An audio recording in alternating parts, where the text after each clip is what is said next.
Hi, good morning. Thank you guys for your patience. We most likely will not have the server up, but we will continue with our meeting since you guys all made the time to come here.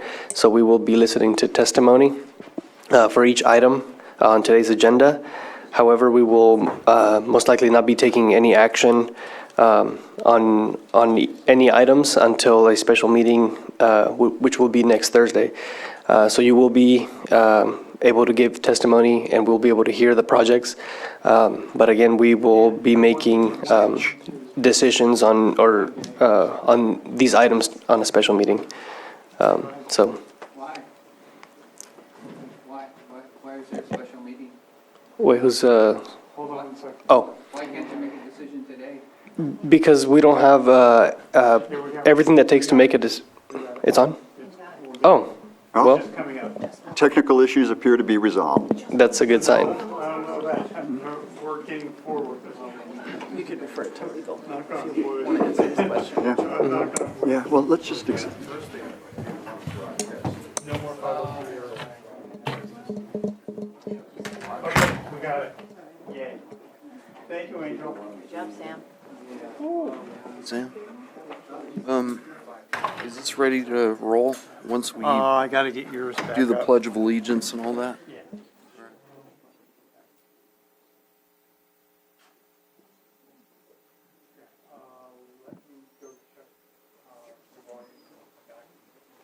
Sure. Okay.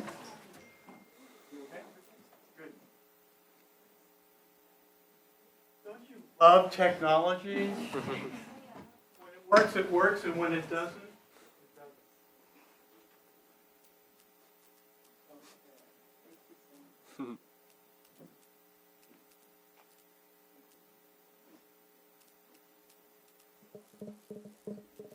No, I think we might start.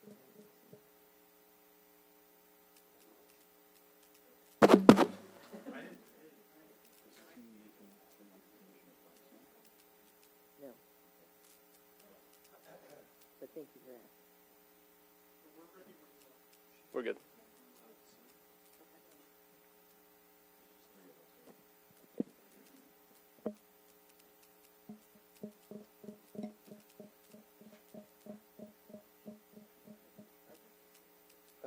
Waiting for the screens to go on. Okay, we're ready. All right. Good morning, and again, thank you guys for your patience. So, I call this meeting to order at 9:38. And can we please rise for the Pledge of Allegiance?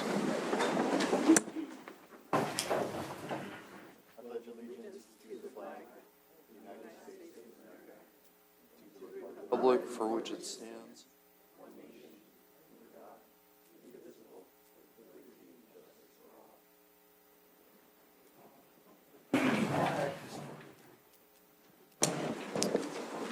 Can we get a verification of legal notice?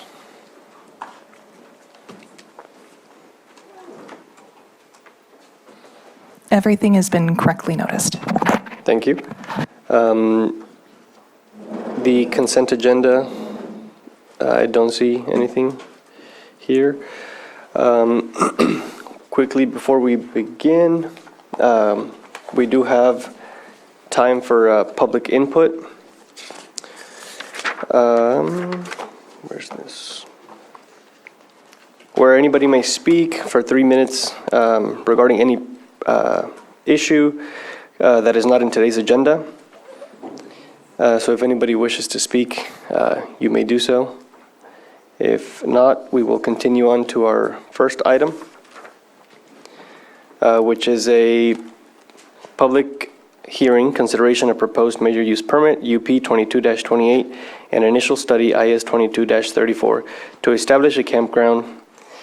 Applicant is Gateway House LLC. The location is 18300 Morgan Valley Road in Lower Lake. The APNs are 012-008-09, 42, 43, 44, 45, 52, and 53. Thank you, Mr. Chairman. Eric Porter, Associate Planner, County of Lake. I need to get Sam back up here to open up this presentation. Sorry, Sam.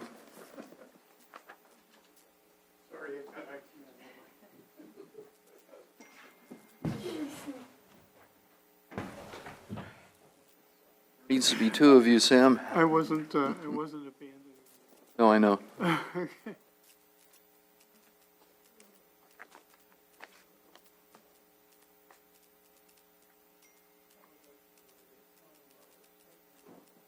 There it is. Yeah, but it's not.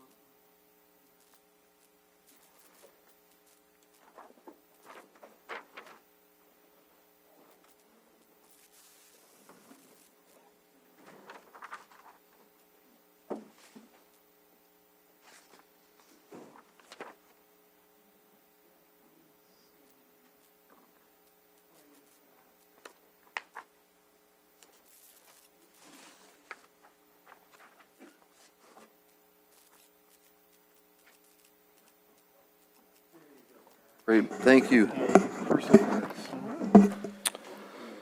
Okay, yeah, I'd echo the chair's sentiment. Thank you very much for your patience.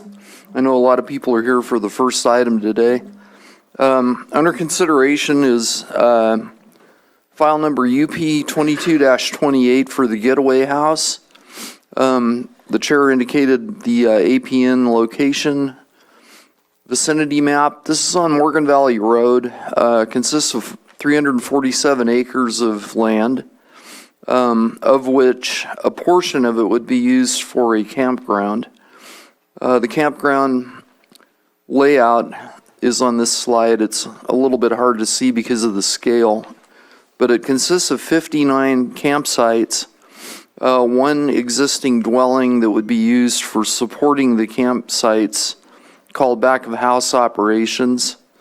It would involve a private on-site driveway that would need to be brought to Public Resource Code 4290 and 4291 standards for a commercial driveway. And in plain English, what that means is it needs to be a certain width to accommodate two-way traffic. Needs to have turnouts every so often. I believe it's every 400 feet for emergency vehicles. And there are some limits to the grade, to the overhead clearance, and so forth. The primary access point into the campground would be Morgan Valley Road, which is a fairly narrow paved, county-maintained road. Applicant's proposing 59 cabins that have essentially two different floor plans. One is 154 square feet, I believe. It could be 156. The other is 174 square feet. They're, believe it or not, fully contained. They've got a kitchenette. They've got bathrooms. They would rely on on-site septic systems, and they can accommodate up to 4 campers per cabin. Another shot of the cabins. These are actually portable units that can be moved in and out fairly easily onto the site. The campground jurisdiction would transfer from the county to the state community development department, who oversees campgrounds. So the initial approval would have to go through the county, and then the jurisdiction would no longer be in the hands of the county. It would transfer over to the state. Here's some shots of the individual cabins. This is the smaller of the two. The picture of the inside. Description. I indicated there were 59 cabins. The Getaway is a national corporation. They rely heavily on native vegetation, meaning they don't like to remove trees. They want to keep it as pristine as possible. They're proposing a 15,000-gallon water tank for fire suppression. And if this application gets approved today, we would need to clarify that that 15,000-gallon water tank needs to be either fiberglass or steel, and it needs to be fitted with connections for emergency response vehicles to be able to connect to it in the event of a fire. I indicated about the 4290 and 91 compliance with the interior driveway. The guests have to pre-book. They can't just show up and get a campsite. I've indicated the cabins are self-contained. They would have up to 16 employees. That would be 3 managers and 13 staff members. Oops. And I indicated the support services would occur from the existing dwelling that's on site. That's a slope map. It shows it's a fairly steep area. The black stars represent the lots that are part of the Demera property, making up the 349 acres of land. We have to review it against the general plan for conformity with the general plan. It's designated as rural lands. We found that it complied with the general plan under Chapter 3 land use, provides employment which would help the local economy to an extent. They're seeking a rural area, which is exactly what this represents. Lower Lake Area Plan is applicable to this project. There's a high priority in the Lower Lake Area Plan for employment. Again, it would hire up to 16 local residents. Employees would use the existing dwelling for on-site overnight stays. And finally, Article 7, Rural Lands, allows campgrounds with a major use permit, which is a discretionary permit which could be approved, continued, or denied, depending on the findings made by the Planning Commission. It does require evaluation under Article 41, which contains such things as landscaping, noise, dust, etc. CEQA, California Environmental Quality Act, applies to this project. So there were actually 2 evaluations done. The first one was done and uploaded to the state in September of 2022. And some of the feedback we got indicated that more detail was needed. So the entire document was rewritten and resubmitted to the state clearinghouse for state agency review. It was uploaded to the state on February 17th of 23. And the findings basically showed a number of categories that had the potential for impacts. And the impact categories include aesthetics, air quality, biological resources, cultural and tribal resources, geology and soils, hazards and hazardous materials, hydrology and water quality, noise, transportation, and wildfire. Received comments from 12 different agencies, and the agency comments are actually included in the packet, so I'm not going to cover the comments, but there were no red flags raised by agencies, and that included CAL FIRE. They have minimal restrictions on campfires, which was somewhat of a surprise to me, but that's what they determined. Tribes. We sent notices out to the 11 local Lake County-based tribes. And of the tribes that were notified, the Upper Lake Tribe and the Yokadihi deferred to Middletown Rancheria. Middletown did not respond. The county put 3 mitigation measures in place in case of inadvertent discovery of historic items, relics, artifacts, or other. The cabins don't require grading. As I indicated, they're brought in on wheels so they can be easily removed for maintenance. Public comments. We got quite a bit of public response, positive and negative. The main concerns raised had to do with safety and security, wildfire, water, wildlife protection, potential noise from the campers, and traffic on the interior driveway and on Morgan Valley Road.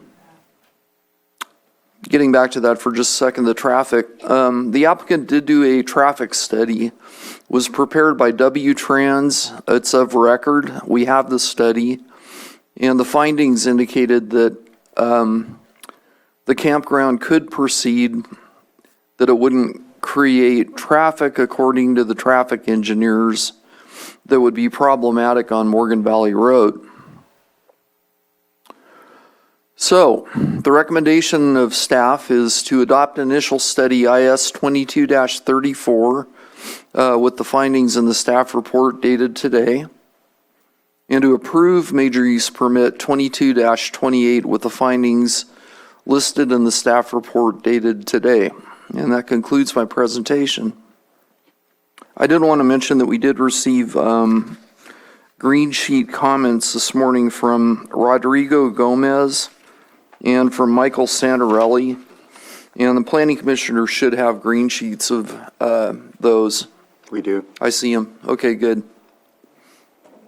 Thank you for your presentation. So I'll be opening, Oh, I'd like to ask Eric a question. oh, sure. Eric? No. Before we turn things over to the public, I think this would be a question more for you. What does HCD control mean as it transfers out of the hands of the county? And what kind of recourse would the county have if there were issues? And would somebody, if there was a bad neighbor at the campground, have to call a state department somewhere to get some kind of service, or? I'm going to defer most of that question to the applicant because I'm not that familiar with HCD. I've dealt with them on several other projects, but their role is actually not that clear to me. My understanding is that they review building permits, they review grading permits, and that essentially after the land use is resolved, whether it's approved or denied, the county would no longer have any involvement in the project. If I may. Another question when you're finished. Supervisor? If it's on this point, please go right ahead. It is. Yes, I'm concerned, several members of the public brought up the issue of, it's a campground now, stays are limited to 7 days. If the state takes over management of that, will the state be able to extend the stays to permanent? Are we talking about, I'd just like to explore that, and I think Nicole might have an answer. Commissioners, in the Health and Safety Code, the state of California has a few provisions that relate to things like mobile home parks and certain kinds of campgrounds. They reserve to HCD the authority to regulate those once they have been created and permitted by the state, unless the local municipality has adopted that regulatory authority, has taken on that regulatory authority from the state, from HCD, to do themselves. As far as I'm aware, Lake County has not done so, and so the regulatory authority remains with HCD, which means that as soon as the county determines that the proposed project meets the local municipal requirements and goes through the SEQA review and all of the required local reviews and is deemed to meet those criteria, then the authority transfers to the state, and once that happens entirely within the borders of that particular mobile home park or campground, the state regulates that use. So yes, there is an office, there's a dedicated, I think there is one person dedicated to Lake County, but they share an office with a region, so I think there's more than one person in the office. Lake County is part of a greater region, and so issues with that particular use would then be brought to HCD after the permitting of the park, and once that permit expires, then that individual, or if it's shut down for whatever, or the individual permittee decides to revoke the permit, then the state comes out and shuts down the use. So they would effectively monitor the capping off of waste disposal and plumbing and electrical and things like that. But once your determination that this particular use meets the local criteria occurs, then it does in fact transfer to the state.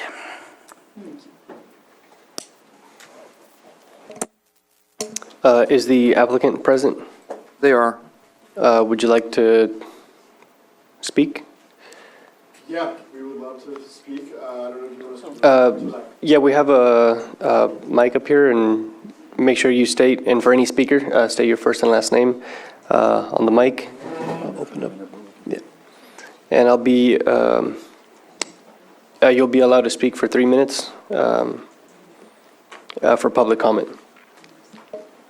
My name is Scott Levitt. I'm the Director of Engineering at Getaway House. I actually have a presentation. I don't know if I can display something. Okay. I have a USB drive. I don't know who.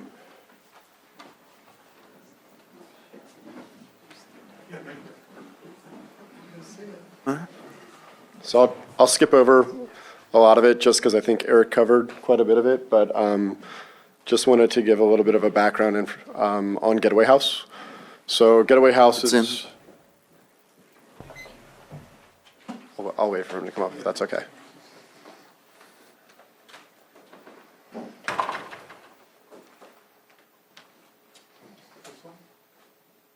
Yep.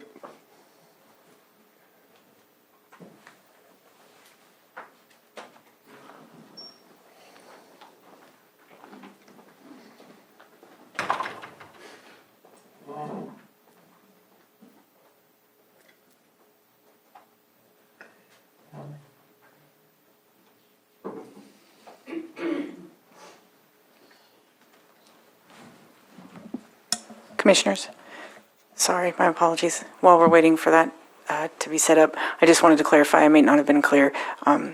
Just because the state regulates the particular use, it doesn't necessarily mean that the municipality loses all authority. Code enforcement may still be contacted, and it's just there's an extra layer where this code enforcement, for example, would have to work with the state agency in taking action. So the county doesn't lose its entire authority, it's just the use authority. Yeah, I can work the slides. Great, thank you. Mr. Levitt, if you want to let me know when to change slides. Yeah, this is our cabin. I think you can probably go to the next slide. So Getaway House was founded in 2015 by John Staff and his friend and father. They built the first cabin in Massachusetts, drove it up to New Hampshire, and really had a great experience and thought that they were onto something. And so that was the birth of Getaway. Sir, can you get closer to the microphone? Yep. So the mission kind of was born there. There, how's that? Perfect. Thank you. Good. And so Getaway is a company that's dedicated to kind of allowing individuals to disconnect from the stresses of everyday life and reconnect with nature. And so what that really means is we're a tiny cabin hospitality company. We have 2930 outposts that are operational throughout the United States.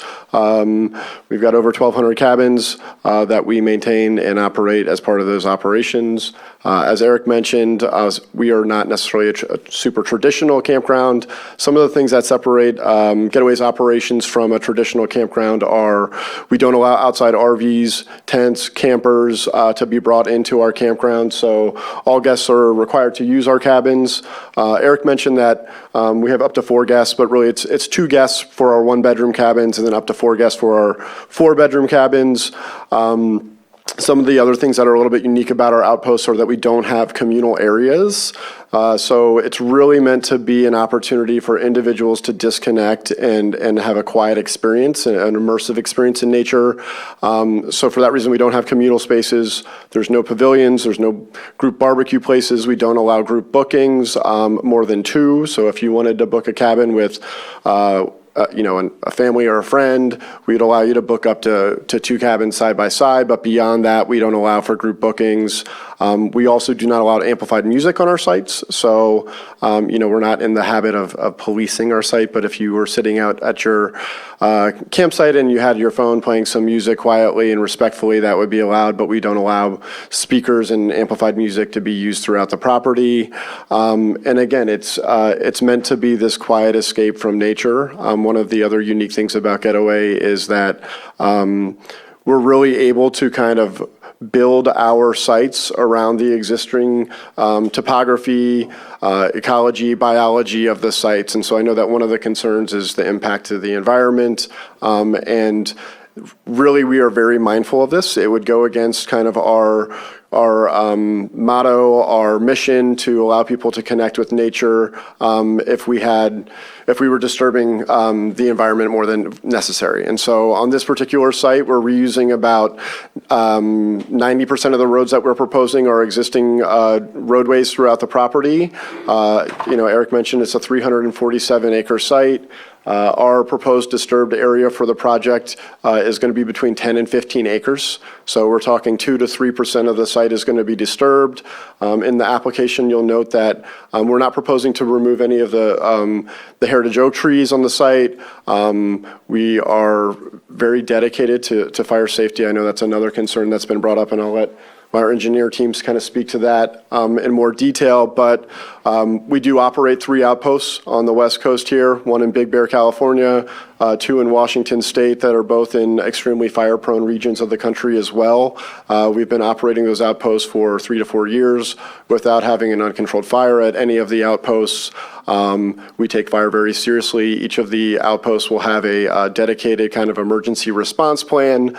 The roads are going to be built to CAL FIRE standards, and we follow all local burn bans, red flag warnings. In those events, we do alert our guests in advance of arriving that fires are not going to be allowed on site, so that expectation is set in advance of arrival.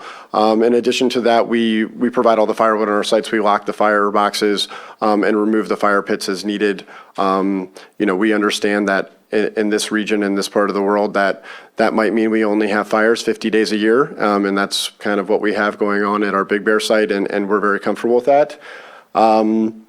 You can move down, Eric, if you don't mind.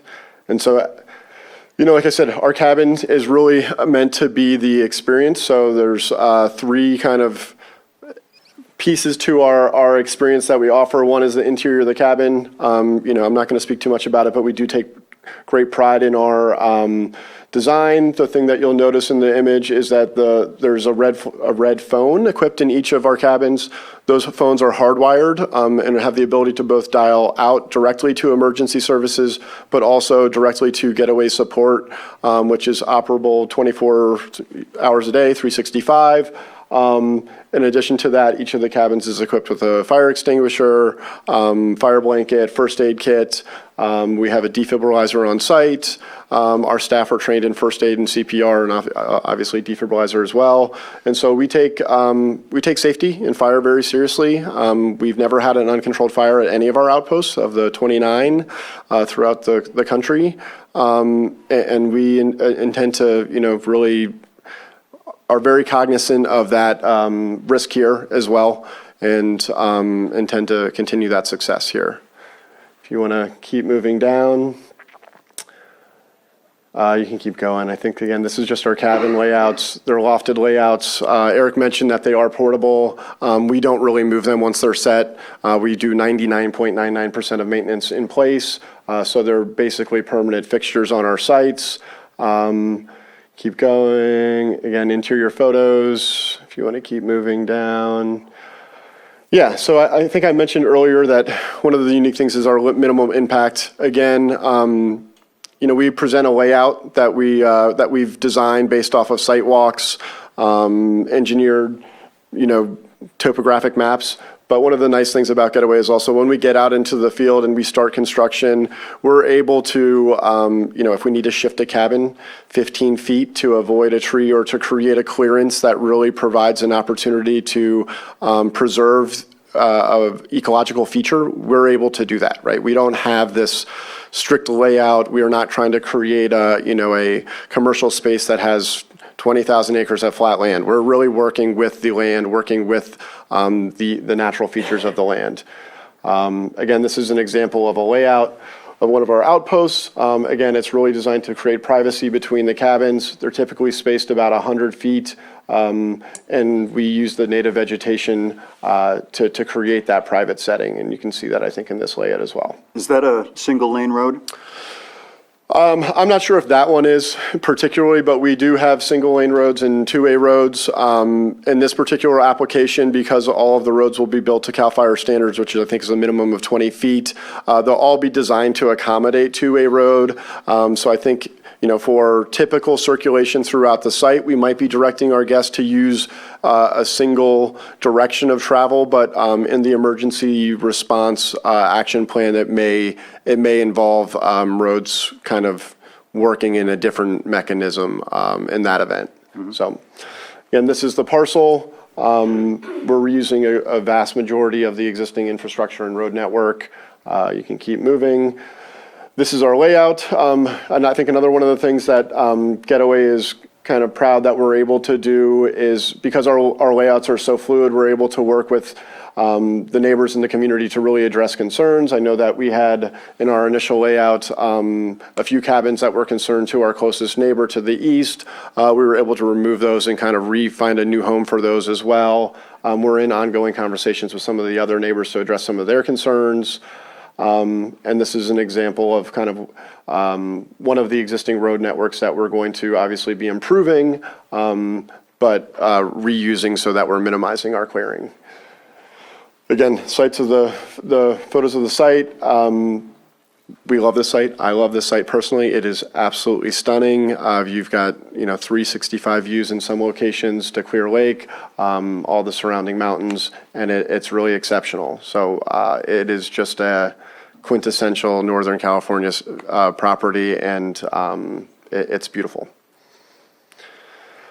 The last thing I'll talk on is we also, we take pride of being good partners in the community. So Eric mentioned we hire, up to 16 positions for this property. It's probably going to be closer to 5 full-time positions. So we'll have a general manager, assistant general manager, facility manager, assistant facility manager. Then we have typically 1 or 2 more full-time positions. Those positions get full benefits. We also offer partial benefits to our part-time staff, so they get paid holidays, they get paid, a living wage, and then they also get partial medical and dental coverage as well as part of our package. We like to hire local contractors for construction as well. So wherever the trades are available locally, we hire. And are proud to do that. The other thing that we like to do is, we've been in contact with the Chamber of Commerce in all of our cabins, and on our website, we like to highlight some of the other local businesses that are kind of aligned with our mission statement. And so we provide collateral in our cabins that will direct our guests to some of the local businesses, cultural events in the community, state parks, wineries, breweries, local, art galleries and things of that nature that are kind of aligned with what we're trying to offer to the community. And so we're proud to partner with local businesses and are excited to be here in Lake County. Yep, thank you. Do you guys have any questions for the applicant while he's up here? Not at this point, thank you. Not at this point, but I'm certain I will after we've heard everything. Thanks. Absolutely. Thank you. Thank you. So public comment is open. So anybody that wishes to speak on this item may do so for 3 minutes. All right. Thank you very much. Commission, good to see you here this morning. My name is Praj White. I'm a civil engineer and part of the applicant's agent team. I just wanted to touch base on generally the process of approval that happens here with HCD. There was some question on that. Basically, from this point, what would happen is that the project would need to be fully designed for all of the utilities, all of the grading, all of the infrastructure. And once those plans were completed, those plans would then be taken and have to come back to Lake County Planning Department. And I would have to review the plans for consistency with this approval today. And they would also have to go over to Department of Environmental Health, and working with your staff at Department of Environmental Health, very rigorous review of on-site wastewater treatment. And going through that process, the plans would also have to go to Department of Public Works for review for conformance with local regulations. And then they would also be sent out to State Fire Marshal for review through all of the regulations that apply from the state, not only building permit side, but California Fire Code. And once those 4 departments have reviewed the plans and find that they're in conformance with the approvals and the regulations, then the form is signed that goes over to HCD, and HCD begins the process of building permit review. And when HCD goes through that building permit review, basically they have their own building official, and they run through the process and do a standard plan check and review until we have a complete set of plans that are in conformance. Could you remind us what HDC stands? Oh, HCD is California State Department of Housing and Community Development. And so they have jurisdiction over special occupancy parks, which are transient facilities. So really, once that happens, it goes through that process. Just wanting to iterate, that's a very rigorous process from this point forward. There'll also be other reviews for the state drinking water system and so forth. So hopefully that helps add a little bit of clarity to the process. I personally have been involved in the conceptual design part of the staff report and collected data on site, been on site several times, and did a thorough job to vet that this conceptual concept in front of you is very feasible and can be built and completed as described. We would like the opportunity to come up and rebuttal or discuss any items that come up during the next session of public comment. And I wanted to clarify today, because of the beginning notes, are we making a decision today? Or is this an informational, we'll close the hearing and have us come back for So another? because we were able to get our server back online, we will be making a decision today. Okay, and we will be able to have the opportunity to come up at the end of public comment and rebuttal the project? Yes, you'll be able to answer questions that may come up for the public. Thank you very much. Taking action doesn't mean we might not move to continue. Agreed, yep, no problem. Thank you. Public, is it public comment now? Yes. Okay. My name is Gail Erasmi, and I live out past the proposed development. I just had a couple questions. The 15,000-gallon water storage, is that the total water storage there for all these cabins, or does each cabin have a supply of water? That's one of my questions.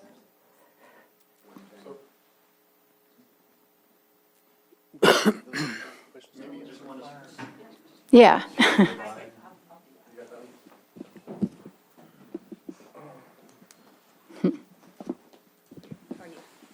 My name's Angie Dodd. I'm with North Point Consulting. And just to clarify, the water storage, there is 15,000 gallons of water storage. That's above the minimum required for fire suppression and the daily demand.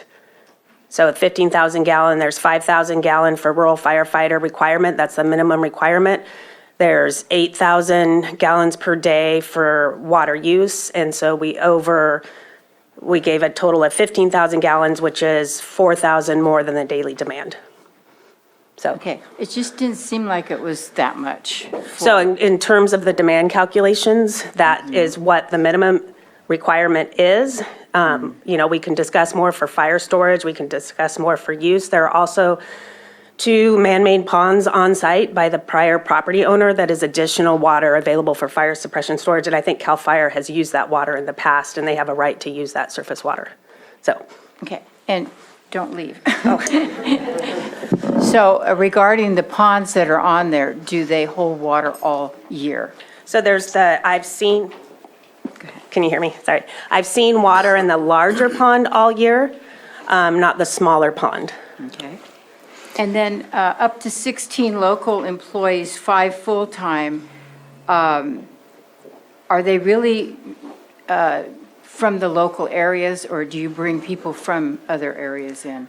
According to Getaway, which is what Scott just said, they prefer to use local employees. And I wanted to clarify that there is a beautiful residence on site, and the manager gets to live on site in that beautiful residence, so they have someone on site 24/7. Okay. And then what's the cost of the rentals, like for a week? What kind of people are, Oh, I have to let Scott from Okay. Getaway answer that. all right, and, okay. I can respond now, or? Yeah, cost of rentals, and what happens if for some reason now that it would end up being under the control of the state? So the way that HCD works, so I know it's confusing. We've been working with Lake County Planning, Building, Public Works, Environmental Health, and the Fire Marshal on another project similar to this, and it goes through HCD, and it has been confusing, and we've all been learning as we go through it. So the design process and approval process is very rigorous. This is a first step in a huge regulatory process and approval process. It takes a long time.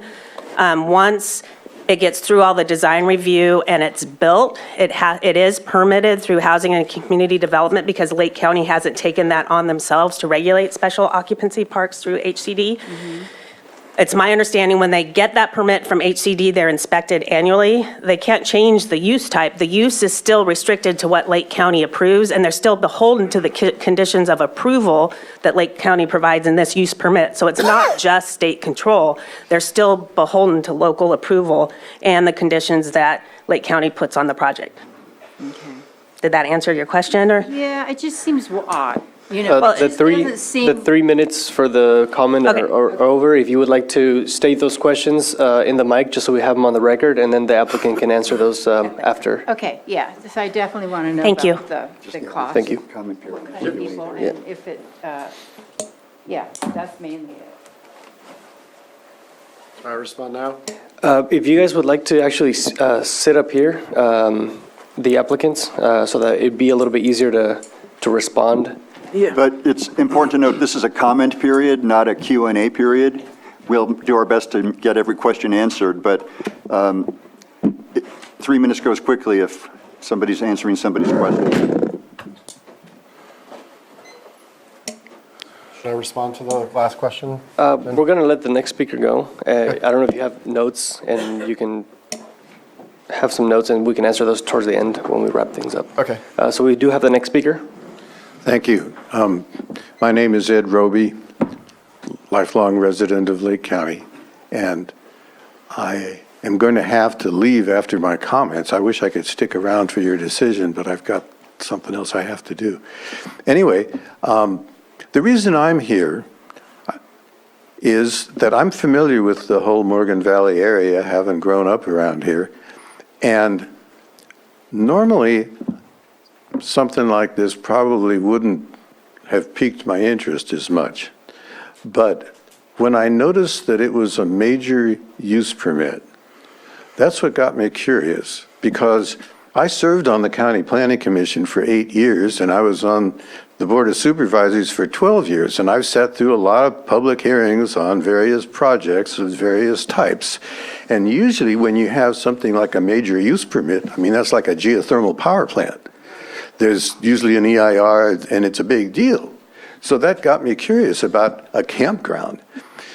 Anyway, the thing about this project, I'm not going to get real specific. I'll let the local residents do that. But I just want to kind of talk big picture. I'm familiar with the area, and I'm sure the company is a fine company and they do a good job. But I have a big concern that this project may not fail. I mean, may fail, may not be viable economically. And so if the state of California is in control of it and the project just doesn't make enough money to survive, then what happens? And I remember, I submitted a letter, by the way, months ago, and I mentioned this, my concern here in my letter, but I don't think anybody else has really addressed it. And I remember what happened in what is now the city of Clear Lake when the economics changed and there were a bunch of little resorts that turned into very low-income housing. And then they kind of became mini ghettos, and it became a big problem. And I'm afraid that if this project fails, you're going to end up with a little mini ghetto out there in the middle of Morgan Valley, and that doesn't fit. Frankly, I don't think the project really fits out there anyway, but that's not my main goal here. I just want to make sure that there's some provisions in the mitigation measures that will prevent that from happening. And I'm worried that if the state takes over, what happens after, if it does fail, well, then what happens then? Does the county's mitigation measures, does anything that you build in there to provide safeguards, does that apply or not? I hope somebody can answer that. Anyway, thank you. Thank you.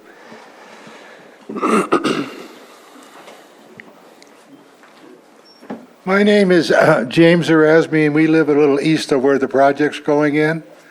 We've been out there for quite a while, and the water in that area, the quality is terrible. It's got sodium, it's got boron, and there's not much of it. There's a lot of people that are hauling water all year. And the question that I have, is the water in this campground going to be good to drink for people, or is he going to be hauling water in just for your flushing of toilets and stuff, and they bring their own water? Second question, is there another access going to be off of Morgan Valley Road other than the gated one that there is now? And if it is, where is it at? Third question, are all these roads in this thing going to be paved? Or not, you know? And to readdress what the wife said, we got 20,000 gallons of water storage right there in 2 ponds. And the last fire we have, it was all gone. All of it. Helicopters come in, dropped the hook, took the water out, and the water only lasts. So that's a bad area for fire, and I think it totally doesn't fit the area. Morgan Valley Road is becoming a hook all the way around to Lake Berryessa, and it's used by bicyclists, motorcyclists, and every time they have an event, they use that road. I just don't think the area is ready or fits that whole thing of being developed more. So that's my concerns.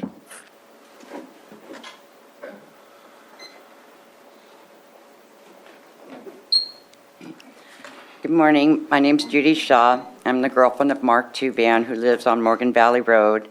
I've been a resident of Lake County up in Cobb for 40 years. My first concern with I thought it was 49, but I guess 59 campsite at 18300 Morgan Valley is with the campers themselves. On June 8th, a few of us showed up here to express our objection to this project, and Steve Smith got up and said, "You get tourists up here drinking and acting stupid, you're going to have a fire. I can guarantee you that." And I kind of agree with him. You don't even need to be a drunk tourist to make bad decisions. I want to tell you a story from an article I recently read. I quote, "It was evening on the mountain and we couldn't have a fire because of the prevailing winds on the ridge line. But the one thing we did bring was our gas fire pit, which we put underneath the pine tree and surrounded our chairs. We watched the sunset spread across the sky." And that's the end of the quote. And fire and wind are a dangerous combination. Anything can happen, especially if you have inexperienced campers and the fact that some people just don't think. The other point I wanted to make was the risk of fire and the 15,000 gallon holding tank for water to fight fires. And I feel that this isn't enough water. If the diameter of the pipe is 2.5 inches, the water will be gone in less than 15 minutes. I went through the Valley Fire in Cobb and learned that fire created its own weather system and took off so fast that it couldn't be controlled. Thousands of people had to be evacuated, most of them only with the clothes on their backs and no time to locate their pets, and had to leave them. It doesn't matter how many employees you have on site, you can't guarantee our safety from fires. And I feel like you're putting us in harm's way by building these campsite projects. My next concern is the wildlife and environmental impact from the project. The Tule elk, which was once on the endangered species list, has come back to this area. There will be no, excuse me, I lost my place. Okay. Okay, anyway, all the creatures who were there will be affected by the encroachment of people and the 49 campsites. Septic systems are another concern. No matter how you look at it, unprocessed waste is not good for the environment or the groundwater. There will be no treatment available, so we will have 148 plus people creating a lot of waste. The Getaway Housing Company has determined there is no potential significant impact with doing this project. It's hard to believe with the risk of fire and sanitation involved. And who's really going to be the watchdog of this project? This is a bad time for California to put any kind of recreational campsite. Home insurance have tripled, and no insurance company wants to insure anyone in California. And thank you for hearing me today. Thank you.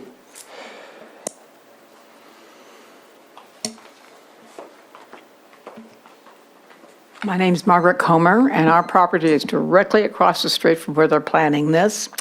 I want to tell you in advance, I'm hard of hearing, so if you say something to me and I don't hear you, I'm not being rude. So our first concern, of course, is fire. And the way you make it sound, it's like we're going to have the nicest, best-behaved campers you've ever met. I've camped for 30 years. I know campers. Camping is an excuse for many people to go out and get dead drunk and behave badly. I've seen people pull guns on each other. I've seen them turn up Weber barbecues that are on fire, turn them up in anger and almost set the grounds on fire. I've seen a girl run over her boyfriend with a jet ski. We have cleaned up so many campsites and gone and put out fires that people have left. Campers do not behave well. Some do, but a lot of them don't. And then you have to police them. The other concern, of course, is the water table, because our water has been affected already. The water table is depleted, and if they set this program up, it's going to deplete the water even more. We're already having to bring water in as it is, and we don't want to have to do any more of that. And we also have the problem of getting out in an emergency. It all sounds like it's going to be very simple, but if you've ever lived through it, which we did on Cache Creek because our property was right across from the fire, everybody tried to get out. The schools tried to get buses in to get the kids out. Parents tried to get to the school. People tried to get out of the fire. It was terrible. It made a complete chaos. And it made it very hard for the fire equipment to get in to fight the fire because there was so much traffic and so many people in the way. The other area we're concerned about is the ecology. Getaway has said they're going to have hiking trails, which is great, except that people don't behave well when they do this. There'll be diapers, there'll be cigarette butts, there'll be candy wrappers, there'll be water bottles. People just aren't careful. And then, of course, there's the wildlife. We will be invading their territory, but they'll pay the price for the invasion. God forbid that a pet or a human get attacked by a wild animal. If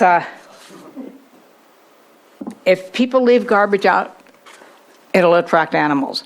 The water, the ponds that they plan to put in will attract animals. That leaves an area of, if somebody's pet dog, somebody comes up there for the wilderness, they want their dog to enjoy the wilderness too. So they let the animal out to run around and play, and that's a temptation to get eaten by a coyote. I walk my dogs daily.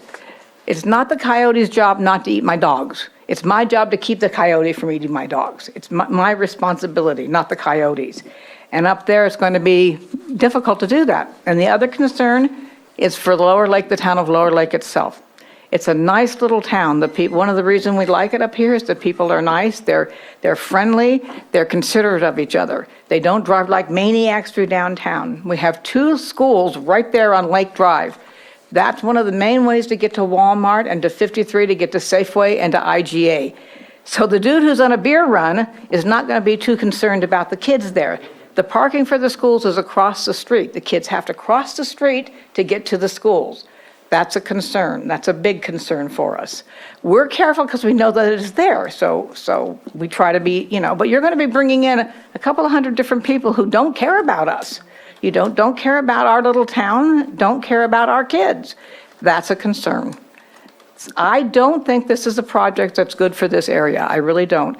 I think this is a phenomenal area, and it's a growing area. I tell people all the time that it's a great place to invest, that it's growing, it's changing. We're getting more wineries and more grapes, and someday it'll compete with the Napa Valley. But I don't think this project will work in this area. Thank you. Thank you. Hi, guys. Hello, board. My name is Charlene Wignall, and in 1982, my parents created Camp Indian Meadows for children. Most of those children came from the Bay Area.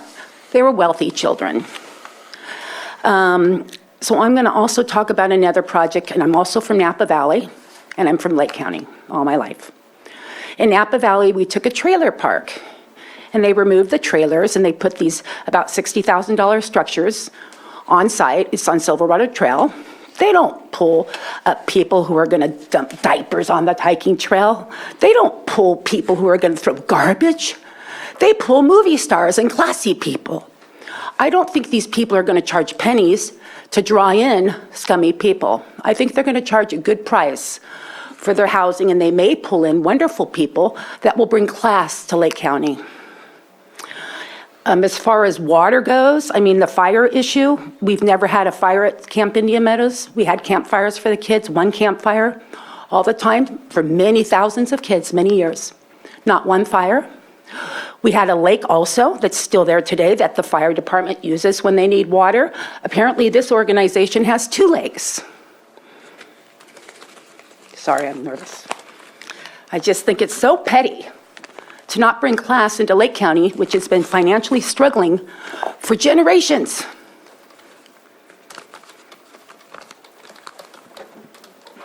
The elk, there's too many elk over there. They can't control them, they can't hunt them.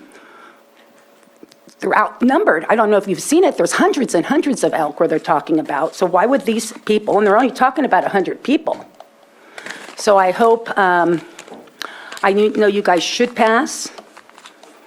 There's no reason why you shouldn't pass, and it's going to bring class to our organization, our county. Thank you, Eric, for your help also on the project and board.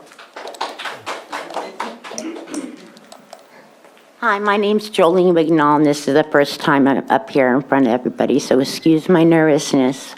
But I live in St. Helena and Lake County, and I do get away to see the beauty of Lake County.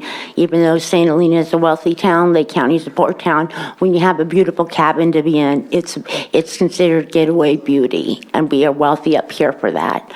I think the campground is a wonderful idea. We're lacking housing, and I'm in Cobb, and there's nowhere to stay. I know it's for 7 days, but we don't have places to really stay, and a campground would be ideal and sufficient for that. Thank you very much. Thank you for your comment. Hello, my name is Brian Fisher. I'm the Executive Director of Visit Lake County, the Tourism Improvement District. As a lot of you probably know, and most of you out here know, that Lake County has a long history in tourism. A lot of our tourism lodging has aged out. We are in desperate need of new product in Lake County. It's one of the biggest hurdles we face in really growing this pillar of economic engine for Lake County, which is tourism. We are very excited about a best-in-class company like Getaway Lake County. I've done research on their other locations and spoke with several folks who've stayed at their locations. It is truly a best-in-class company, and that is exactly what we need to draw into Lake County. Visit California does a study every year. For every $1 a person will spend in a accommodation, they will spend another $3 out in our community. Again, that's the economic driver that Lake County needs to keep its eyes on. Change is not easy, but this is a great product for Lake County, and I hope you support it. Thank you for your comment. Hello, my name is Michael Santorelli, and I came to talk about the traffic issue. I'd like to give each one of the commissioners one of the actual information that Mr. Porter made a green sheet of. I wasn't sure what a green sheet is. Okay, great. Well, at this point in time, after hearing the presentation, it doesn't sound bad. It sounds like it could be a good campground, so that's good. But on the other hand, I can't support it right now, primarily because of the increased traffic it's going to bring to Morgan Valley Road. There's a couple of studies that were mentioned and that are in the application. One is from let me see here. North Point, I think it's called. Yeah, North Point, and the others from W-Trans. I'd like to bring your attention to the table that North Point put in their technical memorandum. So just for your information, we did receive this earlier today, this packet. Oh. Yeah, that's what a green They sheet made is. copies? You got all the packet with the photos? I believe so, yes. Oh, Yes, no. I've seen all of these. Thank you. Thank you, Eric. Anyway, if you look at the table, they say the bottom line here is that the total average daily trips will be 98. Their calculations are based only on 11 staff members, and which I've used in my calculations too. Although I do, and now today I find out for sure it's 16. And only one delivery per day. And of the 59 campsites, 83.7% will be occupied, and the 83.7% comes to 49 campers. And we need the absolute number because that's important. They multiply that 49, or 83%, by 1.5 trips, which is unusual. No one makes a 1.5 trip.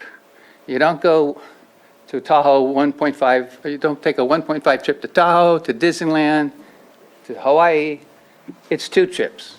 One trip down from Lower Lake to site, and the other trip from the site to Lower Lake on Morgan Valley Road. It's 2 trips, so it should be multiplied by 2.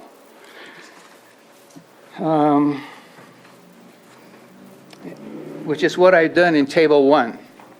So instead of getting 98 daily trips, you're going to get 122 daily trips if you just use 11 staff members. With 16, you're going to get 132 trips. Now, that doesn't seem like much of a difference, but it makes a big difference when you look at the other study on traffic from W-Trans, because they talk about Sir, this is just a reminder that the 3 minutes are up, but if you would like to wrap up your comments. this is really important, because there needs to be a new traffic study done. They say that because there's only 98 daily trips, it doesn't need further analysis according to OPC, I think it is, the California, anyway, it's another manual. So what I'm saying is that the study is faulty and the conclusions are wrong of that study. It says that no further analysis is required, but there is further analysis. If you look at Table 2, you will see the amount of traffic that's going to hit Morgan Valley Road. They also don't, the study doesn't mention anything about day trippers. And of course, there's going to be day trippers. If there's no day trippers, what's the economic benefit to Lake County? They're going to bring all their stuff at the site, stay there, and when they go back home. Where's the money being spent? There's going to be day trippers. The county recognizes that in their memorandum concerning greenhouse gas emissions. It's actually in the evaluation of environmental impacts. They say that they calculate that there would be 50% day trips. Table 2 shows 50% day trips added to the 98 day trips that Getaway puts down here, which is actually more now. Excuse me, sir. 146. I've given you an extra minute to speak. We have to be fair with everybody that's wishing to speak, so Okay. thank you. What I'm saying, what has to be done, there must be another traffic study, because in 7 days, there will be 1,022 vehicle trips on Morgan Valley Road. In 30 days, there will be 4,380 trips on Morgan Valley Road. And my main reason, one of the reasons also, there's a blind turn at Bonham Road. I gave you photos. The cars have 45 mile per hour speed, it's a speed zone. It's very dangerous. In the back, the very last part of my presentation here is a table from the Highway Design Manual that W-Trans uses themselves to show that there's plenty of line of sight distance for their driveway. 45 miles an hour, it gives, you must have 360 line of sight distance. There's only 228 feet of line of sight from the end of that curve to Wagner Road. I didn't do a great job presenting this, but the bottom line is the traffic study that's presented, got a dry mouth, any water?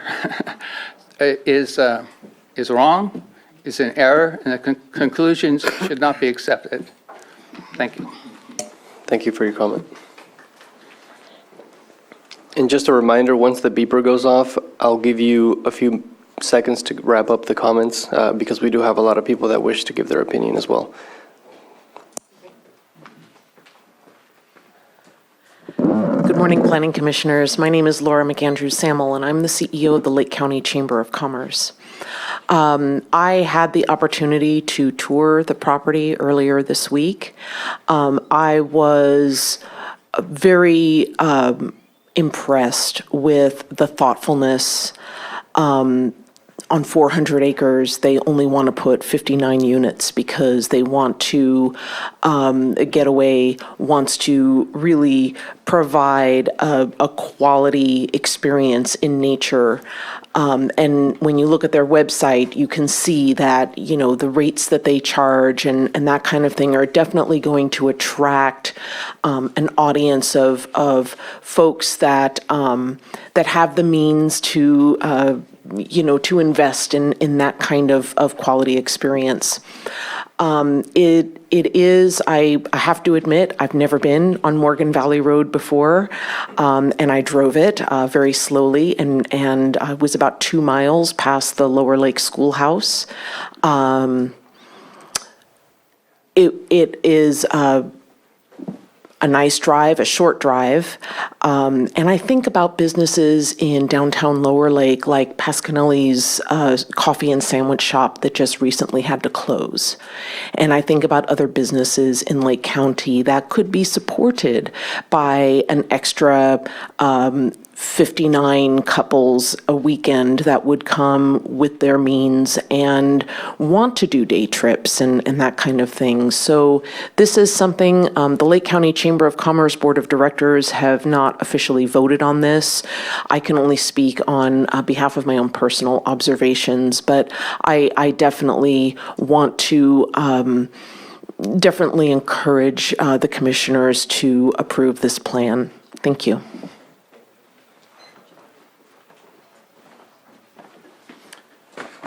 Hello, my name is Gary Comer. I live directly across the street from the proposed plan. And, of course, it does sound like a very good idea, the getaway and everything. The only problem we have, of course, is with its locale. And Lake County desperately needs this type of thing. But the infrastructure is not there to support it. And in your own site reports, staff report, it comments about, basically that they feel that there's 9 other wells in that area that will compete with their wells. Well, their wells now, they're proposing that their usage is going to go over 2 million gallons a year. Well, mine happens to be one of those wells. My 2 neighbors through this drought went dry, along with mine had severe things too. So it's directly impacting us from that standpoint. And the other thing is, they say that, the wildlife, and then in your staff report, it even mentions that even though residents and stuff have mentioned about, the different types of wildlife that's there that could be affected, bears, mountain lions, and stuff like that. However, these species are not mentioned in your biological assessment submitted. So it seems like there's quite a few areas that haven't really been thought out and completed as far as, the research that's needed to be done for this. And the simple fact that 59 fire pits in Getaway's proposal undisturbed, everything else, that area over there is a tinderbox. We've been evacuated and stuff, and as though as nice it might be having this very thing here, you're talking about a firebox. And you can have your upper scale things or whatever. I can just tell you, I know for a fact, people go in there, hey, they're getting away, they're relaxing, they're getting careless. Things will happen, and they'll be very bad for all the locals around there. And as far as, impact, there is even the traffic thing is going to be an issue. There is also a school in Lower Lake where they have the kids come down and go through and help the businesses out and stuff like that. People making their Walmart run or their other run and stuff like that, and the two schools that are around that's going to be in the path, you're really not looking at the full picture as far as what that particular area can support. Getaway sounds like a great idea and stuff, but in the area that they're wanting to put it in, it's just not a good location. Thank you. Thank you for your comment. Good morning. My name is Zach Carpenter. I'm the real estate broker on this ranch deal. I sell ranches throughout Mendocino and Lake County, and I've seen the impact that the locals have had on these properties. I think what I've seen is the locals are some of the best and some of the worst land stewards there are. I've had about 6 or 7 people inquire about this property since I listed it maybe a year before Getaway came on board. 4 out of 6 of them were pot growers. One of them that was very serious about buying it wanted to do a 15-acre marijuana grow, and we don't have to guess what the water impact is on that. They wouldn't need a major use permit. They wouldn't be going through any of this to put in a 15-acre cannabis garden. So to say that the other side of the coin, if you don't let Getaway do this, the other side is probably much more detrimental. This is 8 legal parcels. You can build 16 homes on these parcels. That would require 16,000 gallons a day, at least. These people are talking about using half of that. Again, I've just seen hundreds of ranches between Lake and Mendocino County, and I've seen such destruction, it's incredible. So to bring people that are middle to upper class into this county and have them spending money, I know every time I travel, I forget 2 or 3 things that I have to buy that I don't need. Sometimes it's a shaver. I mean, it can be expensive items. So I've spent the last few weeks going to Upper Lake. I went to everywhere but Lower Lake, and I asked the merchants. I went to the fire departments. I went to the restaurants. I went to everybody I felt would be impacted by this. And 99% of the people get this grin on their face, and they just think it's an incredible idea. The only person that I went to was, the Association of Realtors in Upper Lake, and it happened to be one of the neighbors that worked there. And we talked for 25 minutes, and she just seemed extremely uninformed and just didn't have really the gist of what this project is. I really wanted the honest opinion because I would be reluctant to have one of my sellers go into another one of these deals. This could take 2 years. It's a tremendous amount of effort and work. So I really wanted to know if this is good, if people support this, because if they don't, I'm not going to back it. And it was just tremendous amount of support, even from the different, I made sure I went to every fire department in Kelseyville, Lakeport, Upper Lake. I went to 4 golf courses. I went to dozens of restaurants. And people are in such huge support of this. I got very little negative feedback at all. Thank you. Thank you for your comment.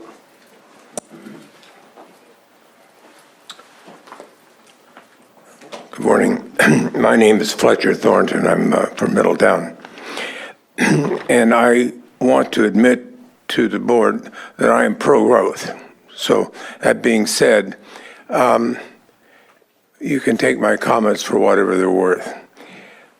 The general plan and the area plans basically lay out a roadmap for how we're going to develop Lake County.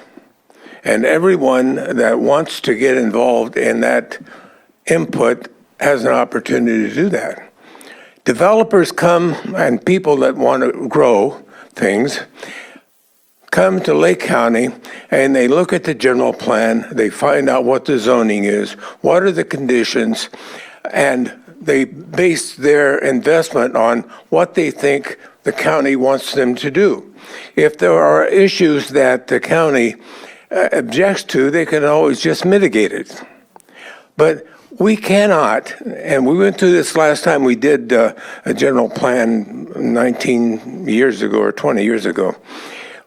Everyone was throwing balls in the air saying, we can't do this, we can't do that, we're going to have too many houses, too many people, too many subdivisions. And at the end of the year, after we've been in this general plan meeting for 2 years, not one house was built during that boom, because we spent all of our time arguing about what were the benefits, and the local people didn't want any growth. I understand that. But growth is going to happen in Lake County. We can't stop it. All we can do is control it and mitigate the effect that growth has on the individuals living here. You can't stop growth.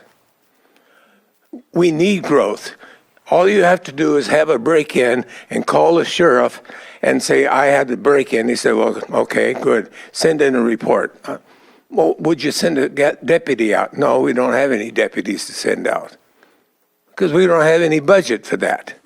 So growth, if we're going to get out of this stagnant pool that we're in, then growth is the way we're going to do it, not through isolationist saying Napa's over there and they're over here and we're going to remain the same. I understand these people wanting 320 acres around them. It's lovely. See the deer, see the elk and all that. If they want that, then let them buy the land. People come in to buy land, they want to know what are the conditions of approval, what can I do, and how do I do it? And the Planning Commission's job, as far as I'm concerned, is to look at both and say, yeah, they meet all the requirements. But we're concerned about this. In order for our approval, you have to mitigate this problem. They seem willing to mitigate anything, any objections you have. Yes, it's going to be more traffic, but traffic means more people. People means more dollars to the county. So I would suggest that the Planning Commission be strong, be brave, don't be afraid to make a decision based on the overall picture of Lake County, not just Morgan Valley Road. Thank you. Thank you for your comment.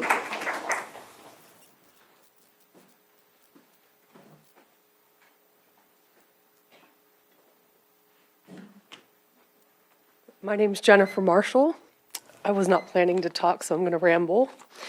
I would be the one, I think, most impacted. I live behind the gate where they want to put this resort.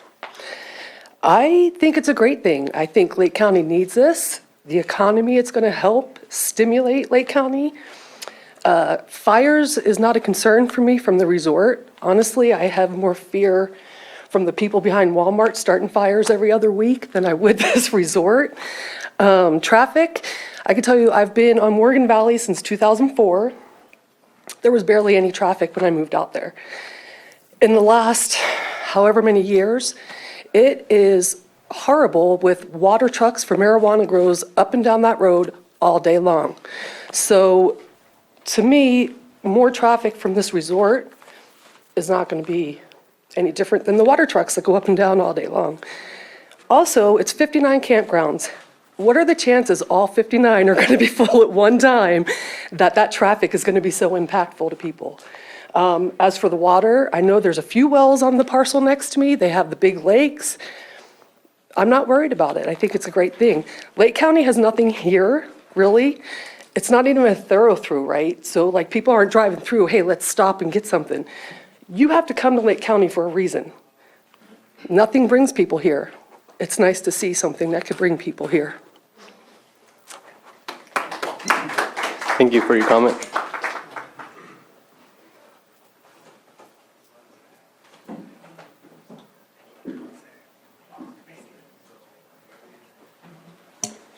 Can we take a look in the Zoom room, see if we have any hands? First participant in the Zoom room, Doran. You are now allowed to speak. You have 3 minutes. Please state your name.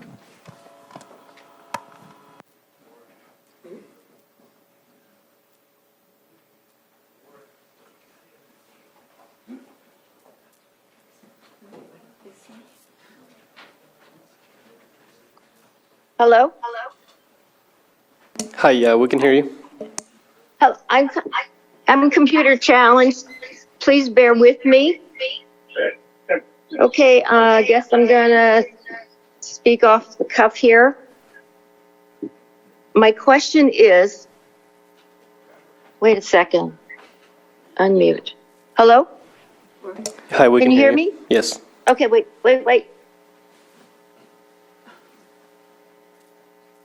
Is that better? Yeah, we can hear you. Okay. My question, Lynn Doran, my property is directly across from 18300. And my question is, what is the rush in passing Getaway Project? There are a lot of questions, there's a lot of concerns, and a lot of study yet needs to be done to make sure this is the right place.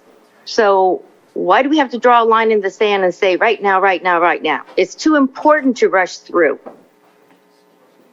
I submitted 12 pages of my comments to the CEQA to Eric Porter. I hope all the commissioners got my 12 pages. Took hours for me to write. My feeling is 59 fire pits, over 200 people and their pets, 100 cars, that equals disaster in any kind of emergency. Any emergency. A small fire, a big fire equals panic. And it's only a 2-lane road to get out of Lower Lake to 53. If anybody has driven Morgan Valley, you know Berryessa is not an option. I tried to drive that road with my van. It is not pretty. It is not fun. And it's not going to work. 85, the USGS report that I saw said 85% of the land under these 59 trailer pad sites is very unstable. Once you disrupt that soil, it's like kitty litter. It's going to move. The other thing is water is life. Yes, our well ran dry and our pond is constantly used. We have a pond on our property, lucky us. Our pond is constantly used for fires. They dip into it. I do not believe they dip into Eagle Lake, but they do dip into ours. So are they going to use our water to put out anything up across the street? No one even consulted us in their fire plans or the mitigation. No one. Another question, if the state's going to take it over, who pays for additional police enforcement, fire protection in dense brush, the road maintenance, which is going to happen? Even with the pipe growers, you're going to have road maintenance. And the medical coverage, if anything should happen to these 200 people, snake bites, dog bites, who knows? We do have bear on our property, the beautiful cinnamon bear. If there's an issue, what do? Shoot it? And the litigation that happens when people do get hurt. Hi, Lynn. Just Especially a heads the up. upper class. Yes. Just a heads up. Your 3 minutes are up if you would like to wrap up your comment. Absolutely. Okay, this area is a tinderbox. I hope everybody remembers the Rocky Fire, the Jerusalem Fire, the Valley Fire. The Clayton Fire took 150 acres of our 173 acres. 15,000 gallons will not touch it. If a fire erupts on that upper ridge with all this dry, beautiful growth, because they didn't get a fire. They didn't get the Clayton Fire. We did. But when that thing goes up with any breeze at all, 15 gallons, 15 minutes, you're dry. Okay, our place was to be a wildlife refuge. And it is today. So your actions today will decide Lower Lake's future. Yeah, growth is fine, but, you know, relinquishing Lower Lake's most precious resource in other places too. Like Morgan Valley is great, that's true. So why not build up the other places that have infrastructure? If Upper Lake loves this plan, put it in Upper Lake. Lynn? I'm sorry, I'm getting Ms. Duran? passionate. I'm done. Okay. Thank you very much for listening. Thank you. Next participant, Marion Rodding. You are allowed to speak. Please state your name.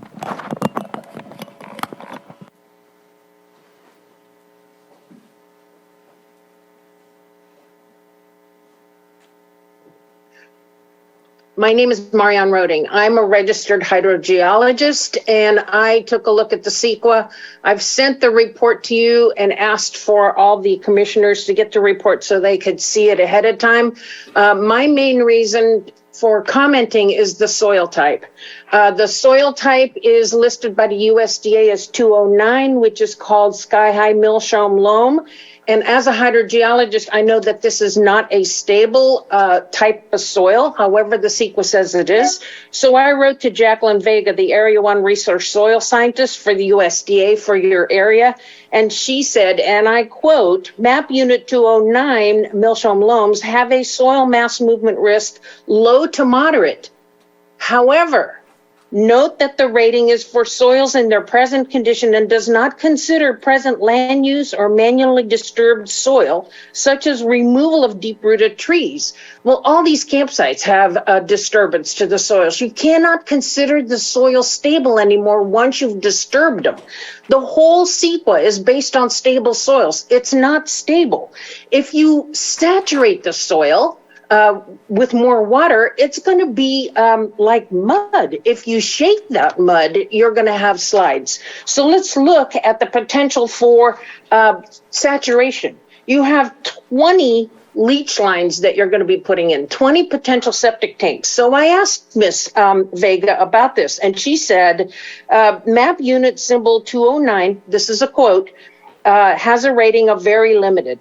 Very limited indicates that the soil has one or more features that are unfavorable for the specified use. The limitations generally cannot be overcome with major soil reclamation, special design, or expensive installation procedures.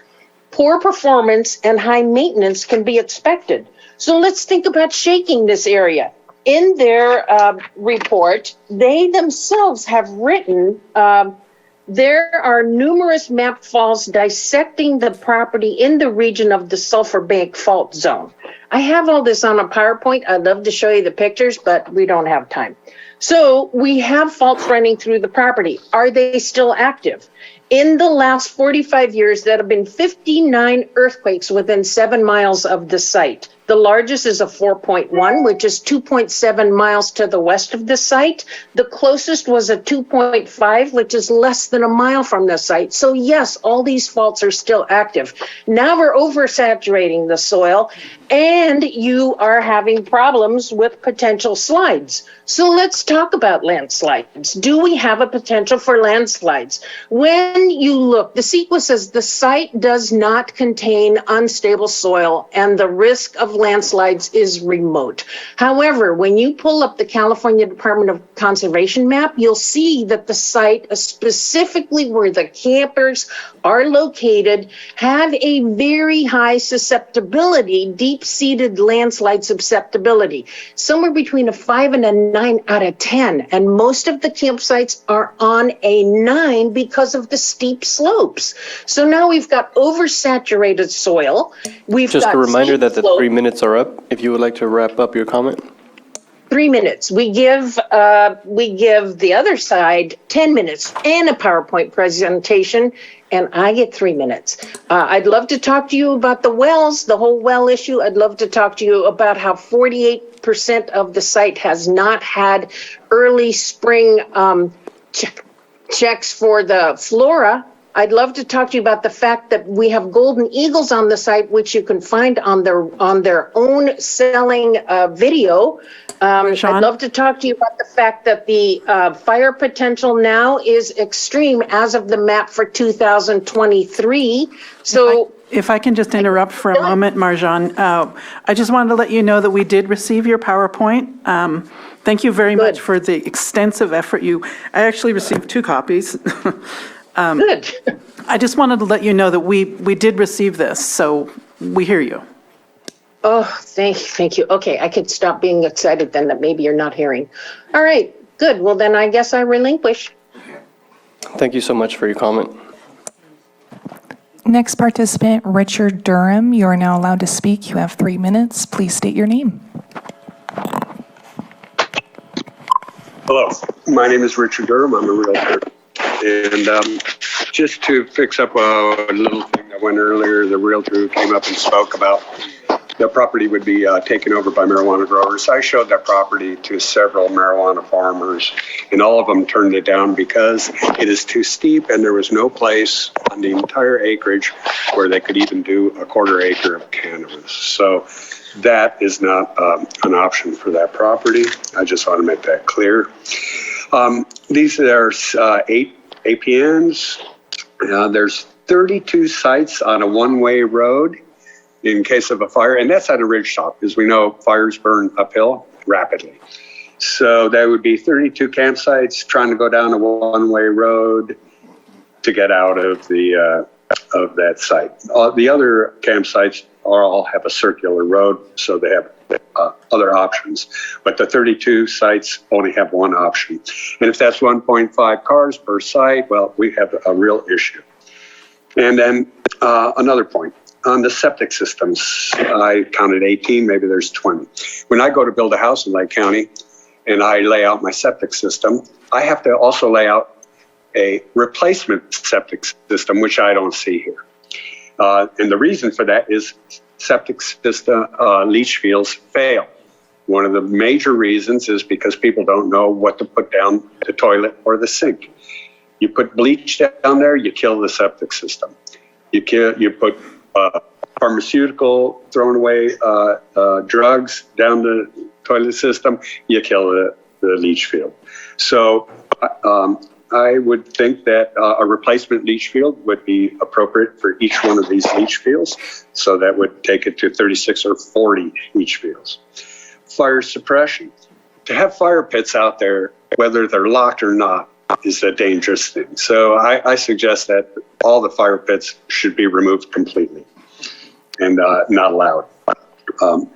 And then last and not least, the policing and management. So you have a real beautiful house up there that the manager will be living in. But the action will be taking acres and acres and acres away from that management house. I don't know if you've ever been camping, but campers are not the most respectful people on the planet. They're out there to celebrate, whatever. The campground at Clear Lake State Park has rangers with guns. You will not have that there. You'll have 59 basically sites governing themselves. And there are other places in the county that this could go. It's a great business. It's a great business model. But as we know, size is relative, and 8 to 10,000 square foot lot in the city is huge. Out here, 100 acres is not such a big thing. That's still our neighborhood. So you're asking to put in a campground into a neighborhood. I don't think it fits. So I'll leave it at that. Thank you for your time. Thank you for your comment.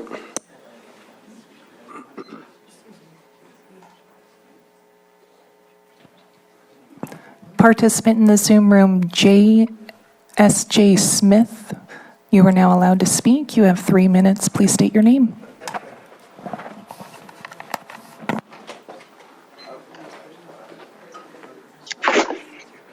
Hello?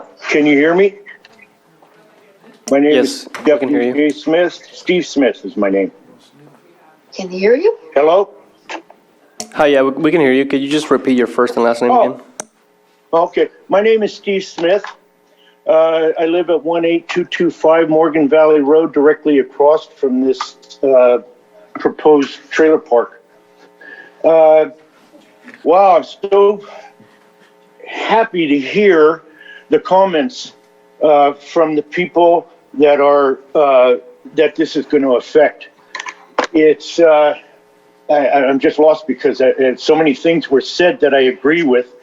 The fire, the noise, the dust that's going to be generated from a gravel road, the noise from a gravel road, all these things are just gonna just ruin the area.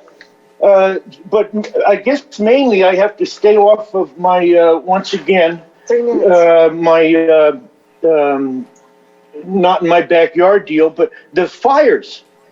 The fire.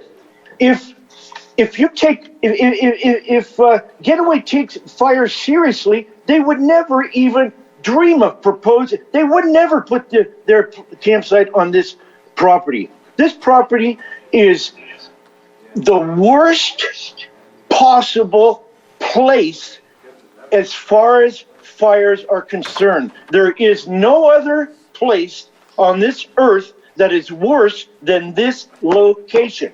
It's stated. It's wonderful. We've invested a huge amount of our tax dollars into our fire department for the men who risk their lives, for their pay, so they're paid well. We put a lot of money into the best equipment that they could possibly have, and it's paid for itself. It's shown itself to help us out. It's working. We no longer have to hear about how tall the hill was or how windy it was and all that. They're stomping the fires out these days. However, how about preventative? How could they not say one word about this project at Getaway there? How could they not say one? I haven't heard a peep. Like, this is okay to put these campsites, 200 people, all with their own opinion of how things are going to be done. You can put all the signs on the wall you want. People don't pay attention. Most people don't. You're acting like it's going to be some Zen thing where they're going to go up and do yoga all day long. Give me a break. That's ridiculous. Jesus. Thank goodness all these people. Just a reminder, Steve, your 3 minutes are up. If you would like to wrap up your comment. Yeah, no one would have known. If Getaway had their way, we all would have known nothing about this. I am so happy to see people getting up there and people that actually have something real to say other than have some class or, we don't have class. We live there. We live there, and I got as much class as I want to have. I love it there, and I love the peace and quiet, and how dare you? Not you people. I wish I was at the meeting so I could look everybody in the face and we could all make that connection. But I got to be up here because the last meeting I went to, I missed my grandson's graduation. So I was able to come up. I'm in Spokane right now to see my granddaughter graduate. But I was supposed to be out of this campsite 15 minutes ago. So anyway, I appreciate the opportunity, and I'm so thankful for those of you that have gotten up and spoken from your heart about this project. It's in the wrong location. Please put it in a better location. Upper Lake. Anywhere else, not anywhere else. Put it in a safe location so our tax dollars aren't going towards our fire department risking their lives and having to run up and down, back and forth to this spot, putting out fires. Because there will be fires. I just wonder how many in a year there's going to be. I don't care if you didn't have fires at your other places. Your other places aren't labeled like this place. This place is the worst. Hi, Steve. We're Thank going to you go to for letting me talk. Hi, we're going to go to the next person. If you would like to wrap up your comment, that'd be great. Yep. I'm wrapped up. I'm so thankful that we were able to get up and try and get to the truth of this matter, not these padded numbers and all shuffled around to make things look right, because they don't look right. There's not enough water. There's going to be fires. Bad roads. Thank you for bad roads, noise, music, dogs. All right, we're moving on to the next person. Just be mindful that we do have 3 minutes so that everybody is allowed to speak. And I do give a little bit of an extension to wrap up the comments, so please, let's try to stick to the rules. I will. Thank you. Charlene Wignall. I'm a firefighter academy graduate, and I have the property or the campground that is north of what was known Beaverbrook Creek years ago for the kids. Then it became Yogi Bear, and now it's Madala Center. They have over, I believe, 100 and something campsites there. I could be under. I've never walked the entire property. Since this, probably the 80s that I know of. I don't know when Beaverbrook started, but definitely Yogi Bear and Madala. They have campfire pits. We haven't had a fire. The fire was started by a person who was below poverty level because apparently tried to do his own electrical on a hot tub. And that caused the valley fire. It wasn't a fire pit. That's all I want to say. Thank you. Thank you for your comment. Just checking the Zoom room once more, see if there's any hands in there. If not, we'll come back to, we actually have somebody here in the chambers that wishes to speak. Then we'll go back and check on the Zoom room. My name's Archie Heelan, and I know the property probably just as good as anyone. I've worked on that property for 18 years. And the money that he spent just to keep it fire safe, it's probably one of the safest properties in Lake County, tree-wise, and, I see it, how it would be not right to let this go through. I mean, it's a win-win situation, for this not to pass would be insane. I just don't get it. So that's all I'm gonna say. Thank you.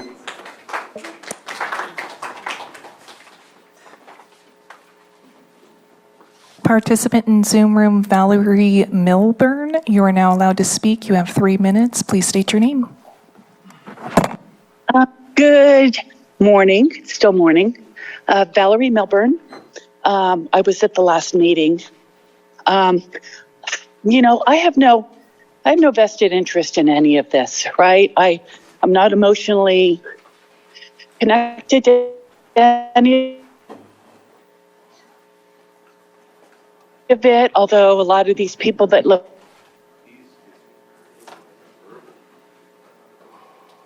Hi, Valerie. I think we're losing you there.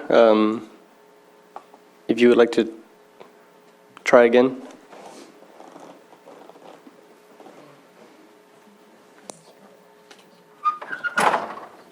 All right, we'll just go to the next person.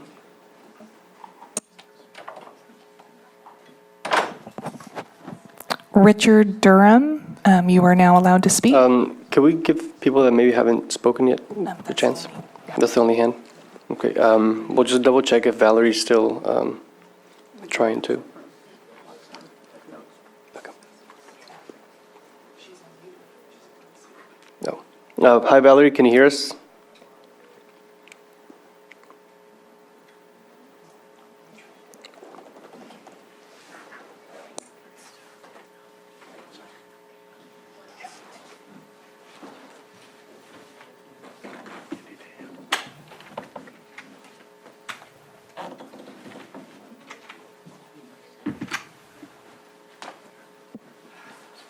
I'm going to just do a quick look here in the chambers if anybody wishes to speak that hasn't already spoken. If not, I will be closing public comment. Would you like the opportunity to comment back? I can close public comment for that, right? I think it's time for us to. Okay, so I'll be closing public comment, I'd but like to say one thing, just to add one thing. I didn't quite finish my 3 minutes.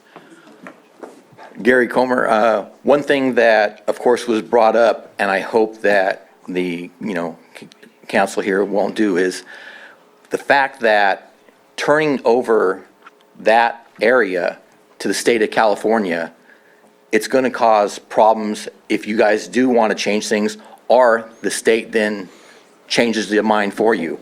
And I just hope that you will look at that and not give up that responsibility of your control of the area. Thank you. Thank you.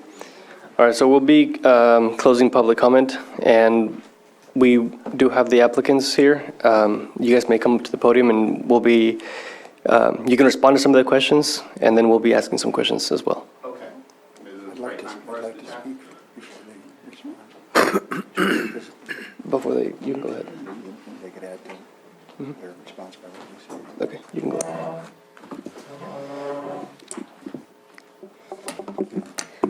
I think the commissioners want to ask a few questions before a so-called rebuttal begins. Okay. It might add to what you address.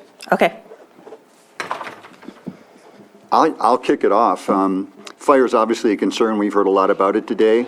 I did notice in the staff report that it appears Getaway offered to eliminate the fire rings entirely, but that was not made a condition of approval, and I'm wondering why that's the case. Did Getaway make such an offer? Not to my knowledge. Okay. Well, it trickled into our staff report somehow. I may be a little confused that Getaway is willing to lock and remove. That was also in the staff report. Yeah, the fire rings during high hazard conditions, multiple, it's related in there. There's a condition of approval for that. We've talked about it as a possibility. I mean, it adds to the ambiance, but I'll let Scott speak for Getaway regarding. I'm not necessarily advocating for eliminating them. I'm just trying to clarify the point in the staff report. Yeah. I would suggest that we just have a condition of approval when we're in a very high fire time. I'm not sure what that's called, but I know there's CAL FIRE, somebody declares it, that the applicant agree to lock up all the fire pits or something. Yeah, that is a condition of approval under wildfire, number 7. Yeah, we exercise that practice at all of our outposts, and are happy to agree to that condition as recommended. HCD control doesn't concern me. It's not unlike what the glamping project Hotopia had to go through at Six Sigma, which was an arduous bureaucratic process, but ultimately successful. And it is not as though we're just signing over large chunks of Lake County land to HCD to remove without any input from the county. I noticed that all the electrical, et cetera, would be undergrounded, which I think speaks to even better fire security. I don't believe it will ever become a mini mobile home park, and the county wouldn't allow that, HCD wouldn't allow that. Reservations appeal to me. Somebody can't just drive up and act like a Yahoo for a couple of days and throw a car battery into a grill fire or something like that. It's a much more controlled environment. I think the architecture and design of the cabins and the philosophy behind it is appropriate for Lake County and a nice mix. I would be concerned about other uses of that land that are much more impactful. And that's the end of my questions and comments. Okay, I just reread the wildfire-related impact COAs, and I do not see that specific one about shutting down campfires during times of high risk. So I would like to add that as I support that. If that would work. So when we make our motion, that would be an amendment. I also have some other concerns that I think are pretty simple. We've heard from a lot of people on this, and I've heard a lot of answers, so I don't want to go over everything. But there are a couple of things maybe for Eric.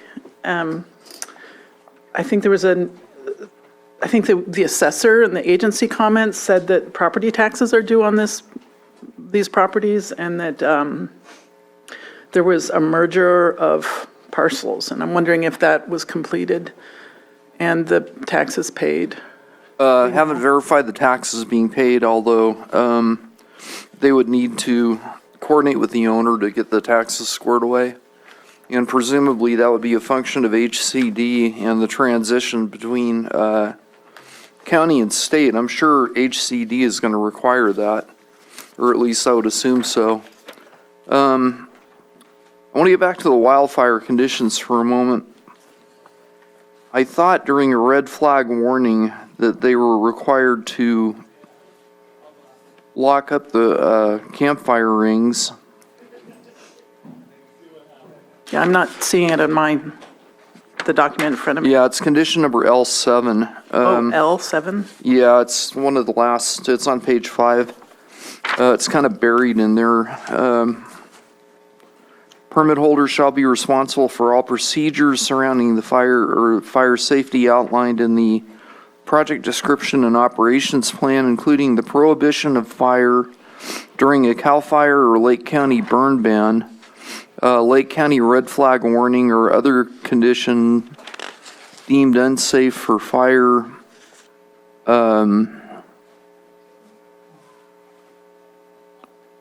To the discretion of the Lake County Fire Protection District. Permit holders shall be aware of the times of unsafe fire conditions, communicate the fire prohibition clearly to guests prior to their enforcement, the prohibition on fire and fire-producing equipment by conducting routine checks, and ensure that at least one staff member remains on site at all times in the event of an emergency. Okay, I'm checking the online version. That may be the case. I think that Everardo saw it, but on the one that's printed in front of me doesn't have that on it, on page 5. But thank you. Sounds like it's been addressed. Commissioners, if I may, very quickly. Nicole. Related to taxes, the state HCD office does not suddenly become responsible for monitoring all aspects of the use of this property, or all aspects of this property in relation to the county's authority. HCD monitors the permit use, so the camping and the associated elements of the camping.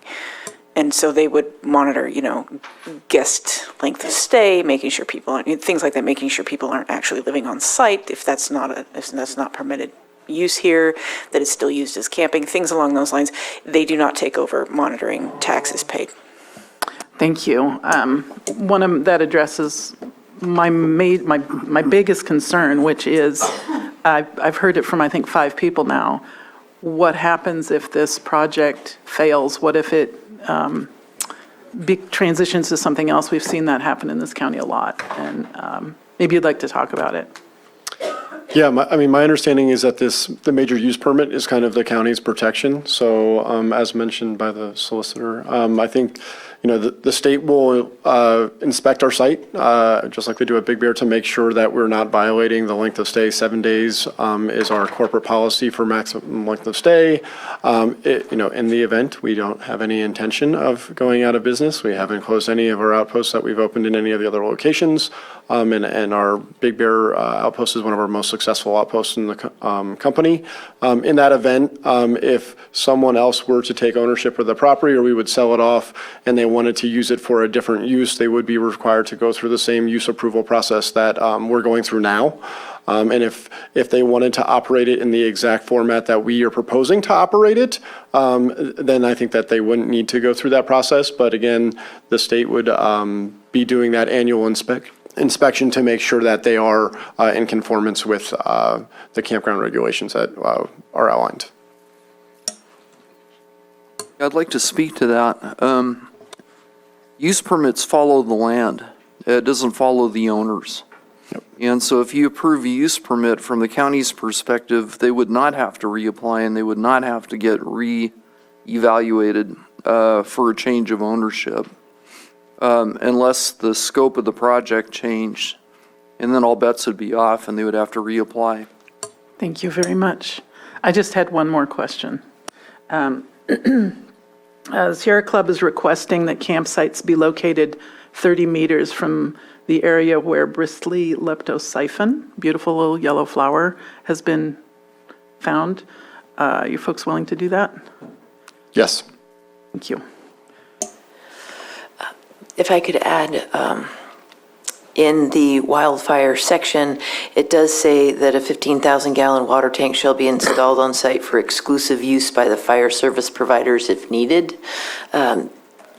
Tanks that are to be used for fire suppression are to be made of either steel or fiberglass, as well as having a connection then that is possible for them to connect to. So if the Commission supports that, we would add a condition, or we would add to number 2 that a 15,000-gallon water tank made of steel or fiberglass and with the appropriate connection be installed. For the exclusive use of fire suppression. So that would differ from what I heard. I can't remember who said what, but maybe. I heard if needed, because the tank is a combination of fire suppression and use for the site. Yeah, that's But what if I it's needed for understood. fire suppression, then the water storage could go towards that in the case of an emergency and be set up such that it can. I think we have it exclusive use of fire department. If needed is actually included in the condition. But how do you maintain its fullness all the time? That would be my question. So Waterway is willing to provide a dedicated 15,000-gallon fire suppression tank, separate from the water supply for the site. Okay, that's what I wanted to hear. Thank you. Okay, so then, so that could be an added, is we can add an additional 15,000. But to answer your original question, you just have something similar to a SCADA, simple SCADA system. Don't ask me for that acronym. I know what you're probably about to, where you have a level in the tank that's then, attached some way remotely to the well. So if the level gets low enough, it fills up and then it stops so it doesn't overflow. Yeah, I can't remember what that's called. We call it the floaty thing. Yeah, there you go. Commissioners, there was one question that I had, and I'm not sure if it's appropriate for staff to raise it, but I would like to. I think it's relevant to several concerns that were voiced. My understanding was that entire interior driveway would be 20 feet wide, surfaced with gravel in order to support a 75,000-pound emergency vehicle, which is most likely a semi-truck towing a bulldozer. And so I guess my question is the intent of Getaway to have a 20-foot wide surfaced interior driveway? Yeah, it is. So we made demarcate for single direction travel for our guests, but it would be constructed to 20-foot width. We have a minimum aggregate standard for our company of 8 inches, and it would be refined based off of the site-specific geotechnical report. But yeah, we will have a 20-foot wide driveway throughout the site. That would include turnouts per CAL FIRE regulations? Absolutely, yes. I believe I did see that in here somewhere, that the 4290 and 4291 codes would be met. Is that what we're talking about? Well, they allow a 14-foot wide, but it's got to have 2 outlets. And because that driveway does not have 2 outlets, it needs to be 20 feet wide. Yes, we're committed to providing 20-foot drives throughout the site. Yeah, that's a big concern. I mean, we've heard a lot today about in case of evacuation, and it's a big concern. So two-way street is important.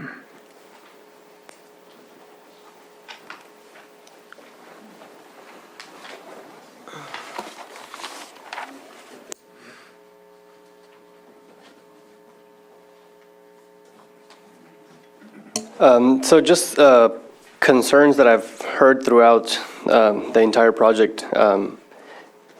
Obviously, well maintenance of the property for fire risks, because let's say that the fire doesn't necessarily start there, that it starts somewhere else and spreads to that ridge. There was a gentleman that came up here and spoke about the maintenance of it, that, it's kept clear, kept clean of brush and potential fuels for fire. So that was my main concern out of this project. So my questions were answered in regards to that, but what would happen to that campground and all the investment if, a fire that didn't start there or came from somewhere else was, made it to the site? Yeah, so each of our sites has a emergency response plan. We have a electronic notification that goes out in multiple formats to the guests in the event of an emergency. I think that Lower Lake and Lake County have an alert system that, we would be enrolled with so that we were getting the most up-to-date alerts from the county and the local fire department so that we could distribute that information to our guests. We carry insurance, obviously, on all of our properties. So that we are basically protecting our investment, but obviously the safety of the individuals who are staying on our property is most critical. And so we have a proactive, kind of like I said, emergency response plan that we would be coordinating in detail with Lower Lakes Fire Department and getting their sign off on. Thank you. I don't believe we have any further questions. I do know council had a question or perhaps a comment earlier. No, unless the commissioners have any questions about some of the things that were said today. Perhaps a point of clarification for the public that because there are 3 commissioners present, any vote we take today to approve a project has to be unanimous or otherwise it's automatically denied. Any vote but one. If you do vote to continue, it would only, by your bylaws, only require 2 members present to vote, because you only to continue an item. But if you were voting to approve or deny the item today, then you would need a unanimous vote. Yeah, I just have one more comment that I would just like to address to everybody who has participated in this. This has been a really difficult decision for me. I walked into this room this morning not knowing how I was going to vote. And after hearing from everybody today, I feel like I can support this project. I think a lot of effort has been gone into it. And Eric has done a really good job of answering the many, many questions. Some people have spoken about things. There was a woman said that this is just a sudden thing. She just heard about it. Well, it's been in the process for a long time. A lot of people have put a lot of work into this. We have conditions of approval that the applicant will have to meet. I just want to thank everybody who participated. And I think I can support this project at this time. Mr. Chair, I'm prepared to offer a motion. Sure.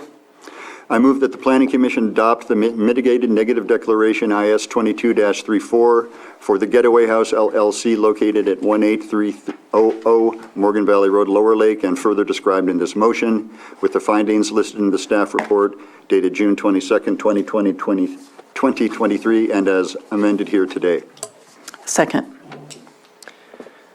All in favor? Aye. Aye. Aye. All opposed?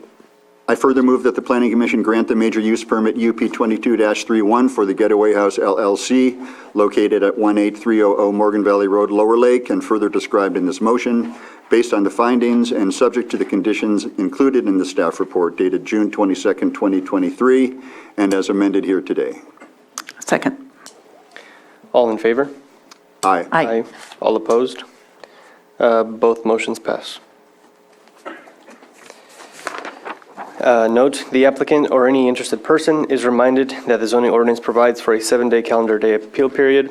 If there's a disagreement with the Planning Commission, an appeal to the Board of Supervisors may be filed. The appropriate forms and applicable fee must be submitted prior to 5 p.m. on or before the 7th day following the Planning Commission's decision on the matter. Thank you, Commissioners. Thank you. Thank you very much. I appreciate your time. Thank you. Thank you.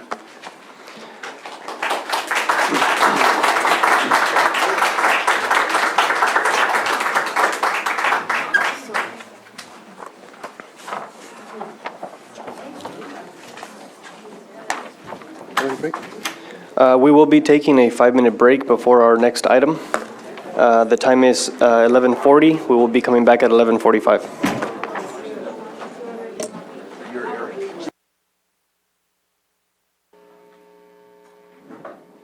Hello, welcome back. So we'll be moving on to our second item. It's a public hearing, consideration of extension to approved parcel map, PM 1801, Van Eck Estates, located at 3640 Lakeview Estates Drive in Kelseyville. Thank you, Chair.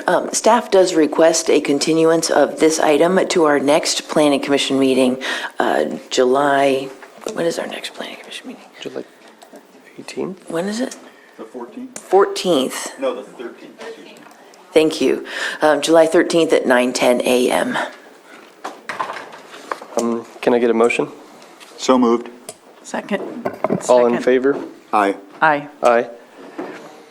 Moving on to our third item, public hearing. The applicant requests a continuance to July 13th, 2023, consideration of an administrative appeal AA 23-01 of departmental denial of a building permit for a new residence on a parcel zone plan development commercial, PDC, located at 12546 Foothill Boulevard in Clear Lake Oaks. The APN is 035-141-33. It says applicant, but it's applicant is Jan and Cheryl Bazooka. Thank you. Staff does request a continuance of this item to our next meeting, July 13th at 9:40 a.m. So move. Second. All in favor? Aye. Aye.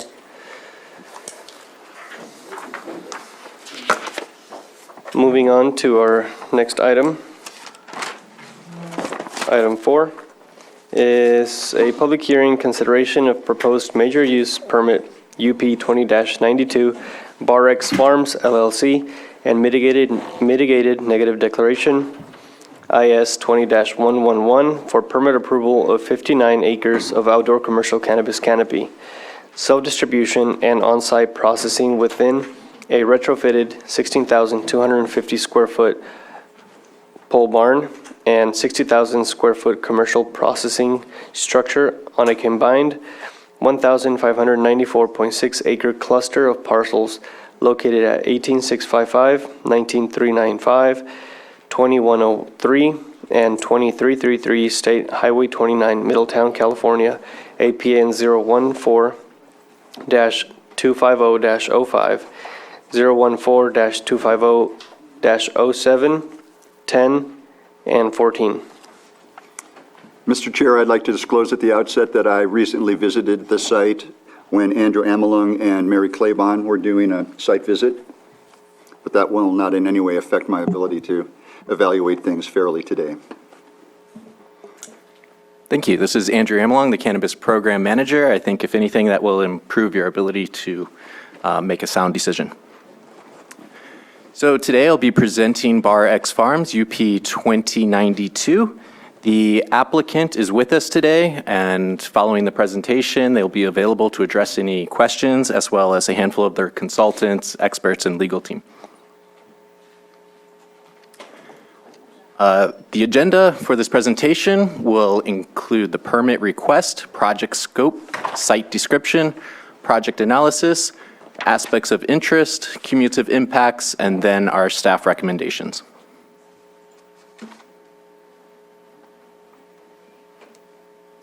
The permit request, the applicants are seeking a major use permit that, as stated, would allow for 59 acres of commercial cannabis cultivation, as well as a cultivation processor license and a self-distribution license.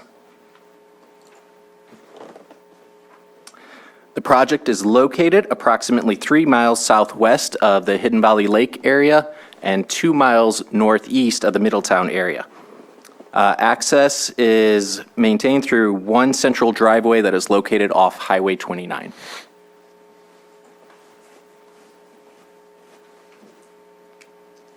The general plan designation for this project is rural lands and agriculture. The base zoning district is rural lands and agriculture as well, and it is part of the Middletown Community Area Plan. Parcels in the vicinity are zoned rural lands, heavy industrial, suburban reserve, rural residential, and agriculture. Surrounding uses, most of the parcels are largely undeveloped, and within the vicinity there is an auto salvage yard, agricultural uses, and some rural residential dwellings. But just to keep in mind, the site sits on over 1,500 acres of land, so it's pretty remote and pretty well insulated from any neighbors in the immediate vicinity. The site consists of rolling hills and valleys. It's part of the greater Gwinnett region, according to the USGS maps. Crazy Creek runs through the property before descending into Coyote Valley to the east. Upper Puda Creek forms the western and northern perimeter of the properties, and it flows northward from the Middletown area towards the Hidden Valley Lake area, and then on to Lake Berryessa. In terms of the project scope, there are 7 cultivation areas. There were originally 9. The project has gone through a handful of modifications from the original application. Currently, the proposal encompasses 71.6 acres of cultivation area to allow for 59 acres of canopy. The canopies range in size from 1.2 acres to 19.4 acres.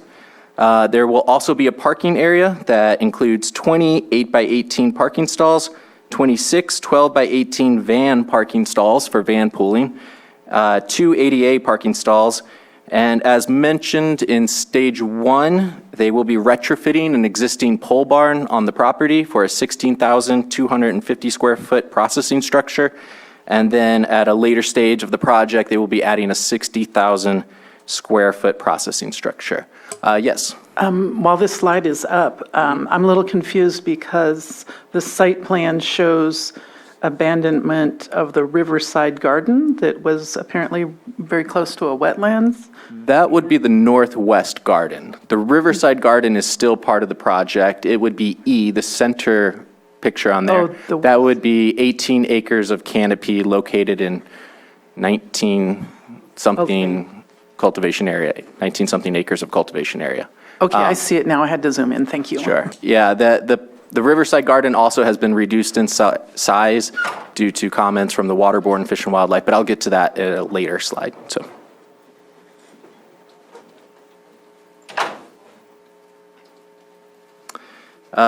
The existing uses, the site is currently known as Bar X Ranch, a cattle ranch that dates back over 100 years, has over 1,500 acres of grazing land. It has an agricultural reservoir for storage of 245 acre-feet of water through appropriated water rights that date back to the 1880s and were, I guess, legally confirmed again in the 1990s. There is a network of dirt and gravel roads and fencing and cattle gates throughout the property. There is existing trenched irrigation system. There's a domestic groundwater well. There's an irrigation groundwater well, which will be the primary well for the cultivation operation. There is the existing 16,250 square foot pole barn. In addition to that, that's not part of the project, there's a 3,250 square foot agricultural structure, a 1,536 square foot agricultural structure, a 2,500 square foot residence, a 1,500 square foot residence, a 900 square foot garage, 650 square foot garage, a 200 square foot storage structure, a 1,500 square foot storage structure, and an on-site septic system, 2 on-site septic systems. Sorry, so a lot to get through.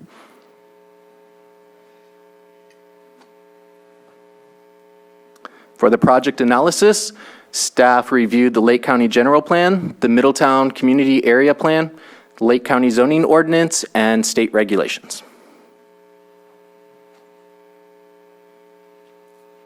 For the Lake County General Plan, Chapters 3, 7, 8, and 11 were reviewed.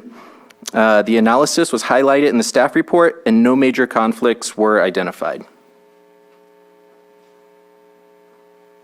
For the Middletown Community Area Plan, Section 5.1.5 on comprehensive economic development was reviewed.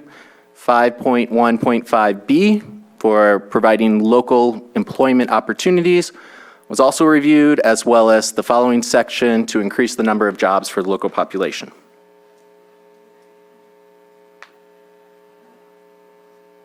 Of Chapter 21, our zoning ordinance, Chapters 5, 7, 27, 34, 35, 36, and 37 were reviewed.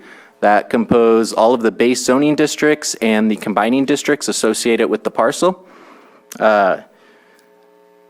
Let's see here. The project was planned and then twice revised to meet all the standards throughout these articles. as well as state regulations, and the current proposal has no conflicts with Chapter 21 of our municipal code, our zoning ordinance.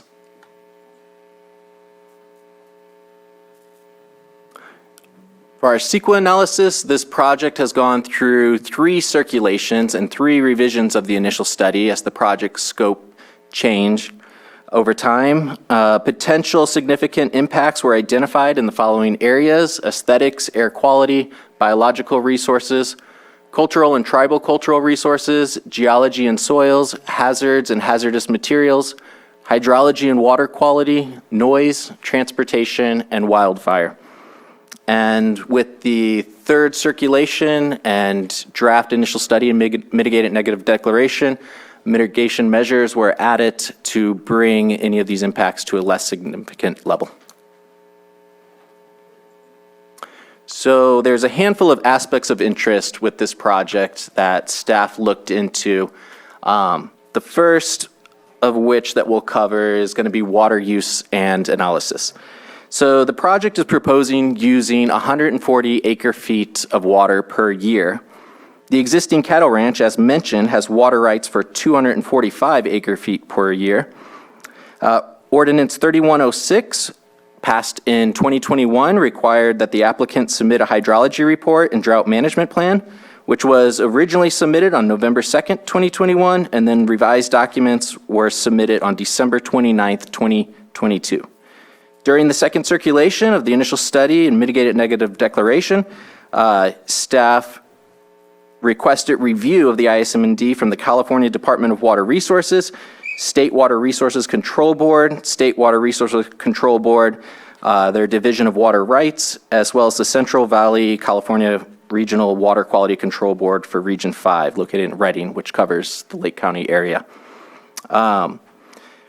When staff did not receive direct comments from a handful of these agencies, staff went ahead, well, I'll just say myself, I went ahead and reached out and established a number of meetings with various agencies to review the, proposed use of water, the various proposals, because the project had gone through different stages with different water requirements. Ultimately, it was recommended that I reach out to the water master of the Upper Puda Creek watershed, Mark Van Camp from MBK Engineering, located in Sacramento. His staff did review the hydrology report and drought management plan, and they had concluded that as the project is proposing groundwater use, they had no further concerns. Their primary concern is for surface water use along the Puda Creek region, Upper Puda Creek. Let's see here. Following this, further revisions were made, and on December 5th, 2022, the Cullowhee County Water, 2023. Well, oh, it should be 2022. Sorry, I guess I'm in habit of writing 2023 these days. So for clarification, on December 5th, 2022, staff received a statement from the Cullowhee County Water District. In coordination with the applicant, they conducted a 10-hour pump test. They kind of, because they knew there was a lot of concerns about their water use, they felt pretty confident about the amount of water that they had, and they wanted to work with the county to prove that. They set it up as like a, quote, gold standard water test. The Cullowhee Water District monitored 3 of their wells within the vicinity towards the Middletown area. And of those 3 wells, their static water level did not change throughout the course of the water test. Furthermore, on February 13th, 2023 of this year, LACO's principal geologist and certified hydrogeologist submitted comments on the hydrology report and drought management plan. They made some comments. They questioned the methodology for analyzing an unconfined aquifer when there was evidence to suggest the aquifer that the well was tapping into is confined. Other comments mentioned that their estimates for the evapotranspiration were significantly lower than recent studies that had been made, especially when analyzing the Big Valley watershed, towards Kelseyville. So it was a lot lower, but whether or not they make a significant difference in the overall water use is in question. But with that said, these comments were reviewed. There's a few other comments. Let's see here. There was a lack of a source cited for the applicant's proposal of experiencing a drought year every 5 years. And finally, the cumulative impacts was based on 70 acre feet of water per year. I think it was based at the time at one of their proposals that had gone through a handful of different changes, which is, again, it's not aligned with the current 140 acre feet of water use, acre feet per year being proposed. With that said, these comments, I did reach out to the applicants and their hydrogeologist or hydrologist who is here to answer some questions, and it comes down to two professionals with different opinions. So maybe you can ask them questions when we get to that point. On to the next aspect of interest, grading and serpentine soils. There was some conflicting information that I came across, especially with this serpentine soil map that was submitted as part of their biological report. I noticed the area that they had mapped out for serpentine soils was somewhat different than what we have available on our Lake County GIS portal. Both their biological report as well as our online portal uses the U.S. Department of Agriculture's National Cooperative Soil Survey data. However, these layers were slightly different, and you can see it kind of affects their central gardens. I'm not sure if you can notice that on the map. Let's see if the mouse can kind of. This area in here, there would be more serpentine soils potentially there. As stated in the biological report, even though it's mapped out, they have not encountered any serpentine soils on site. Should there be any serpentine soils as they go through their complex grading permit, there's just a set of standards that our air quality management district would have them meet in terms of, construction activity on those, in those areas, so, which have been incorporated in the conditions of approval. I'd say one of the biggest issues and concerns of this project is transportation and access. There's one central driveway, and it's the single and primary access point to the project. It is located on State Highway 29, where the speed limit is 55 miles per hour. It's on a slight curve. And on October 6, 2021, a traffic analysis was submitted that was conducted by W-Trans. It did state that the project would need a left turn lane, and they recommended that until that left turn lane be constructed, that no left turns be made during peak traffic hours of 4 to 6 p.m. Monday through Friday. The applicants did make a transportation plan to provide for van pooling for employees. On April 7th, 2023, more recently, Caltrans did submit additional comments as we had recirculated the initial study one more time. They had mentioned that in the time between their initial comments and this recent circulation, that stretch of Highway 29 had reached a threshold of accidents that would require the highway to be widened. They have plans that by 2026, I believe, to put in a 4-foot soft medium and extend the shoulder size. They're aware of this project, and their main request was that, let's see here. They advised the applicants to advance their left turn lane channelization submission to undergo their QMAP method for reviewing the projects as soon as possible, basically. They would like for them to advance it, incorporate it, so that they can coordinate their own project along that stretch.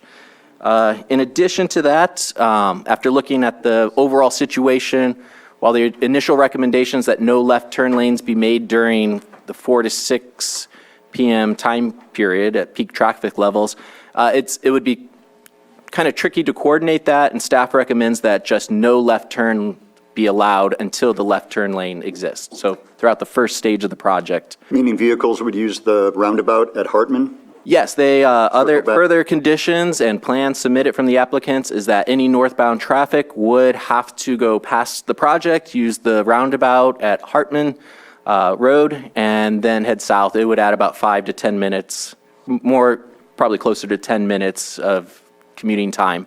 And also keep travel logs for all their van pooling. That's why there's so many van parking spots as part of their plan. So they intend to pull in the majority of their employees. So when they talk about a soft median, does that mean that it'll be clear that you can't turn left? Is that what that means? Well, They're formulating those plans at the moment. The left turn lane is still possible with that soft medium. I think their intention is to space that out and basically so that the road is not continued, like basically from one lane to the next as part of the same piece of pavement. There would be a break, 2 lanes broken and a soft medium in between. A hard medium, I guess, and I'm not a transportation planner, would be something like a barrier to prevent crossing over. The soft medium would be more of spacing, so. Let's see. Oh, one other condition of approval concerning this is that the applicants add an additional security camera at the entrance so that all inbound and outbound traffic can be monitored.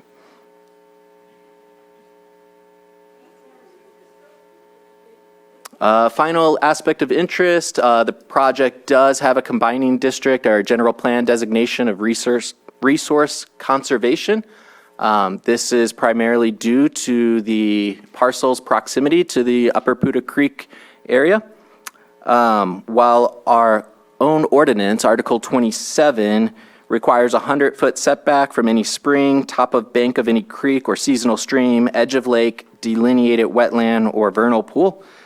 State regulations require for a Class 3 ephemeral watercourse to have a 50-foot setback, which is less than what we require. A Class 2 seasonal stream would require a 100-foot setback, and a Class 1 watercourse would require a 150-foot setback, which is more restrictive than what we allow. This issue was coordinated with Janae Freed and her supervisor, Jason Schroeder of the Water Board, as well as Kyle Stoner with Fish and Wildlife. Through a handful of revisions, again, this was another call for those revisions. It did affect the Riverside Garden to impose that first to establish the high water mark on Upper Puda Creek, which the Water Board did, and then set the 150-foot setback from that high water mark, which the applicants did. It took, I think, roughly about 8 or 9 acres from that Riverside Garden, the original proposal. So just wanted to address that. In terms of cumulative impacts, the project is fairly well insulated from any other development, including cannabis projects. Within a 1-mile radius, there are no pending or approved projects.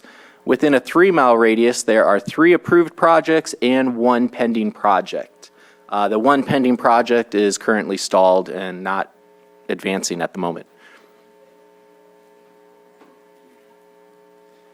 Staff recommendations are to adopt the mitigated negative declaration, initial study 2111 for use permit 2092, with the findings found in the staff report, as well as to adopt use permit 2092 with the proposed conditions of approval and with the findings found in the staff report. This concludes the presentation, and we can open it up for questions and comments. I just have a couple questions, if I may.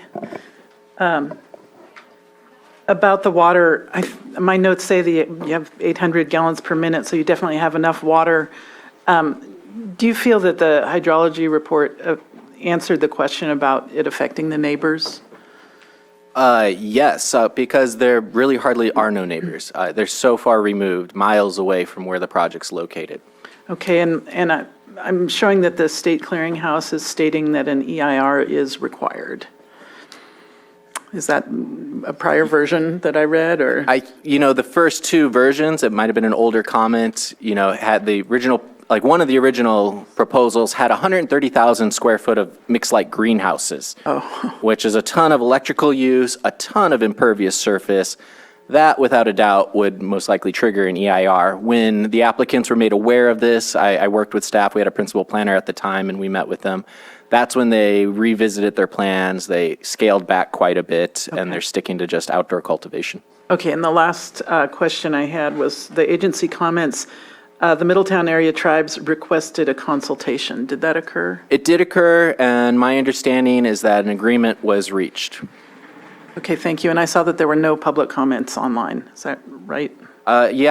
We checked again. We did not receive any e-comments. I think it was April 13th, I attended the Middletown Area Town Hall. There were a handful of citizens that were concerned about the project. They asked a lot of questions. I answered those questions to the best of my ability. When we did send out legal notification, Monica Rosenthal of the Middletown Area Town Hall reached out to me for the staff report. We were still finalizing it, but I sent her a link to the initial study and all of the attachments that are available on Sequinet. And I requested that, she reach out to her community, and anyone who still has concerns, please submit written comment. But up until today, we still haven't received those, so perhaps they're here in person to speak to any concerns, so. Great, thank you. What's the distance from 29 to the perimeter, the edge of the south pasture, or whatever that one's called? Well, from the central driveway, as you enter the property, you're first going to encounter the parking area, and then in the stage 2, that's where the proposed cultivation area, proposed processing facility will be, the larger processing facility, both of which, it's beyond the scenic combining district area, but they will still be required to have vegetative screening. I believe no less than 20 feet in height. So 500 feet from there, you'll hit the parking lot, the processing facility.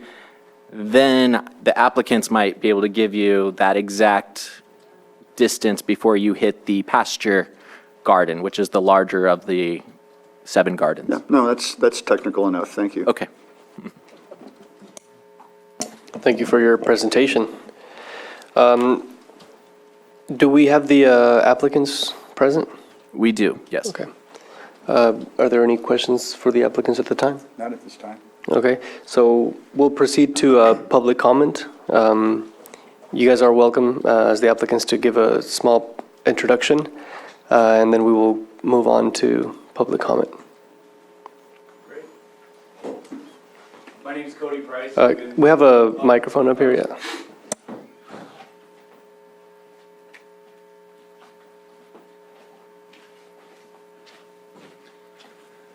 Hello, everybody. My name's Cody Price. I've been working on this project since inception, going now 3 years.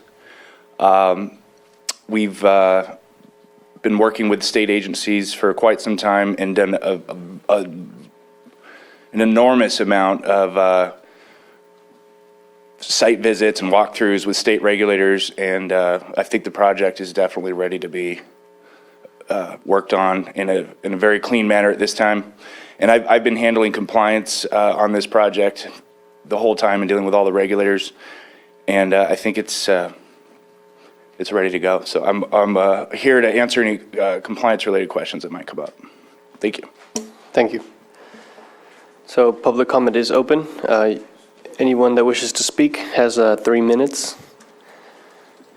Hi, my name is Mike Mitzel. I'm also a consultant on the project, and I live on site. To answer John's question, the closest garden to the highway is around 1,100 feet back off the highway. We designed it when there was that ordinance was going around that there may possibly be 1,000-foot setback off of the highway, so we didn't know how that ordinance was going to end, so that's where we just made it 1,000-foot off of the highway. The other thing is we got rid of all the greenhouses, and that's where that comment came from, was the impervious surface of the greenhouses was going to trigger the EIR, so we removed all of the greenhouses, 100% gone. The other thing about the water board cutting off some of the back garden, and he kind of explained it a little bit, but it's basically just where our biologist said the high water mark was, and the water board didn't argue it, they just had a different opinion, and we just went with their opinion of where the high level was, because it's not very easy to figure that out back there. They go by a 2-year high water mark, so it's very difficult to do. So basically, we submitted ours, they had comment, and we just went with their comment, and that's where we lost the 9 acres. Any other questions that you guys have, we're glad to answer, but hopefully that sums up some of it. Thank you. Thank you.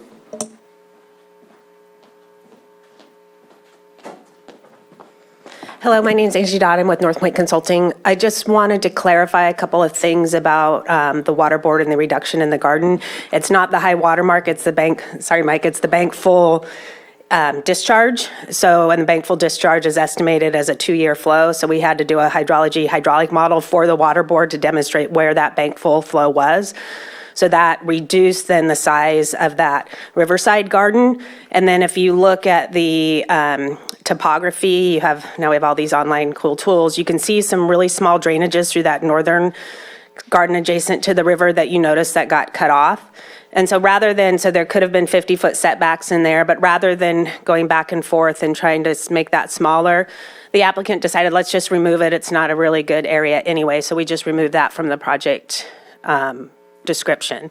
So I just wanted to clarify that with respect to the water board. And then any questions you have on water, they have their draft lake and stream bed alteration agreement with CDFW. We've been working with them consistently, just got the draft, so all the mapping has been up to date with CDFW. When working with Andrew and Janae Freed at the water board, because Lake County requires an active enrollment in the general order for cannabis, you have to have your site management plan up to date. So we have all the site as of, I think a month ago, I got an approval from her that all the site management plan is up to date. There's certain work that needs to be done, upgrading culverts, improvements on the ranch that wouldn't occur if cannabis wasn't going to be occurring on this site. So once this project is approved, there's a lake and stream bed alteration agreement with CDFW and road improvements with the water board that will happen, that improve water quality, and it will be a result of this project. So if there are I know I'm talking really fast, I apologize. If there are any questions regarding water or that, just let me know and I'll happily clarify. Thank you. Thank you.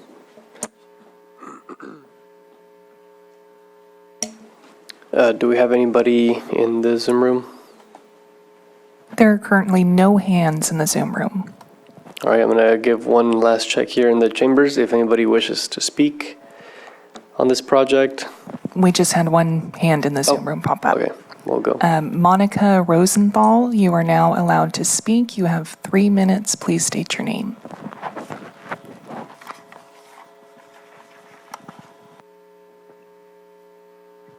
Hi. Good afternoon, everyone. My name is Monica Rosenthal, and I am located in Middletown. I have 2 comments, one as a citizen of Middletown, and secondly, as the chair of the Middletown Area Town Hall, the math group. I did try to send an email this morning via the computer. It did not go through, I guess. So my first comment basically just has to do with in regard to the traffic, as Andrew had described. There are some safety concerns with the left-hand turn, the access to the property off of Highway 29, the mitigation measures asking people to drive onto the traffic circle and then circle back to the project location, and also the cameras placed to monitor the access of the project off of Highway 29. How will all of these specific and detailed mitigation measures be monitored for the safety of those traveling Highway 29 between Middletown and Hidden Valley Lake? In regard to the math group, yes, there are many members of our community that had expressed interest, concern, or had comments or questions about this project. Math did forward all of the information to the math membership. We were unable to actually discuss this as an organization, given that we only meet on a monthly basis, and the timing of this just didn't work out. So yes, the community members of the math group have been notified. I hope that some of them are there or listening via Zoom. And anyway, there you have it. Thank you. Thank you for your comment. So there was a question there regarding how those rules would be taken care of, making sure that people are going around to the roundabout and the camera being there. So if you would like to respond to that question, you're.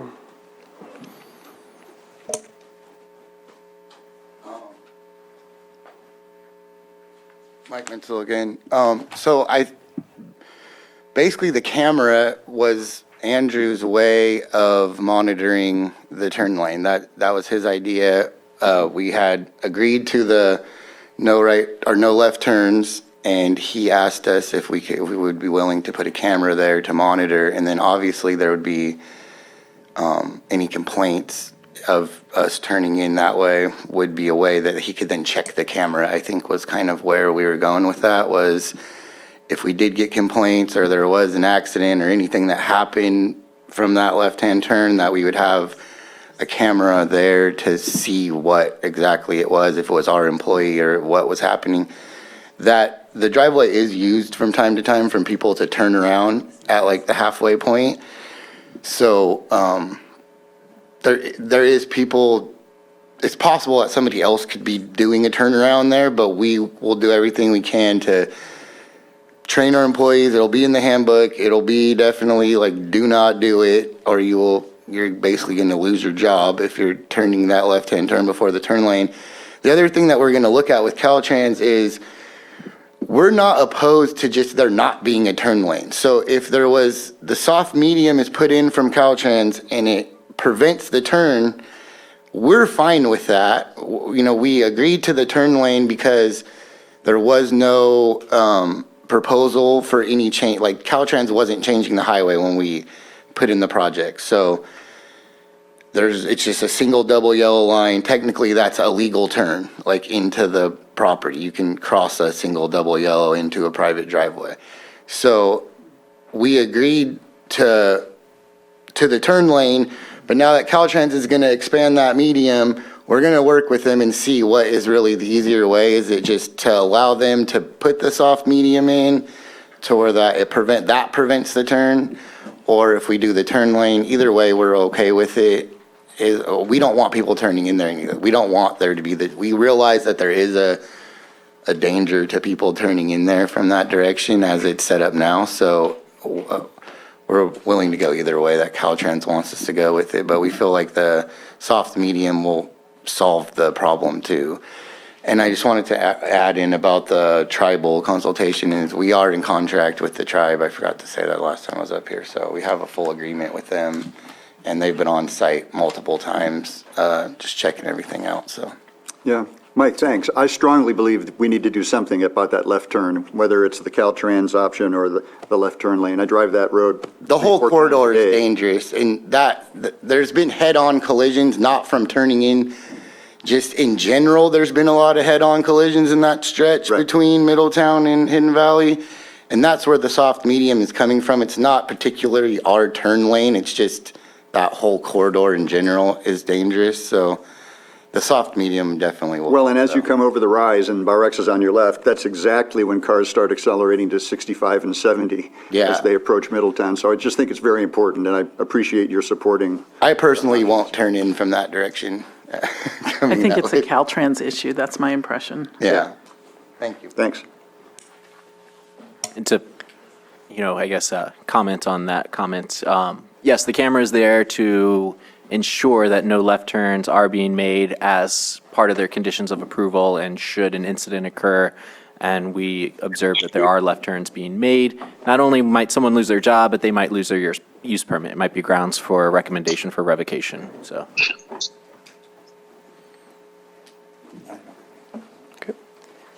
Monica, I hope that answered your questions there. We're going to take a quick peek back at the Zoom room and see if there's any other hands. I'm not showing any other hands in the Zoom room. Okay, I see none in the chambers, so I'll be closing public comment and bringing it back to the commission. Chair, I'm prepared to make a motion. I move that the Planning Commission find that potential impacts associated with this project can be mitigated to less than significant through the implementation of the Mitigated Negative Declaration IS 20-111 prepared for Bar X Farms LLC on property located at 18655 and 20333 South Highway 29 Middletown, and further described in this motion, will not have a significant effect on the environment, and that the Planning Commission adopt initial study IS 20-111 with the findings listed in the staff report dated June 22nd, 2023. Second. All in favor? Aye. Aye. I move that the major use permit UP 20-92, applied for by Barrex Farms LLC on property located at 18655 and 20333 South Highway 29, Middletown, and further described in this motion, meets the applicable requirements of the Lake County zoning ordinance, and that the major use permit is hereby approved, subject to conditions included in the staff report dated June 22nd, 2023. Second. Aye. All in favor? Aye. Aye. All opposed? Motion passes. Note, the applicant or any interested person is reminded that the zoning ordinance provides for a 7-day calendar day appeal period. If there's a disagreement with the Planning Commission's decision, an appeal to the Board of Supervisors may be filed. The appropriate forms and applicable fee must be submitted prior to 5 p.m. on or before the 7th calendar day following the Planning Commission's final determination.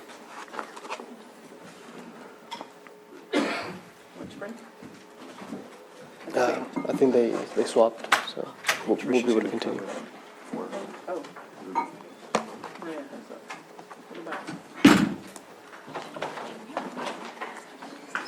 Yeah.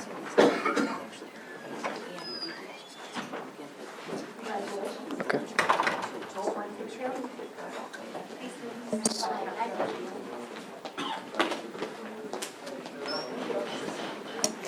All right, so before we move on to our next item, there will be a 1-hour break till the next item. So we'll be back at 1:30.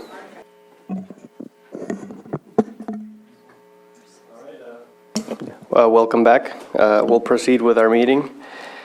We left off at item number 5.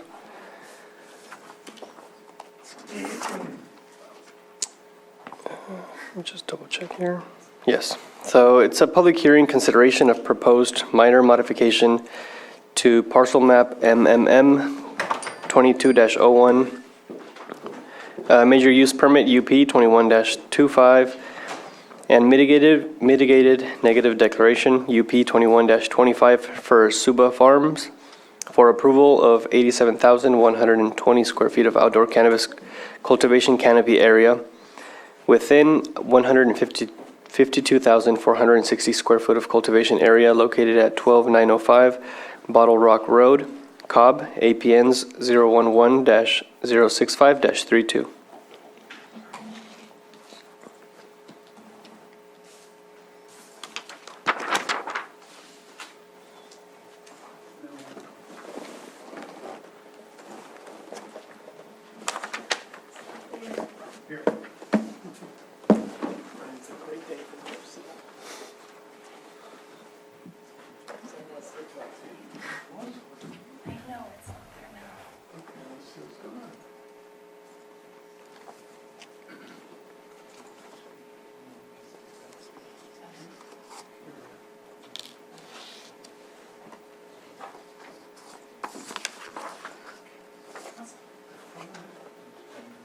Thank you. Good afternoon, everybody. My name is Trish Turner. I'm an assistant planner with the Community Development Department, the Planning Division. Closer to the mic. Oh, there we go. Today on our agenda for this application is the permit request, the project scope, site description, project analysis, cumulative impacts, recommendations, and conditions. The project proposes to create a second building envelope and proposes a total of 87,120 square feet of canopy area within 152,460 square feet of cultivation area, with 2 A-type 3 outdoor cultivation licenses and 1 type 13 distributor transport only self-distribution license.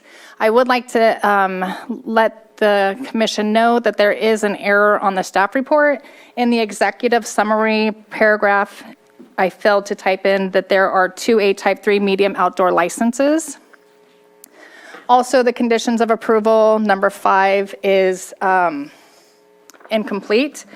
And I would like to amend it to say that the applicant shall provide adequate security on premises. All fences installed shall be a minimum of 6 feet in height and cannot exceed 8 feet in height. If the fencing exceeds 8 feet in height, the applicant shall obtain all necessary permits. The project is located in unincorporated Lake County. It is 6.8 miles southwest of Kelseyville. Access to the project site is provided by an existing driveway off of Bottle Rock Road. Here is the zoning map. The project location is zoned rural lands, BF, which is it's a special light lot density. It's a frozen, so it cannot be split up. And then it's also in the scenic combining district. The project parcel is developed and includes a single-family dwelling with a detached garage. The proposed cultivation area is within an approximately 3.5-acre area on the eastern portion of the property that is mostly clear and flat. There was an early activation granted on this property to a previous applicant. The proposed project includes the following: 3 2,500-gallon water storage tanks, 2 secured sheds under 100 square foot each for pesticide and fertilizer storage, perimeter fencing, 4 employee parking spaces, including 1 ADA compliant parking space, portable toilets with washing station, 1 ADA compliant portable toilet, a loading zone, and a 20-foot wide access driveway from Bottle Rock Road. And this is what is existing on the property right now. There is a permitted residence, a septic system that will require an inspection from environmental health. That was their conditions, is they would like to come out and inspect the septic system. It is a condition of approval. A detached garage and existing wells. The project is in compliance with the Lake County General Plan, the Cobb Area Plan, Lake County Zoning Ordinance, and state regulations. The Lake County General Plan policies reviewed. There was no conflicting policies within the general plan and no policies addressing commercial cannabis cultivation in the general plan. However, the project will utilize screen fences and follows the required setback of at least 100 feet from the property line. The project, as proposed, will also include a 5,000-gallon water storage made of steel or fiberglass and a backup generator for emergency use. That 5,000-gallon water storage tank will be dedicated to fire suppression.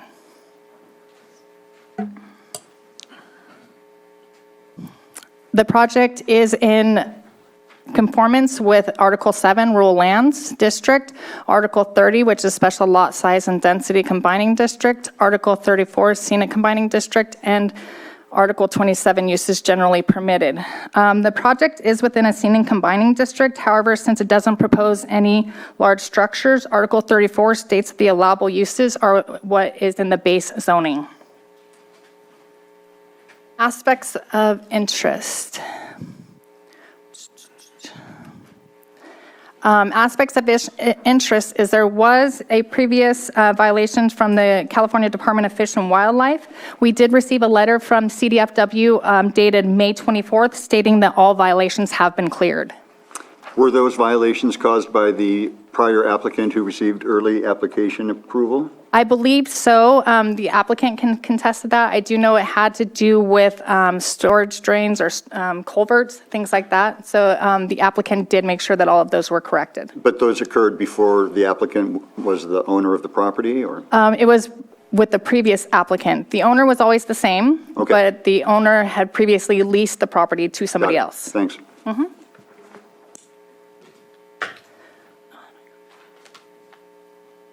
Aspects of interest, there has been a lot of concern regarding odors. And there's not a lot that can mitigate odors for outdoor cannabis cultivation. However, the applicant will be planting fragrant flora around the areas where the nearest houses are, so that way it could help mitigate those odors during season. The proposed project will obtain water from the existing well. A water availability analysis and hydrology report was prepared on November 20th of 2021 by Hurwitz Environmental, and the drought management plan was also provided by Hurwitz Environmental Services according to the requirements of Lake County Ordinance 3106. The project is projected to use 4.78 acre feet of water a year, and there are no known wells within 100 30 feet of the irrigation well, which is the sphere of influence. I'm sorry, what is I thought it was 400 feet, no? No, that's, the hydrology report said 130 feet at the top.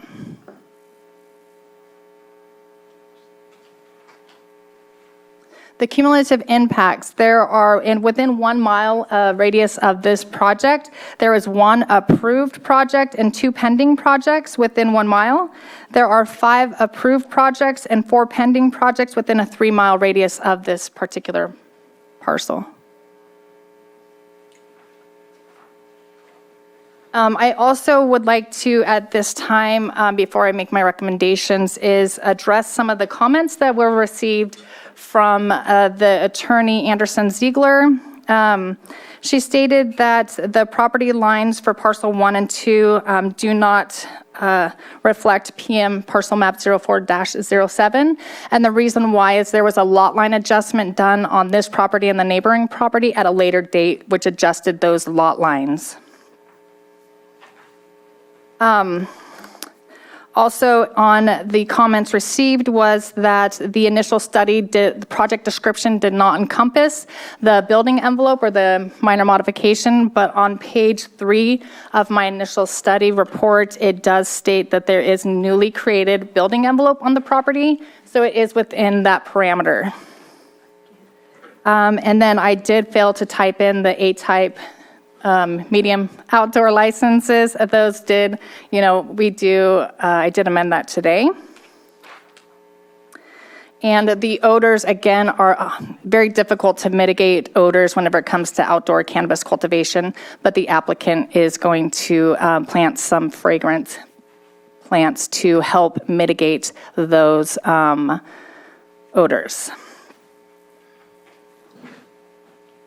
So our recommendations is you adopt a mitigated negative declaration, initial study IS 21-25 for minor modification to the parcel map MMM 22-01 and use permit UP 21-25 with the findings found in the staff report. Approve the minor modification to parcel map MMM 22-01 with the findings found in the staff report. And approved use permit UP 21-25 with the proposed conditions of approval with condition number 5 amended and with the findings found in the staff report. And that concludes my presentation. Thank you, Trish. Are there any questions for Trish at this time? Hi, Trish. Do you know what? Excuse me. Oh, can I ask? Public comment is not open Oh, is that yet. for you guys to ask? Yes. Yeah, it's Okay, not sorry. public input yet. Sorry about that. No questions? Is the applicant present? Yes, the applicant is present and is willing to answer any questions. Okay. Unless if you wanted to give an introduction, we could open public comment and then you could perhaps answer some questions that might arise from that.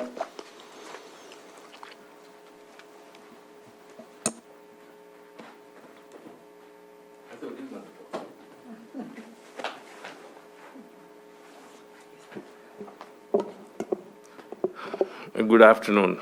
Good afternoon. I bought this property in 2005 as a. Could you state your first and last name for the record, please? Oh, Suba Naidu. And we come here every weekends.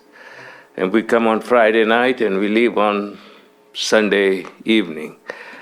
And in 2005 and 2020, Carlos comes to me and asking me, hey, you know what? I'm a sheriff in Lake County and I want to lease your land. And I said, what are you going to do? He said, I want to plant cannabis. And I said, I don't know. I have to talk to my family. So I talked to my son, and both the boys says, Dad, be careful. I said, no, this is passed by the state of California, and people voted for it. And I said, I'm not doing any illegal. I'm doing it legally. I told him, and I came with him to this building to get the permit. And you guys gave him early activation permit, and I have a copy over there. And I did. I didn't do the planting, I left it to him. So he planted it. So he did not follow the rules of the county and the water department, and they sent me the citation. And I talked to him and I said, that's it, you stop and leave this place. I don't want you to do. So I hired an attorney told him to leave, and he left. And I thought, what I'm gonna do with this place? I said, well, I'm retired. I was a county employee, and I'm retired. And I said, hey, you know what? I'm gonna go and do the planting over there according to the rules of the county and the state. And that's what I'm trying to do. I'm not trying to disturb anybody. I'm not trying to do anything to anyone. I am just want to follow the rules and do what you guys say. I have a quick question for you. You're planting them in pots, raised beds? Yeah. There's also a reference to hoop houses, though, in the staff report, which are enclosed, are they not? There are no proposed hoop houses. It's strictly going to be 100% outdoor. Outdoor. Yes. Okay, as long as that's, the reference to hoop houses confused me. Thanks. Thank you for your introduction. Thank you.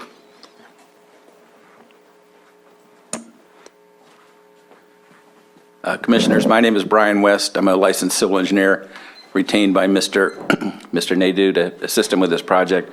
I just wanted to quickly address the question about those fish and wildlife violations. So if they fell into 4 categories, 3 of those were legacy violations that occurred decades ago, only one of which was anything related to the person who leased the property for the cannabis cultivation more recently. Mr. Nadeau hired a environmental consultant to write a remediation plan to correct all those violations. I managed that project. All the violations were corrected, none of which were even really that significant. And then we got the Fish and Wildlife Service to agree that they were all corrected, and it's a done deal now, so that it was fairly minor things that were there, most of which were there when he bought the property. So I hope that clarifies that. Thank you. So now, public comment will be open if you guys wish to speak. Just a reminder that it is 3 minutes for each person. So we get to ask questions now? Yes, whoever wants to speak. So, young lady over there? Oh, You need to address the commission directly. Hi, my name is Charlene Wignall. Let me finish. And then, this is a comment period. We are happy to follow up with questions, and if you have any, we'll get them answered for you. Okay, so- But you're here to speak I to the understand, commission. thank you. I gave packets about a month ago to Jamie upstairs. Do you guys have a copy of my packets and my pictures that were attached? So how close are they from public lands? The ordinance requires a 1,000-foot setback. There is only one parcel that is open lands, and it is over 1,000 feet away. Public lands. Public lands. Do you have a packet of mine? I do, actually, I don't have it with me, but I can show you on the zoning map, there is only one parcel that is public lands, and it is over 1,000 feet away. Do we have an extra packet for me at all up there, or no? I thought there was 2 parcels. No, there's not. So I did take into consideration what your, the open space or public lands, and I reached out to our IT department, Lon Sharp, and asked him about it because it wasn't in reference to what our GIS says, and he stated that those are outdated, and whenever you click the I agree to button on it, you're agreeing to know that they are not always up to date. Correct. Okay, that's good news. Number 2 is that is scenic corridor, and last time he grew, he had blackout out there, plastic, hoop houses, and it's an eyesore. I'm surprised that no one's complained of that before. So I would love to have conditions of approval not allow the plastic nor the blackout. A green garden would be nice. Number 3 is last time he grew, there was no hurdles, there was no hay. All his surface water goes into our pond, which has a very rare turtle, as you've seen in my biological report, and goes into Carter Creek. I'm hoping you can do this as conditions of approval. Last time they grew, I do not believe they recorded every month, by the 10th of the month, their pesticides that they used. I'd like to have that because it affects my animal life, it affects the turtle, it affects Carter Creek.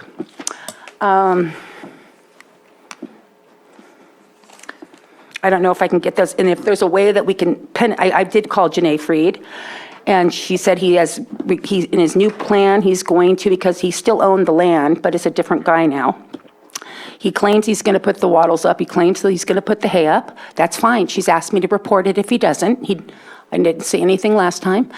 If we could put that as a condition of approval with a little penalty, that would be nice to support that, and the pesticide report, and that he has to do every month that he uses pesticide by the 10th of the month following.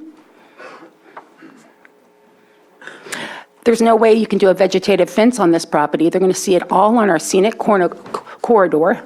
He's not within 700 feet. He's less than 700 feet from Moore Winery and Vineyard. He's considered prime farm land. We have an orchard. Moore Winery has a vineyard, and he has now cannabis going into prime farm ag, and there's no way you can do a vegetative fence there.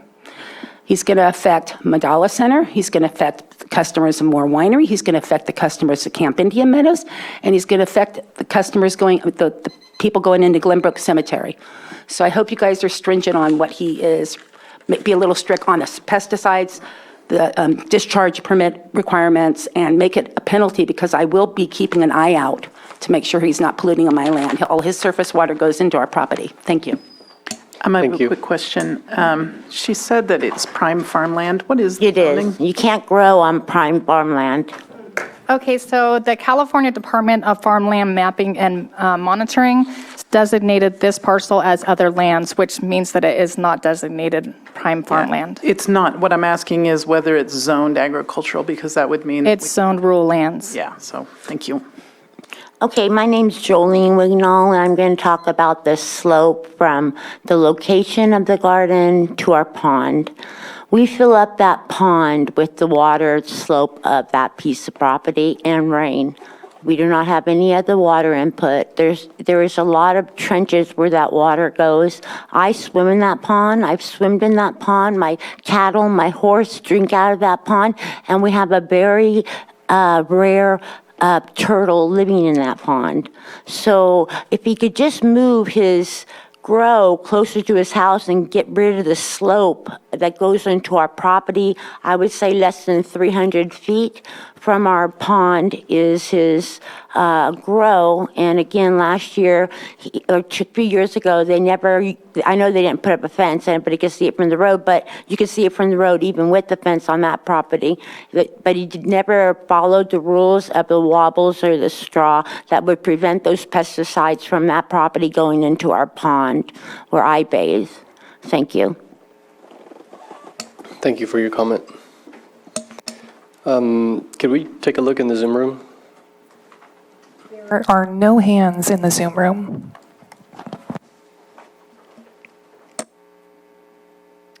Hello, I would like to make one comment. This is Andrew Amelong, the Cannabis Program Manager, to address the public lands concerns.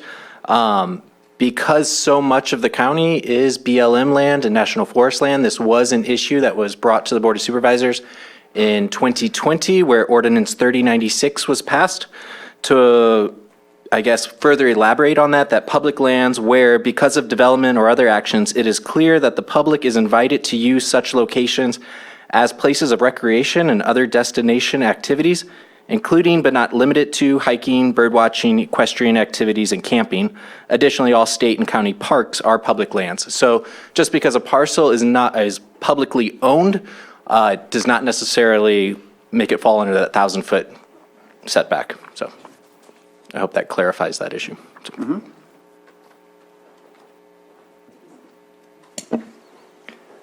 I see no more hands in the chambers. Double check the Zoom room. No hands in the Zoom room. So we'll be closing public comment and bringing it back to the commission.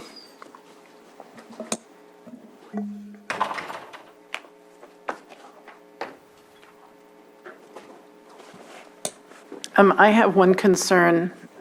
Maybe you can address this. According to my math, you're going to need about 21,000 gallons of water per day during the growing season if you have 5x5 spacing over 2 acres. You have 17,000 if you pump the well at 12 gallons per minute, which your hydrology report shows is sustainable.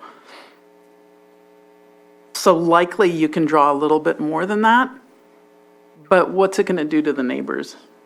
We don't really know that because the hydrology report just shows 12 gallons per minute.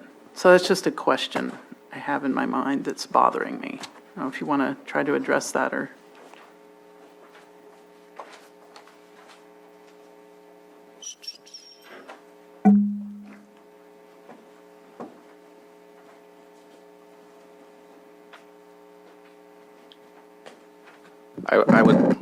This is Brian West again. I would like to address that question, if I could. Thank you.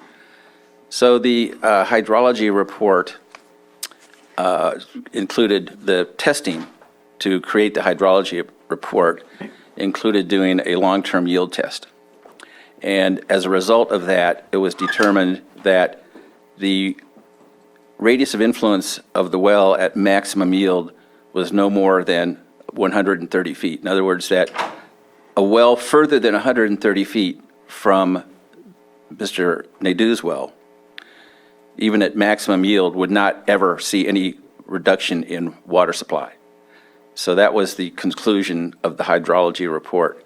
Now, as far as how much water is needed to sustain this cultivation area, if there is not enough water for the entire cultivation area, which we think that there probably is because of the cultivation that took place there previously, then the number of plants would have to be reduced. I mean, you can only grow as many plants as you have water for. So there's no possibility of squeezing more water out of the well. The only choice you have is to reduce the number of plants that are consuming the water. Yeah, agreed. And I think you have the water. The question is whether it's going to affect the neighbors. Well, I think the hydrology report is pretty conclusive that this well can never be extracted to the point where it would affect any well that's known to be close by to it.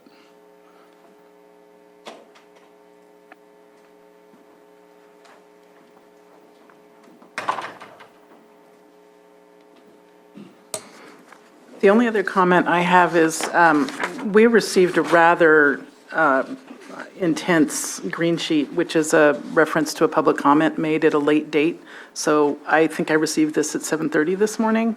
And it does raise some concerns for me. So I would suggest to the commission that we might either continue this. We are prepared to address those concerns. Great, let's hear it. If you want to go down the letter, so I am referring to the letter written by Anderson Ziegler, the green sheet that we just got yesterday. In the second paragraph where it refers to new documents, I can only assume that that means those were documents that were sent to AZ on May 31st in response to the first letter, which is on page 4. We did send those materials to them at that time.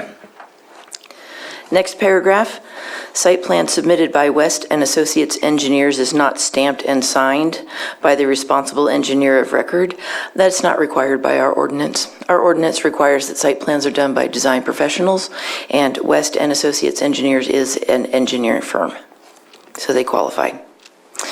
Next paragraph, the property line configuration shown for parcel 1 and 2 on the certificate of correction does not align with the recorded parcel map 04-07.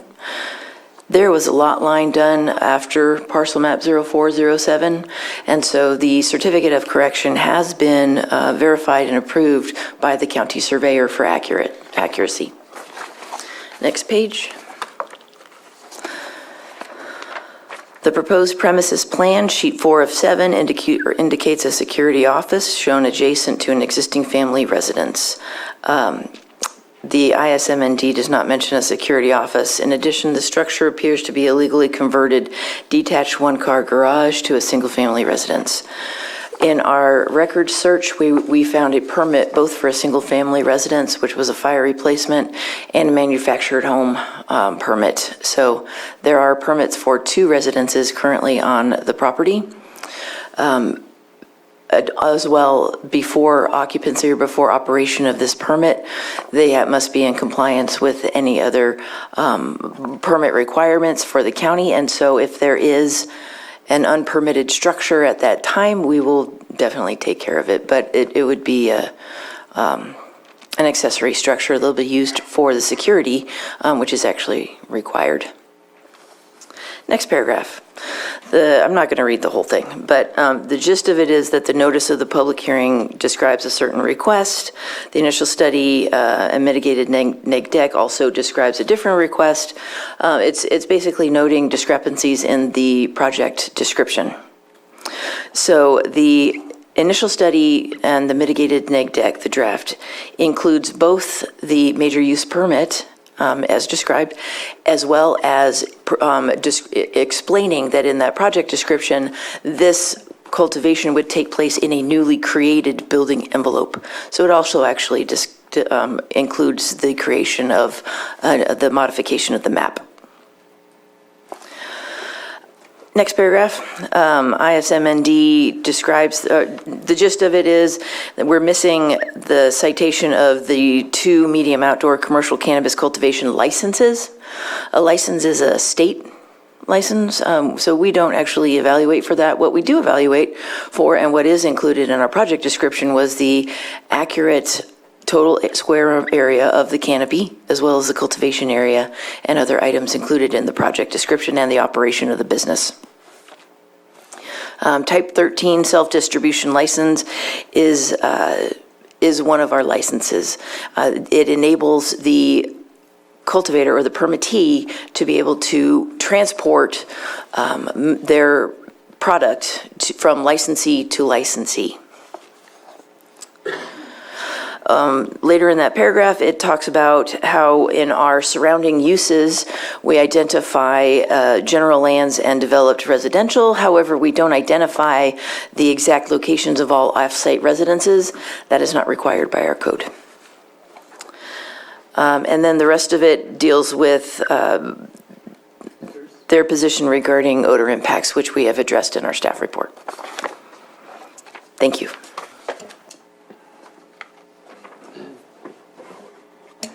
Are there any further questions for the applicants or staff?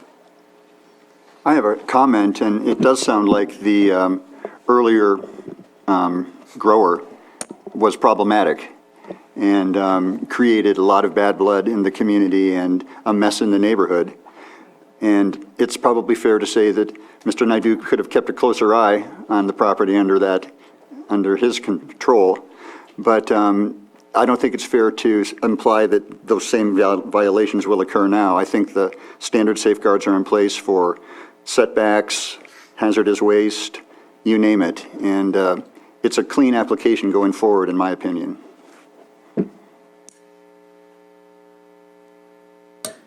I'm very worried about the odors, but having said that, we have a process here, and I think we need to follow that process.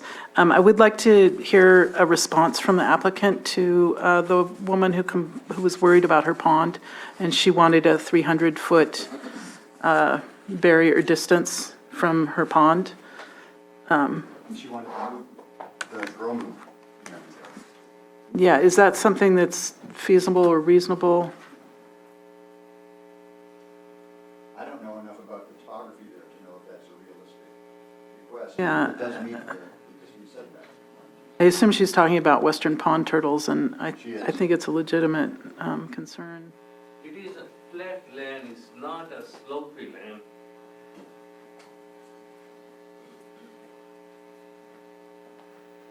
I don't have the map in front of me, so I can't really tell. But The land is not sloped like that. The water will flow from here to their side. It is a flat land where the water gonna flow. And I understand the last guy who planted it, he did not put the haze around it, and I told him that put it around so that anything will not go into the creek. And he was too close to the creek, and you guys passed it. And I said, we have to follow the rules. And he ignored it. He says, hey, I'm a sheriff of here, and you don't know anything. I said, I don't know anything, but I do own the land, and I want it follow the rules. And I had too many arguments with him. Once he cut it, I say, your lease is over, get out. So now I'm not going to do that. I have children. I have grandchildren. And I care about the place and all the water that goes to the creek. I care about that. And I want all these people to come and look at it and inspect it, just like Trace and the director and anyone else. If you guys want to come and see how I'm doing it, then you will say, hey, right, this is the way to do it. Because I am a retired employee of a county, and I follow the rules and regulations. And my son works in the assembly, and he's a lawyer there. If I do anything wrong, he jumps on me. Dad, you're doing this thing wrong. So I follow the rules. I don't want to break the rules. At this time, I don't want to go in a jail and sit down and say, I broke the rule and what the heck. I have grandchildren. I have 2 handsome boys that I love them very much. I will follow the rules of the county and the state and do whatever it is necessary to do it safe and sound. Thank you. Additionally, the conditions of approval under hydrology and water quality do require a stormwater management plan, which includes documentation that the discharge of stormwater will not degrade water quality on any water body. I think that should help. Thank you. That's what I was looking for. I was looking in the wrong section. Okay, we're good. Thank you. I have just one more general comment that doesn't apply specifically to this application, but it has to do with cumulative effects. And I really find beneficial the maps that are now included with the bubbles of different sizes and different colors. But if you add up all those different colored bubbles, at this point, there are a lot in all of these regions. And we've had a briefing by some technical people about when you might know that you've reached that critical mass, and it was clear as mud. So I'm only going by the bubbles I see in my own gut, but I'm thinking maybe we need more guidance from the Board of Supervisors about just how to think about cumulative effects now that we really do seem to have so many pending and approved grows in virtually every part of the county. Yeah, and I'd like to follow up on that excellent comment. As we're learning here, we're going to have a grow, presumably out here. We're going to smell it when we drive by, or we're going to smell lavender. We're learning. We're on a learning curve. There's no science on this crop. So the good thing about it is it's an annual crop. So I'm a pear grower. I have pear trees, and I invest for 8 years before I get a crop. The good thing about this is we can learn from you and your experience. So I guess what I'm trying to say is, yeah, let's go ahead and see what happens.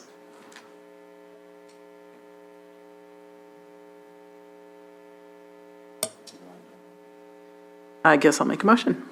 I move that the Planning Commission find that the potential impacts associated with this project can be mitigated to less than significant through the implementation of the Mitigated Negative Declaration IS 2125 for Suba Farms at the property located at 12905 Bottle Rock Road, Cobb, also known as APN 011-065-32, will not have a significant effect on the environment, and that the Planning Commission adopt initial study IS 2155 based on the findings listed in the staff report dated June 22nd, 2023. Second. All in favor? Aye. Aye. All opposed? Motion passes. Before this next motion, if I could just remind the commission that at the beginning of Tricia's presentation, she did request an amendment of the conditions, so that it would be subject to conditions as amended. Thank you. I move that the Planning Commission approve the minor modification MMM 2201 to parcel map PM 04-07 to allow the addition of a second building envelope for property located at 12905 Bottle Rock Road, Cobb, APN 011-06532, based on the findings and subject to the conditions included in the staff report dated June 22nd, 2023. And as amended. I think the amendment would be with a major use permit. Am I incorrect? Anytime the conditions are mentioned. There was a one condition where we had an incomplete sentence. Oh, subject to the conditions as amended. All in favor?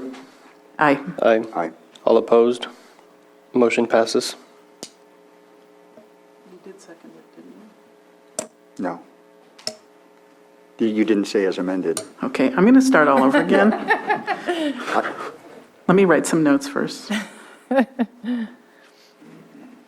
I move that the Planning Commission approve the minor modification MMM 22-01 to parcel map PM 04-07 to allow the addition of a second building envelope for property located at 12905 Bottle Rock Road, Cobb, APN 011-06532, based on the findings and subject to the conditions as amended included in the staff report dated June 22nd, 2023. Second. All in favor? Aye. Aye. All opposed? Motion passes. One more.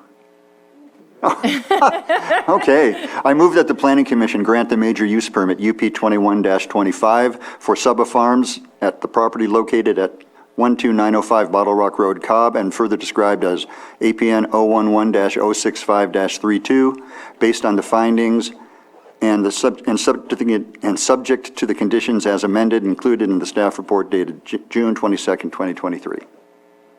Second. All in favor? Aye. Aye. All opposed? Motion passes. The applicant or any interested person is reminded that the zoning ordinance provides for a 7 calendar day appeal period. If there's a disagreement with the Planning Commission, an appeal to the Board of Supervisors may be filed. The appropriate forms and applicable fee must be submitted prior to 5 p.m. on or before the 7th day, following the Planning Commission's decision on this matter. Thank you. Thank you, Trish. Moving on to our next item, item number 6.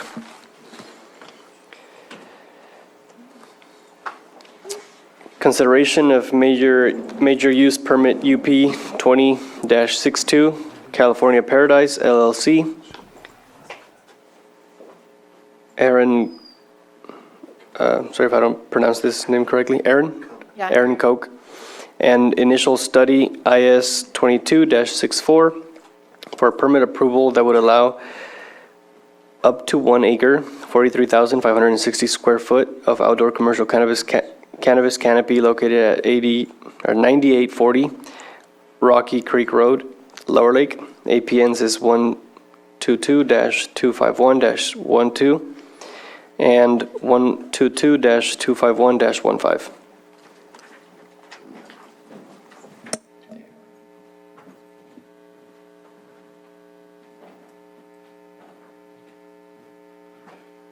Hello, Commissioners. My name is Max Stockton, and I'll be presenting California Paradise, as you mentioned, for Aaron Koch, the applicant. The agenda today will include permit request, project scope, site description, project analysis, cumulative impacts, and recommendations and conditions.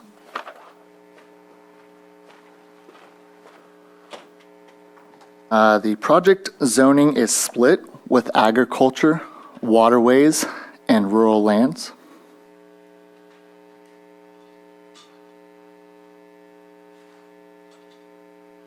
The project site is located in unincorporated Lake County, 6 miles east of Lower Lake.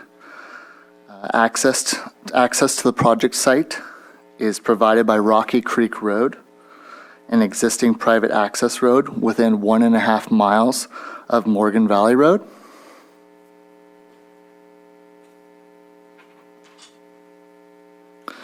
This project proposes a total of 43,500 square feet of canopy area within about 5 acres of cultivation area with one A-type 3 medium outdoor cultivation license.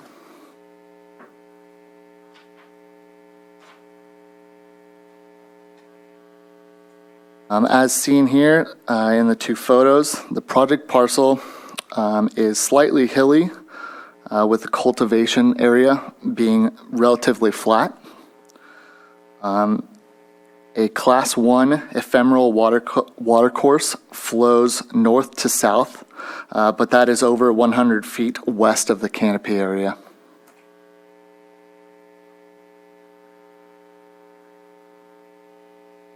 This project includes one 43,500 square foot of canopy with ADA compliant restrooms, 4 shipping containers for storage, drying, and packaging,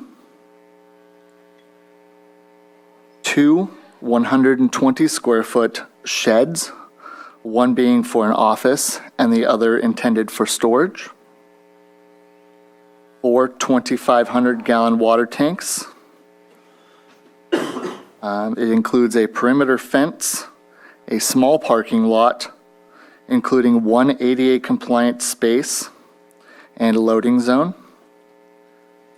And this would be accessed via a 12-foot wide access driveway from the Rocky Creek Road.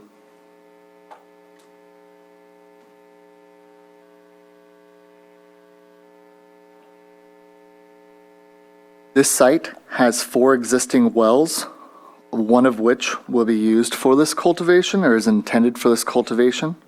The others at this time do not have pumps even installed for them. As mentioned prior, it is mostly clear and flat. And this applicant had prior early activation.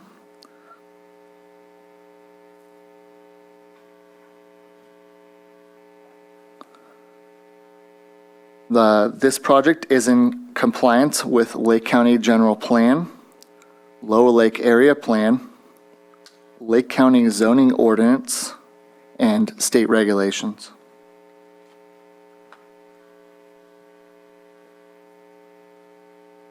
The Lake County General Plan goals and policies reviewed include Chapter 3 for land use and Chapter 11 for water resources, of which found no conflicting policies with the general plan.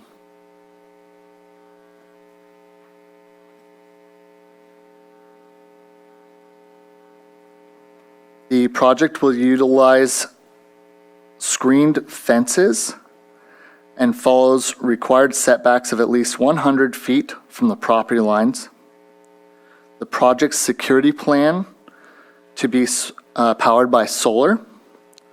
And the project as proposed will include 5,000 gallons of water storage in steel or fiberglass tanks with solar power and a backup generator for emergency purposes only.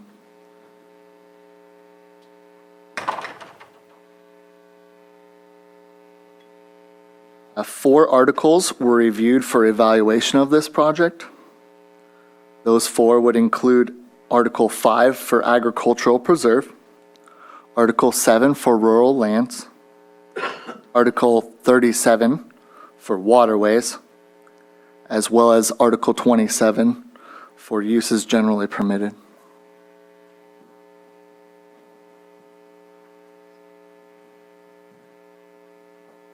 The CEQA initial study found that the following 9 resources may be impacted by this project. Those resources would include aesthetics, air quality, biological resources, cultural resources with tribal resources, geology and soils, hazards and hazardous materials, hydrology and water quality, noise, and wildfire.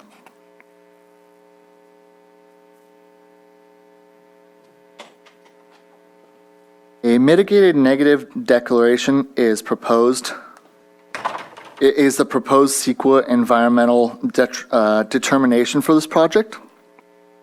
All identified impacts can be reduced to less than significant with mitigation. And the public comment period did occur between July 15th, 2020 and August 15th, 2020. Mitigations are outlined in staff reports attachment number 2 for draft conditions of approval and attachment 4 for draft initial study.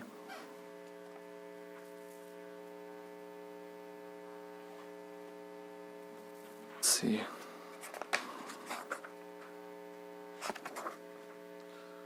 For this project, 3 aspects of interest were noted. One being water analysis. The project will obtain water from the existing well, as mentioned before. The water availability analysis, hydrology report, and drought management plan was prepared by Realm Engineering according to the requirements of the Ordinance 3106. And the project is to use 3 acre-feet of water per year. The estimated aquifer recharge rate of this given parcel, these given parcels would be 17.6 acre-feet. Therefore, it would be about a 17% recharge rate over the year. The next aspect of interest was the access point. The actual access to this parcel would be provided through an existing driveway off of Rocky Creek Road, a public road north about 1.5 miles north of Morgan Valley Road. Apologize, there was the image. This third one is from law enforcement action. Submitted with the agency comments to you prior was an email.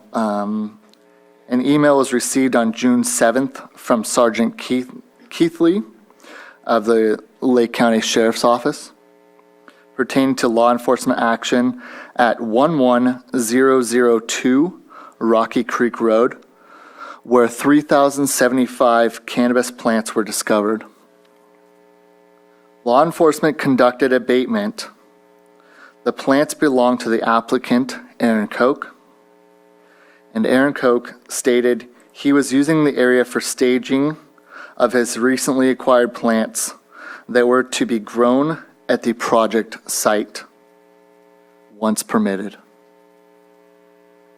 The law enforcement comment was added to the agency review as mentioned before.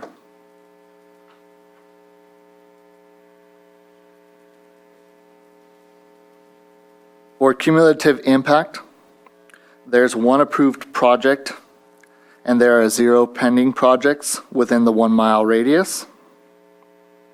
And there are 5 approved projects and 8 pending projects within the 3 mile radius of this project.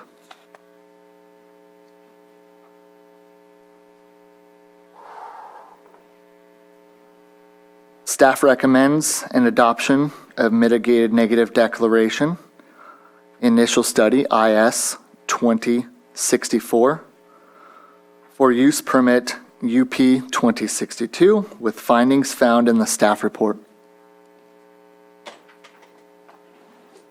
Staff also recommends approve use permit UP 2062 with the proposed conditions of approval and with the findings found in the staff report. That concludes my presentation. Thank you. So just one thing, I'm trying to find it. I'll come back to that one. Thank you. Quick question about the shipping containers. Yes, sir. I'm not a fan of shipping containers on agricultural land. Very well noted. Especially if they're visible. Are these visible as one drives past or to members of the public? These are intended to be in the rear portion of this location, closer to the creek. There are shrubs to the side of it, and that should be potentially screened from the fencing. Sure. My only concern is when they are visible, that we treat them differently and make them look a little bit like a structure or whatever else. But if that's the case, Absolutely. I wouldn't think that would be necessary here. I'm hoping that they will be out of sight pending the project site plans. I have a couple comments and questions for the applicant. Is the applicant present? First of all, I think it's a good location for this kind of thing. My understanding, based on the limited studies we've had, is that you're going to need about 300,000 gallons of water per day to grow an acre of cannabis. You have about half, you're estimating about half of that. I wanted to comment that that was a great property management plan that Trey did, except for that one thing. And my question to the applicant is, so you got busted a couple of weeks ago with 3,000 plants. That's about twice as many as I think you can realistically grow on an acre. Am I wrong about that? Are you putting them really close together, or what's the story? I mean, that's about 10 to 15 square feet per plant? Hello, my name's Aaron Koch, applicant. We were preparing to go a little over on the numbers and cull out the ones that were small or unhealthy and just use the ones that were ready and good enough to plant. So that was the plan. Got it, thank you. If you need any more clarifications on anything, I've prepared. No, that's great, that's exactly Okay, thank you. reasonable. I have a question, maybe this is for staff, I'm not sure. There's no access because of a private bridge, so the fire people are concerned about that. The bridge isn't up to 80,000 pounds. The page 6 of the COAs addresses general fire safety in roads, but not the specific concern of the CAL FIRE agency regarding the bridge. Is that something we can? May I? Go ahead. Sorry, Trey Sherrill, consultant for the applicant, California Paradise. The bridge they're referring to is on Rocky Creek Road. There is a wooden bridge there that doesn't meet the CAL FIRE requirements for 4290 standards. And it's not on the property, but it is between the property and Morgan Valley Road. And so therefore, this is a strictly outdoor cultivation operation, and we will have to manage it so that nothing triggers the need for compliance with 4290 standards, such as, additional structures and things like that. And at the time, the fact of the matter is, in light of that, originally proposed were the 20-foot shipping containers, because at the time, they only required, when this application was submitted, they only required a zoning clearance. That rule has since changed. And so now we're looking at, it'll probably, instead of the 20-foot shipping containers, it would be more likely 120 square foot wooden storage sheds. Thank you for that. And I also, if I may, the hydrology report stated that the water usage requirement for this farm would be 3 acre feet, or approximately 977,000 gallons. I don't remember the numbers you just said, but I wish we could just use the same, I'm not used to the, I don't measure things in acre feet, I measure them in gallons per minute on my farm, so. yeah, and then to that effect, there are a total of 4 wells on this property. However, 3 of them are low producing wells, 7 gallons a minute or less. But there is one 55 gallon a minute well, and that's the one that the pump is in and will be used for this project. And I'm happy to answer any other questions. Yeah, I had a quick question. Oh, wait, were you done? Sorry. I'm done. Okay. I read it, I'm trying to find it on one of these reports, but it said that they would use the revenue from permitted cultivation operations to address all violations. Are there currently any violations on the property? No, before my client purchased the property, both the Water Board and Fish and Wildlife had conducted eradication, well, Fish and Wildlife and the Sheriff's Office, and then violations were issued from the Department of Fish and Wildlife as well as the Water Board. However, that was like the first thing that my client, Aaron, did was correct those violations that the Fish and Wildlife and Water Board had issued. And that was done with, as previously referenced, this project received early activation 2 years in a row, and it has been licensed with the formerly California Department of Food and Agriculture, now Department of Cannabis Control, for 3 years. Thank you. Final comment. I welcome the use of solar. It would be nice if all of our growers could make it that way too. I appreciate that, but that's the only option in this location. Well, I'm glad to see it. Yeah, there's a lot of solar, actually all the farms out Morgan Valley Road that I've worked on, and I worked on quite a few, they're all solar based because it's a necessity because there is no shore power out there, but yeah, they're incorporated.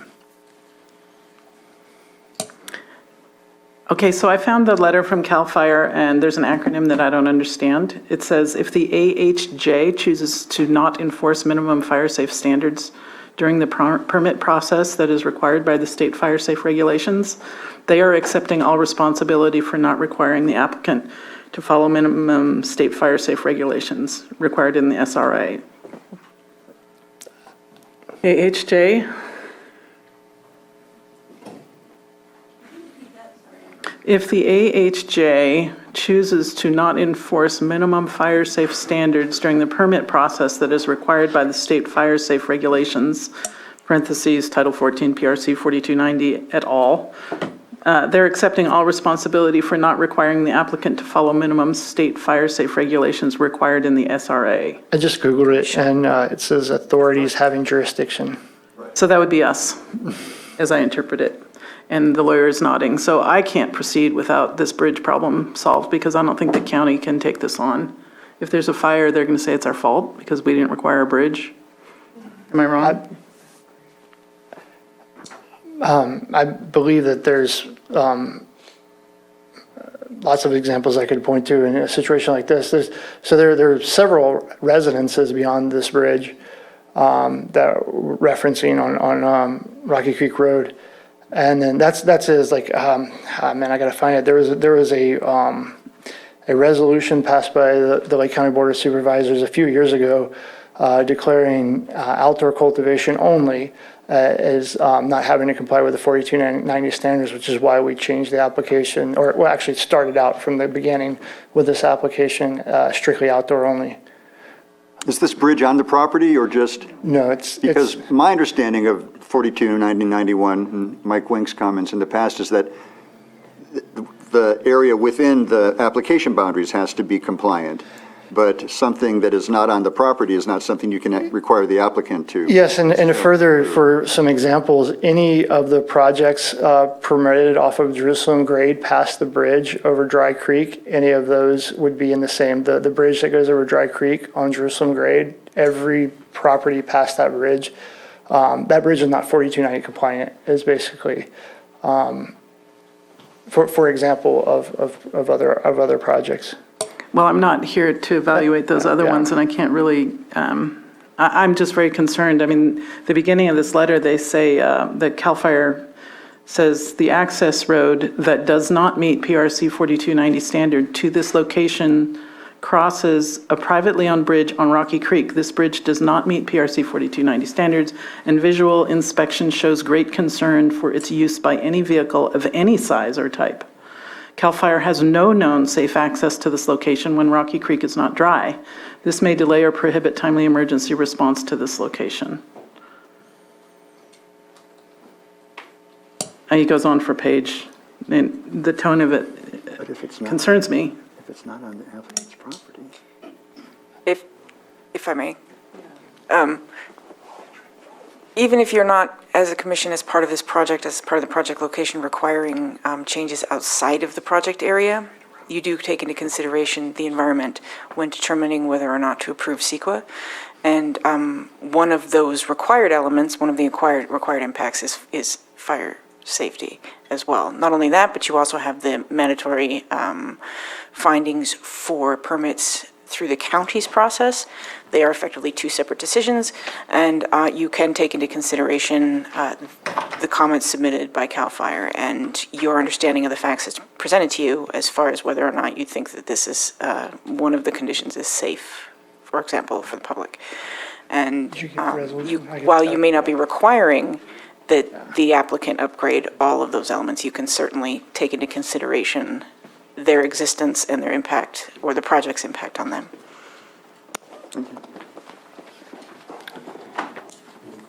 This is Andrew Amelung, the Cannabis Program Manager, and to address that, the resolution that was being referenced is resolution number 2019-124 from 2019. I believe it was passed right after the state recognized cannabis as an agricultural commodity in 2019.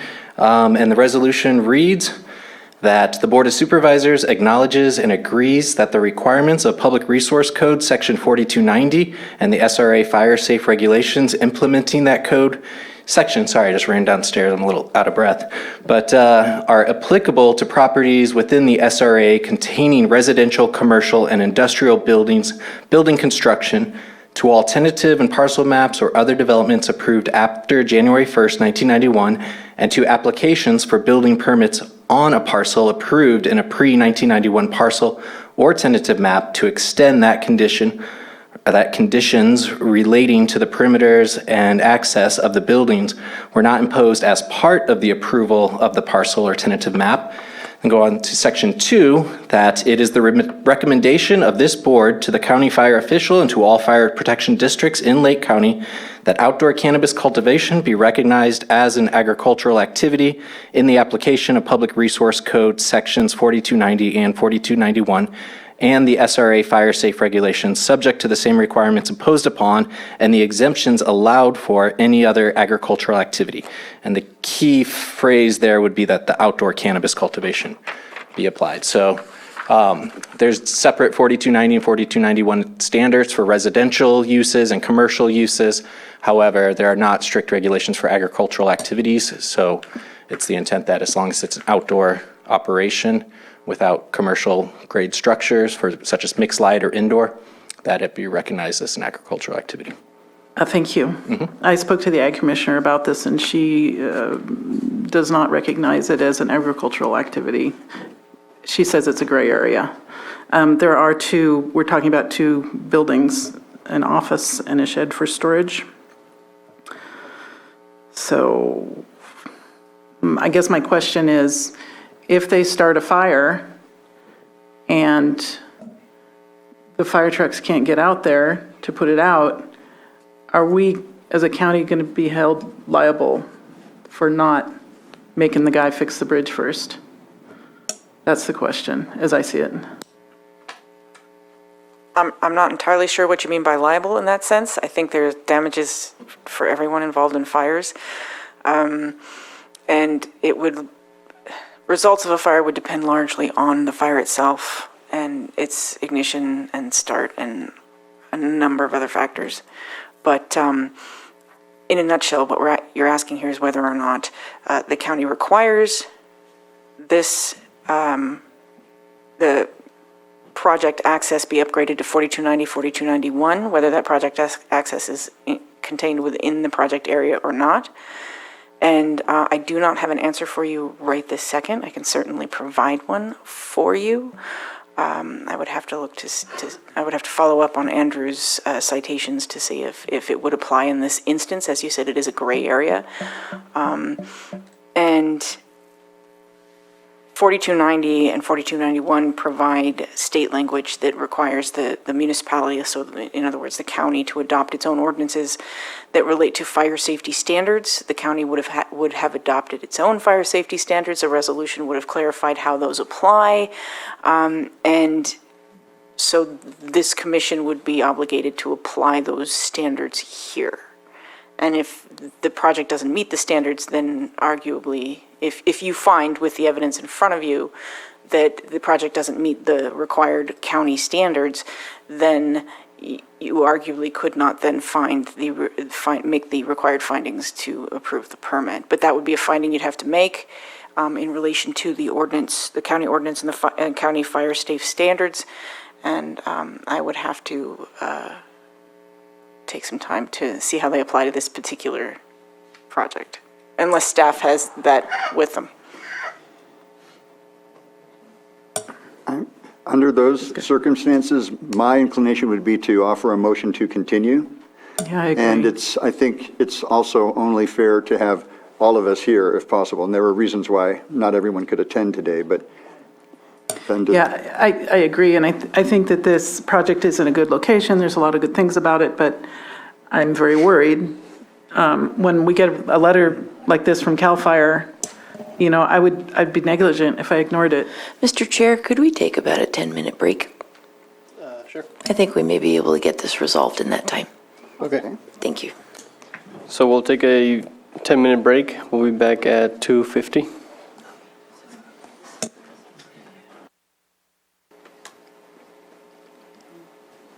The time is 12:50, and we're back from our 10-minute break.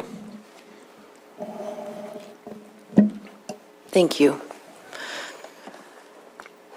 We had a few minutes to sort of go over and review Resolution 2019-124 that was mentioned regarding fire safe regulations applicable to outdoor cannabis cultivation.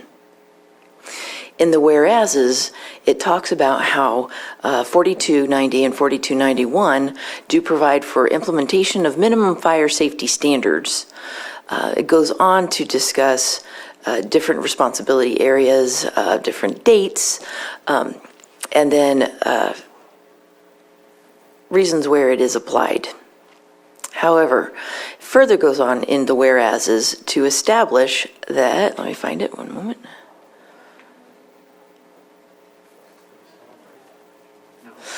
It does make clear that within the SRA fire safe regulations, that roads that are used solely for agriculture or mining use are exempt. It further goes on then to state that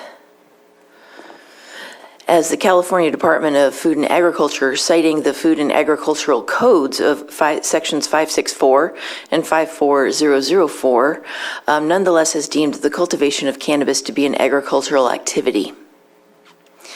And so the Lake County is recommending that only outdoor cannabis cultivation operations should also qualify and be treated as similar agricultural activities, which would be exempt. But not indoor ones. Not indoor, no. And like, there are a number of other cannabis cultivation permits that would not apply in this situation. But that's why they limited it specifically to outdoor cannabis cultivation. Okay, and do you feel that that addresses the shop and office buildings? I mean, is that Those would be a pertinent structures. It would be very different if, say, they wanted to also do a manufacturing or a standalone processor or packaging or, distribution. Some of the more higher impact, more industrial type of permits. And so I think that's why the board was so specific in their exclusion of anything outside of solely outdoor cannabis cultivation. Okay, that's good enough for me.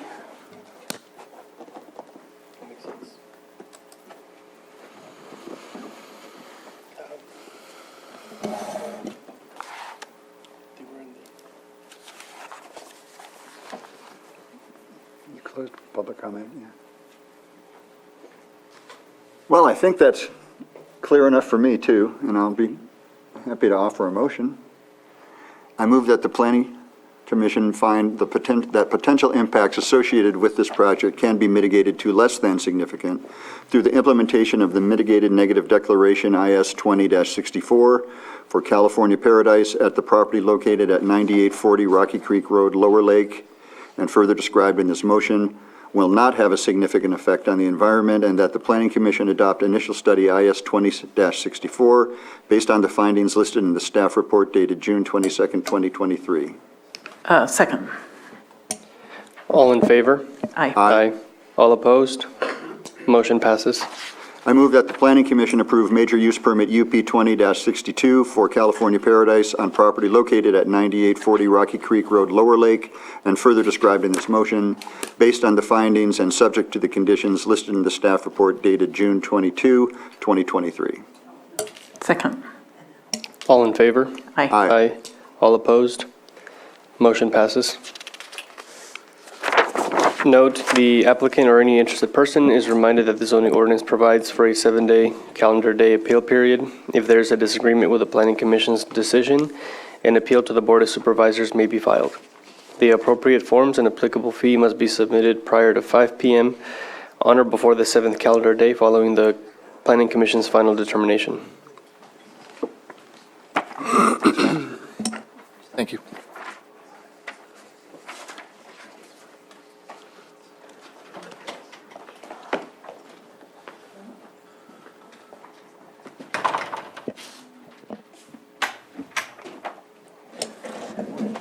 Moving on to our next item.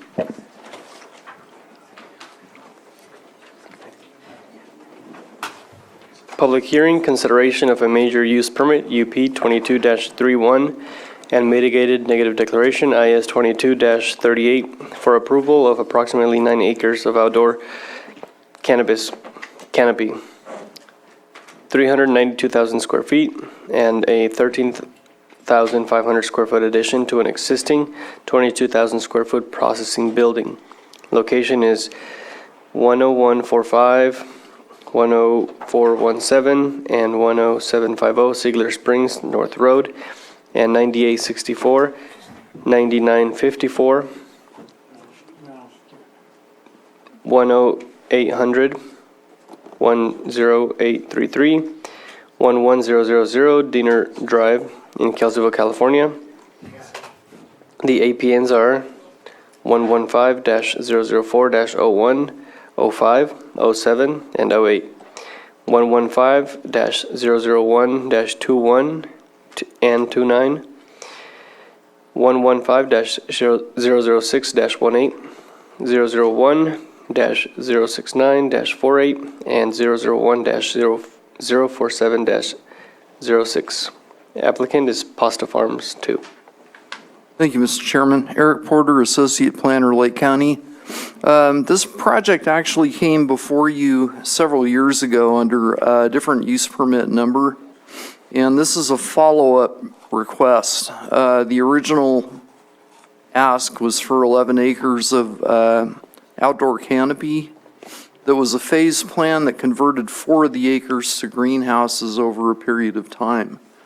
That was approved. We did an initial study with the original use permit UP 20-11, and we did a brand new use or initial study that turned out to be a mitigated negative declaration for this 9-acre expansion. So the project, it's split zoned, its own ag and RL, both of which allow commercial cannabis. It's not in a MAP farmland protection area, so they don't have to be forced into greenhouses. The request this time is for 9 additional acres, which would give them a total of 20 outdoor acres of cannabis, of which 4 would convert to greenhouses. So they own a lot of properties in the area. This is part of the Desiceri winery, and there's an active vineyard that's on part of the properties. The yellow stars represent the parcels that are going to have cultivation activities occurring on them. And again, there's multiple lots that aren't shown here that are under the same ownership. The properties are fairly large. They combine for a total of 409 acres, which would allow up to 20 A-type 3 outdoor licenses or 20 A-type 3B greenhouse licenses, or a mixture of both. So this site plan's a little bit hard to read. The shaded areas represent different rows of outdoor canopy. They also want to add a 13,500 square foot addition to that orange building, which would be the green portions of it that are on the sides. They're currently approved for a 22,000 square foot building that's built, and that would be their drying and processing building. So they want to add an additional 13,500 square feet onto it. Details, 9 acres is what they're requesting. That's outdoor. 13,500 addition to the existing building. They do not need a self-distribution license because they already have one. And so that would be just inherent in their approval would be the self-distribution aspect. And again, the properties are 409 acres in size. Details, I've already gone over UP 2011. I've gone over the conversion. Site is accessed by Siegler Springs Road.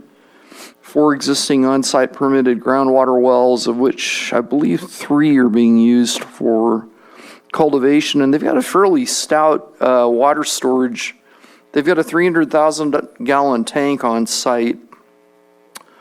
I'm not clear on if they're going to add one more 300,000 gallon tank, but I am clear that according to the hydro report and the drought management plan, they have adequate water, both in gallon output, storage, and aquifer recharge based on a 400-acre chunk of land, to where they're not going to adversely impact their neighbors, and they have enough water to handle 20 acres of cannabis. The staff report does refer to one additional 300K. Does it? Tank, Okay. yeah, for fire suppression. The applicant's here, I can let him clarify that. So the water I've already kind of touched on, existing 300,000 gallon tank, output of well 1 and well 2 is significant. Anything over about 20 gallons a minute I regard as being significant. So under that loose terminology, all 3 of the wells that they're potentially going to use for irrigation have a fair amount of output, 2 of which are high producers. Demand is about 12 million gallons a year, which is about 37.2 acre feet, with 1 acre foot being 325,817 gallons. Estimated annual recharge is 42.3 acre feet, which is greater than the annual demand. And that 42.3 was estimated during a drought year, and it was based on the total recharge area of 409 acres plus some underground infiltration, but it's primarily based on rainfall. Findings for approval. The 6 findings are standard. You're used to them. I'm not going to read them. And there are 3 additional in Article 27 that we also have to make. We were able to meet these 6 findings that are in Article 51.4, as well as the 3 findings that are in 2711 subsection AT, requirements for cannabis cultivation. General plan, we found there was no conflict with the general plan. Several policies appeared to apply that we included. Cobb area plan, same thing, there was no conflicts. Plan is silent on cannabis cultivation. Zoning ordinance, Article 5 allows cannabis, it requires it in greenhouses, but it's not in a farmland protection area. Therefore, they're allowed to cultivate outdoors, which is what they're proposing. CEQA, again, there were 2 initial studies, I touched on that earlier. Both resulted in mitigated negative declarations, and there are several impact categories that have the potential to be impacted by the project that are shown below in the bulleted areas. Tribal, we contacted all the 11 tribes. That's standard practice for us. Yokadihe responded. deferring to Middletown Rancheria, who didn't respond to this one, but my understanding is they already have a contract in place, so they may not have needed to. And that would have happened from UP 2011. Cultural study was done by Alta Archaeological Services, yielded negative results, a low probability of historic tribal use. Public, there was one public comment received. They had concerns about water, traffic, and a heightened risk of crime due to cannabis cultivation. We found no evidence that any of those three were applicable, but according to Tom and Pauline DeWitt, that's what their concerns were. And interestingly, they never commented on the first use permit, so I suspect they probably arrived here after the first use permit was approved, but that's just a guess on my part. So, given everything that we've reviewed, we're recommending approval, adoption of mitigated neg deck, IS 22-38, based on the findings in the staff report dated today, and approval of use permit 23-31, again with the findings in the staff report dated June 22nd, 2023. So that concludes my presentation. If you have any questions, pardon me. I have a question, Eric. Yeah. Can you explain to me about, I'm not understanding, even though it's an ag zone, greenhouses are not required? Yeah, they have to be in a mapped farmland protection area. And not all ag zoned properties are in a mapped farmland protection area. So if they are not in a mapped protection area, they're allowed to cultivate outdoors. Okay, thank you. And then I have a question also. The hydrology report shows that the nearest neighbor's well is 137 feet west of well number 1, with a total, and well number 1 has a total drill depth of 300 feet, and the nearest well is only 200 feet. So if they start pumping these down to 300 feet, that 200-foot well is going to go dry. Well, or is it outside the zone? I mean, it's 137 feet away. Excuse me, I'm not quite sure where the aquifer boundaries are for the wells that are going to be used for this project. And all I had to go by was the hydro report that was submitted for this project. And it appeared to show that there was not going to be competitive injury for any of the wells that are using the common aquifer. Right, so I guess the question, and I'm going to assume that this is, it says it's 137 feet west of well number 1. So that would mean that it's not the DeWitt's well, the people who sent the public comment, because I believe they're to the north of the project. I think you're right. Yeah, okay, so never mind. Okay. I think we're good. Eric? Yeah. You made no mention of trees removal. And I noticed that there are 4 with a DBH of 24, greater than 24 inches, 91 with a DBH of greater than 6 inches. The saplings, I'm not so concerned about. I get the point that they could be lost through fire, et cetera. But the tree management plan, which I thought was excellent, recommended much different replacement ratios than what the staff report recommends. And I'm wondering why we didn't go with what the tree management report said. That may have been an oversight on my part. We should. They suggested 10-to-1 for the over 24-inch. Well, 3-to-1 and then 1-to-1 for saplings. Our standard practice had been a 3-to-1 or 4-to-1 replacement, depending on who the planner was.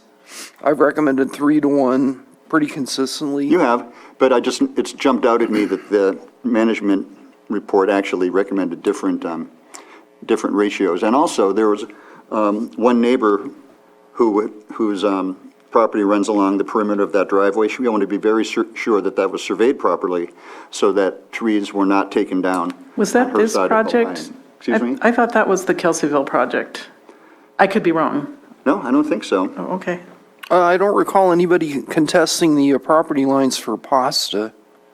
Well, she's not contesting them. She just wants to make sure that a tree is not taken off her property, which runs right alongside the driveway where they will be taking trees down. I don't recall seeing that. My notes Oh, I show think that I- was the High Rock Ranch project where Patty Long is worried they will take out some of her Oh, trees. no, you're absolutely right. I apologize. Yeah, well, it's This been a was very, how many things do we have on our agenda today? It gets a little Yep. confusing. Yeah, Nope, that's for the next one. Thanks. pardon me.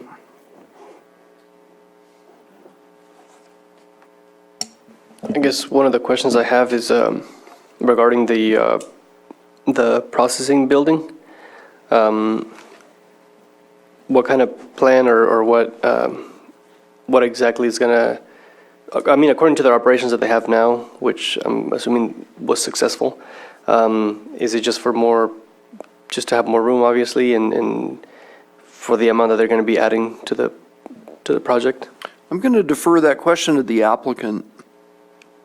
I'm not quite sure why they need that additional space. I'm guessing it's for additional drying because they're expanding their total crop output, but that's just a guess on my part. Okay, thank you. Are the applicants here?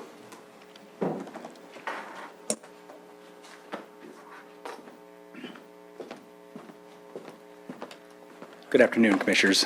My name is Peter Simon.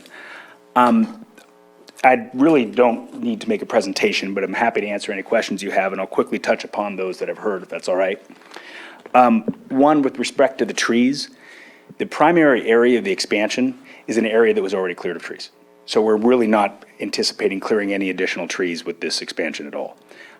In fact, our water use will actually decrease because much of this was already in vineyard, and that had been pulled out from years before.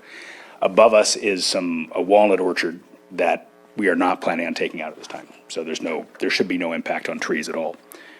With respect to the processing building is intended to do two things. One is there's a difference between trimming and bucking. By having an area where we can handle the process, the product as it comes in off of the field, we're going to be able to do two things. One is try to limit the smell and the aroma to our neighbors, because the problem is much of that work is done outside, and when you're messing with the plants on the outside, it actually increases the smell, so we're trying to minimize that. It also allows us to make more efficient use of the building that currently exists, because when you're constantly opening and transitioning the building back and forth, you're losing the temperatures, and humidity is difficult to control. So it's a combination of trying to make it more comfortable for our workers, trying to make it more efficient for the processing, and then also try to be respectful of our neighbors.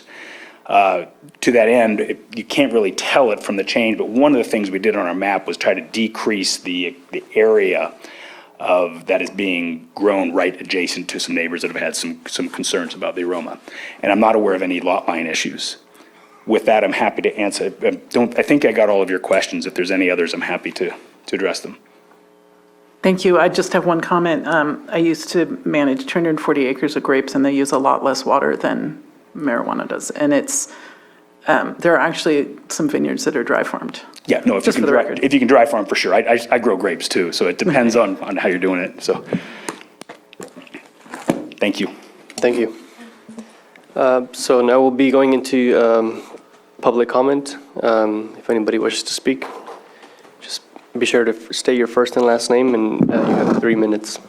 Hello, my name is Brian Henry, and I will be speaking on behalf of Sheila Henry. For the record, I'm not sure about the directionality of the wells around that area, but I can tell you that Sheila's Henry well has gone dry, especially this last year, to the point the water is running out in dirt, and we've had to change out the filters more often than they should. Now, I'd like to request the commissioners take 1 packet each, as we were not able to turn these in earlier, and these are necessary in order for Sheila's comments to be heard as desired. Thank you very much. 1 commissioner gets 1 each. Sorry, the top one's loose. My apologies.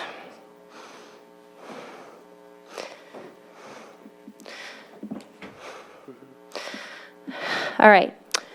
So again, I'm speaking on behalf of Sheila Henry.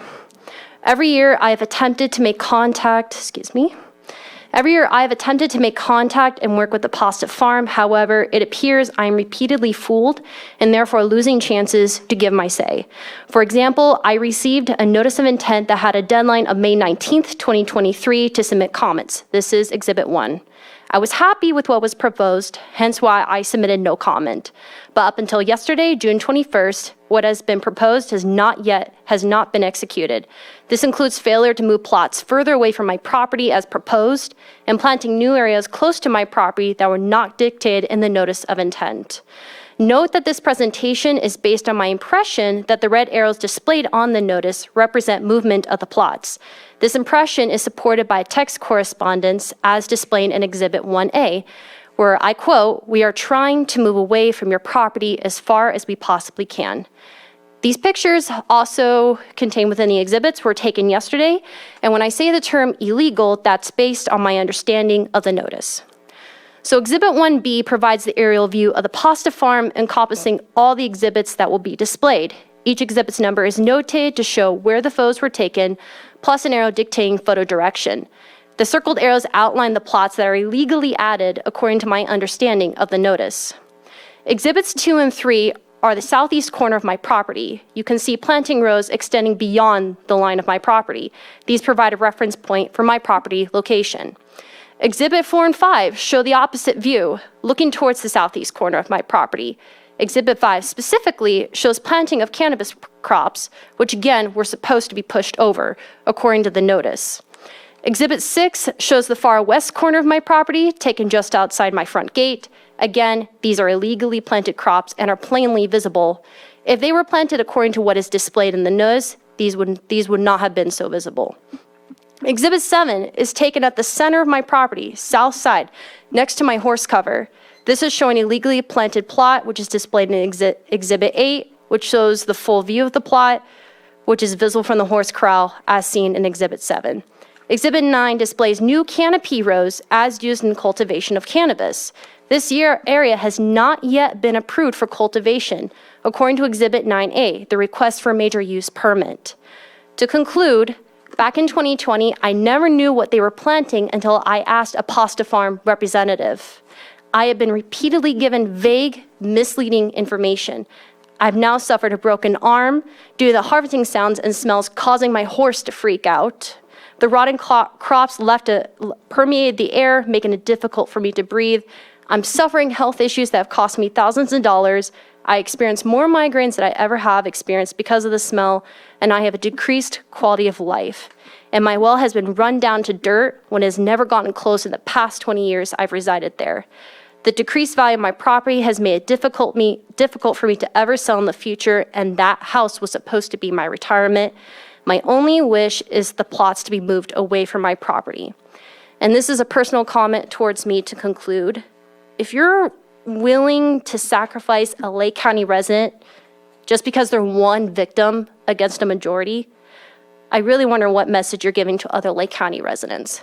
Because I know that Sheila Henry is one against the world in this issue, but that is my family.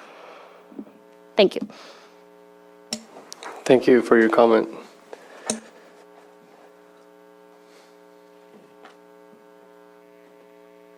Would you like to hear a response to those questions, or are you comfortable proceeding? We'll check to see if there's any more public comment first.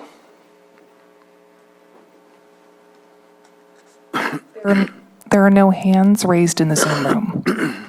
I see no hands in here as well.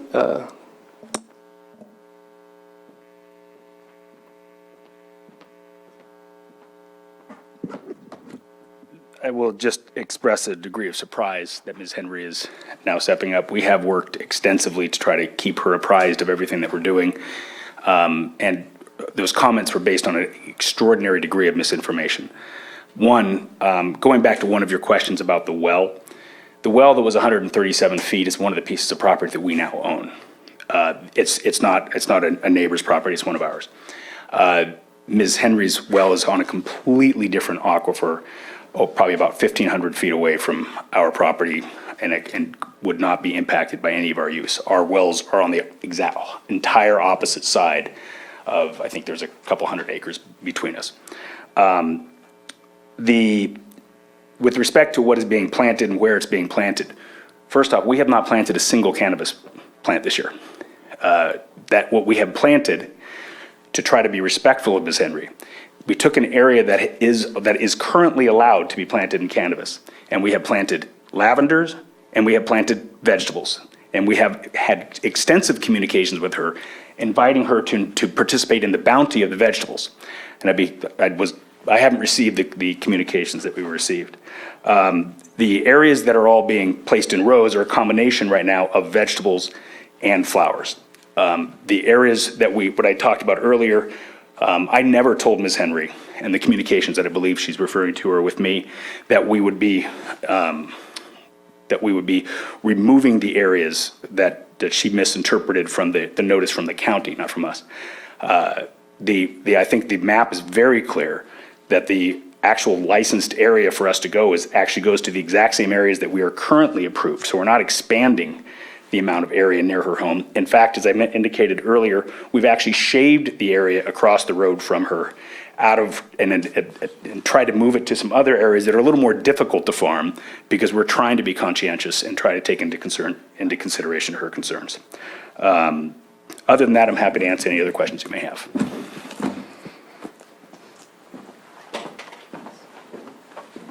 Can I comment? Yes. Sheila Henry. Could you state your first and last name? Sheila Henry. Thank you. First of all, my well is 100 feet from their property line. I'm on the far west, southwest end. My well is on the far southwest end. In fact, my well, 3 bits were broke. It had to go down 300 feet, and it's on the other side of the aquifer. So the rock side was on closer to my property, and my well was so close to the fence line that we had to go through so much rock that they almost stopped digging, because I was moving into the other aquifer. Secondly, I was told that since they got the new property, they could move over there, they could move away from me. They indicated it, they made it seem like it. I was working with them, it's true. There are no vegetables being planted right now. There are those canopy rows that you see. So unless you guys come out and actually see it, then I'm going to end up once again like I did in 2020, where I had no idea what they planted until I wrote and said, "What are you planting? Are you planting marijuana?" "Oh yeah, we are." So the thing is, all I'm asking is there a little bit more oversight, that they don't take over the whole. See, they have a team of lawyers. I'm not a lawyer. I'm a 22-year-old Lake County citizen. I have spent my life here, raised my children here, and I don't have the money to actually hire a lawyer. I make $20 an hour, okay? How am I to go up against a team of lawyers that are so good with their writing that they have misled me? And I've been working with them, that's true. But I don't get that answer. So I need some oversight, because I can't hire a public defender for this. Okay, that's all I'm asking. And I pleaded for this the last time, and my well went dry last year. But do I have the money to go and buy whatever it is that you guys hire? I don't even have the knowledge. And so, in fact, what's going on is they have more power and they're pushing me out. And I am in my mid-60s. I don't have the strength to do that. I just want them to move it away. They have the acreage. They have more than enough. They have 106 acres that they just purchased. So that's all I'm asking. It's not that I'm asking them to find acreage somewhere else. They have it. Why can't they do that?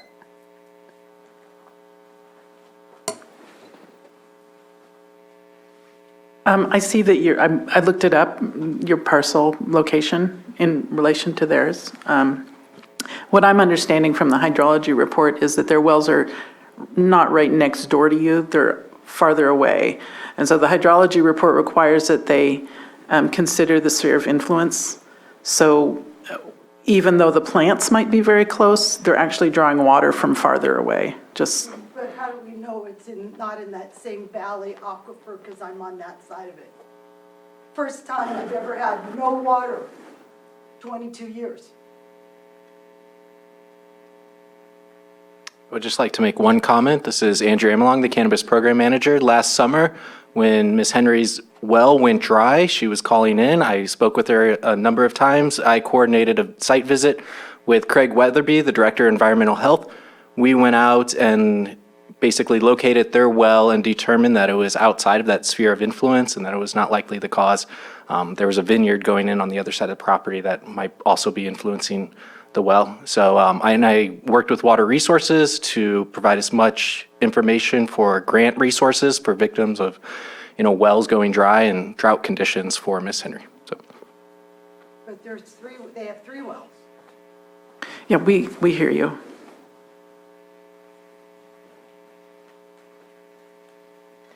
Hello, this is Brianne Henry. I'm just speaking for myself. I've never seen my mother's health deteriorate as quickly as it has in the past 3 years. This has been a shock to me. My mom has always been a whippersnapper, could beat anyone at anything, and this is the worst I've ever seen her. She's normally very calm and collected. And that the very fact she needs me to help her, give her a say, that's scary. From a single mother who's handling 6 acres of property who does not have the money to relocate. So again, please, for the sake of my mother, just move the damn property away so that she feels like she can live in peace. That's from a daughter that's worried for her mother. That's all I'm asking for. Thank you. Thank you for your comment.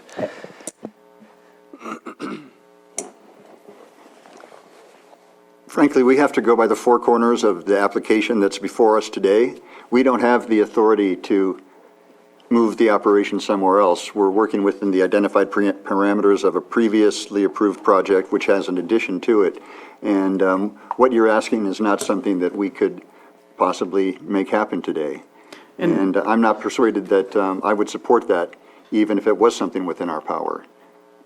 The other thing I'd like to add is the planning staff have done a lot to mitigate the many concerns.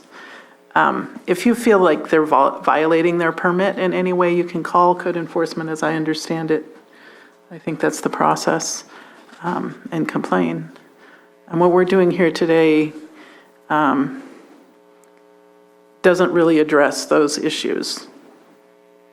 So I hope you understand that. I feel for your situation. But it's not going to stop for me anyway, it's not going to halt the application in front of us. I agree with my colleague. Can we check the Zoom room to see if there's any comments? There are no hands raised in the Zoom room. So I'll be closing public comment and bringing it back to the commission for further questions or action.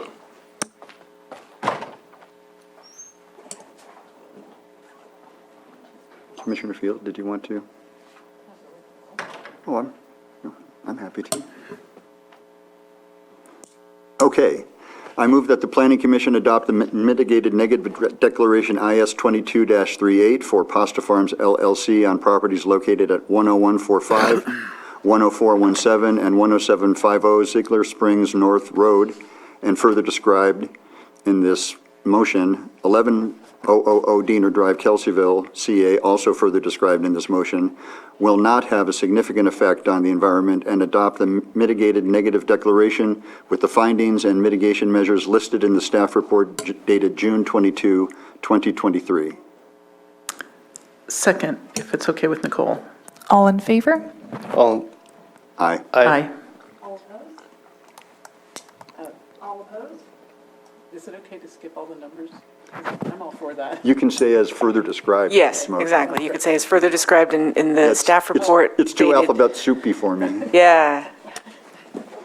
I move that the Planning Commission find that the major use permit UP 22-31 for Pasta Farms LLC on properties located at 10145, 10417, and 10750 Ziegler Springs Road North, and 9864, 9954, 10800, 10833, and 11000 Diener Drive, Kelseyville, California, and further described in this motion, with the findings listed in the staff report dated June 22, 2023. Second. Aye. Aye. All opposed?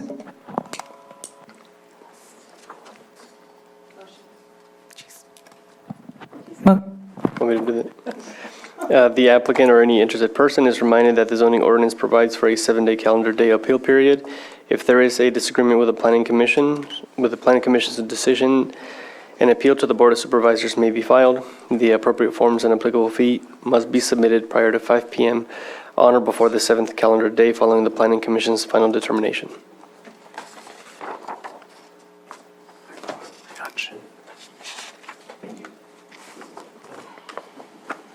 Thank you, Mr. Chairman. We're opening up the next PowerPoint presentation.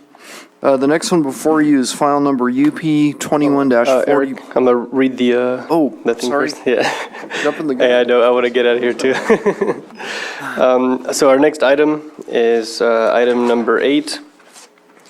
Public hearing consideration of proposed major use permit, UP 21-44, and mitigated negative declaration, IS 21-47, for approval of 2 commercial cannabis cultivation sites consisting of 32,664 square feet of commercial cannabis canopy area, an existing 36-foot by 48-foot agricultural building for cannabis drying and packaging, an existing 3,000 square foot building for mature plants, a Type 13 cannabis distributor transport only, self-distribution license. The applicant is High Rock Ranch LLC, Anthony Rocco. Location is 8645 and 8475 Kelsey Creek Drive in Kelseyville. The APNs is 007-038-07 and 007-037-08. Thank you, Mr. Chairman. We're trying to open up the PowerPoint.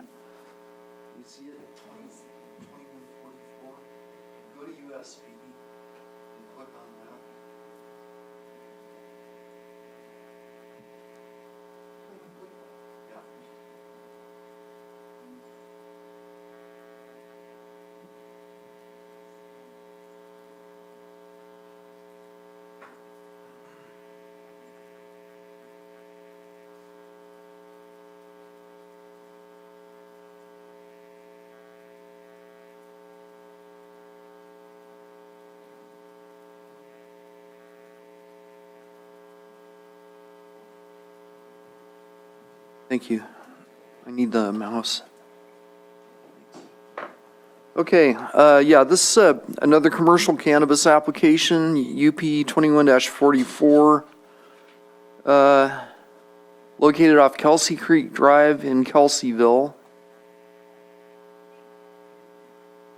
And there are the 2 parcels, one of which is a cluster parcel. I think the size is, yeah, it's 55.87 acres.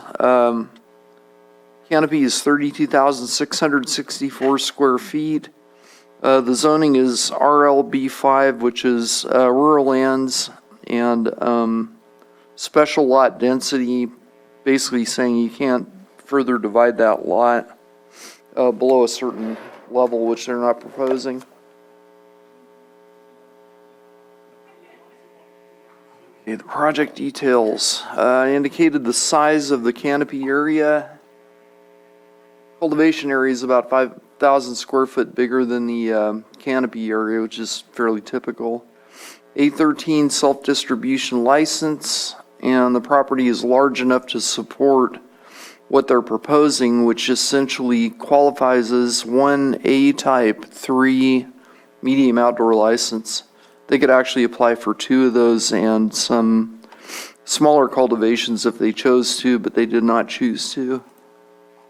Project details: access from Kelsey Creek Drive onto a private driveway.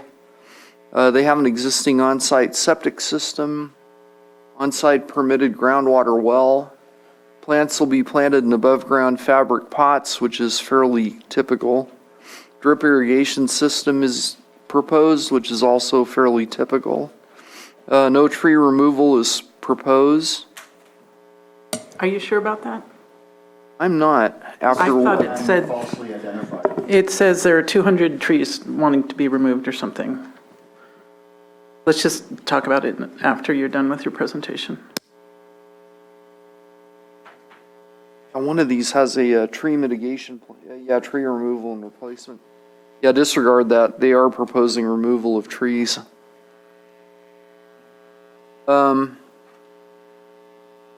Cultivation site's flat. Minimal grading is required, although with the tree removal, they'll definitely need a grading permit. Water. Existing well, estimated demand is about 1 1/3 acre feet per year, which is about 405,000 gallons. With an additional 18,930 gallons for immature plants. Well production is 33 gallons according to the hydro report. They're proposing 4 2,500 gallon water tanks. Annual recharge of the aquifer is about 2,600,000 gallons during a drought year, which is more than, it's about 5 times more than their projected demand. Findings for approval: there are 6 requirements in Article 51.4 that need to be met, as is the case with any major use permit. And for cannabis, there's 3 additional that are in Article 27, which are labeled here. The general plan, we found that it complied. There were no conflicts, obvious conflicts, and several policies applied to this project. Kelseyville area plan performance, again, there were no conflicts with the area plan. Zoning ordinance, Article 7, the RL zoning district allows outdoor cultivation, so there was no conflict with that. And everything in Article 27 was able to be met regarding setbacks, lot size, distance from nearest dwellings, etc. CEQA, we found there were a number of categories that are potentially applicable, including agriculture and forestry, which is not something I run into all the time, and that had to do with the tree removal. And so you can see the other categories up here that could potentially be affected. Tribal, we notified all 11 tribes on October 11th of 22. Upper Lake and Yokadihe referred to the Upper Lake Abimetal tribe. And we held consultation on this one. Applicant and the tribe came to an understanding. The tribe was satisfied with the applicant and gave the go-ahead for us to proceed with this review. Cultural study was done by Jay Flaherty of Flaherty Cultural Resource Services. Yielded negative results, low probability of historic tribal use. Did not receive any public comments on this one, I believe. I want to double check that. Yes, you did. Yeah, I think this PowerPoint was written before I received the comment. That's why I wanted to double check. We did, from Patricia Long, concerned about the tree removal. She's the woman with the driveway that I falsely identified in the previous agenda item.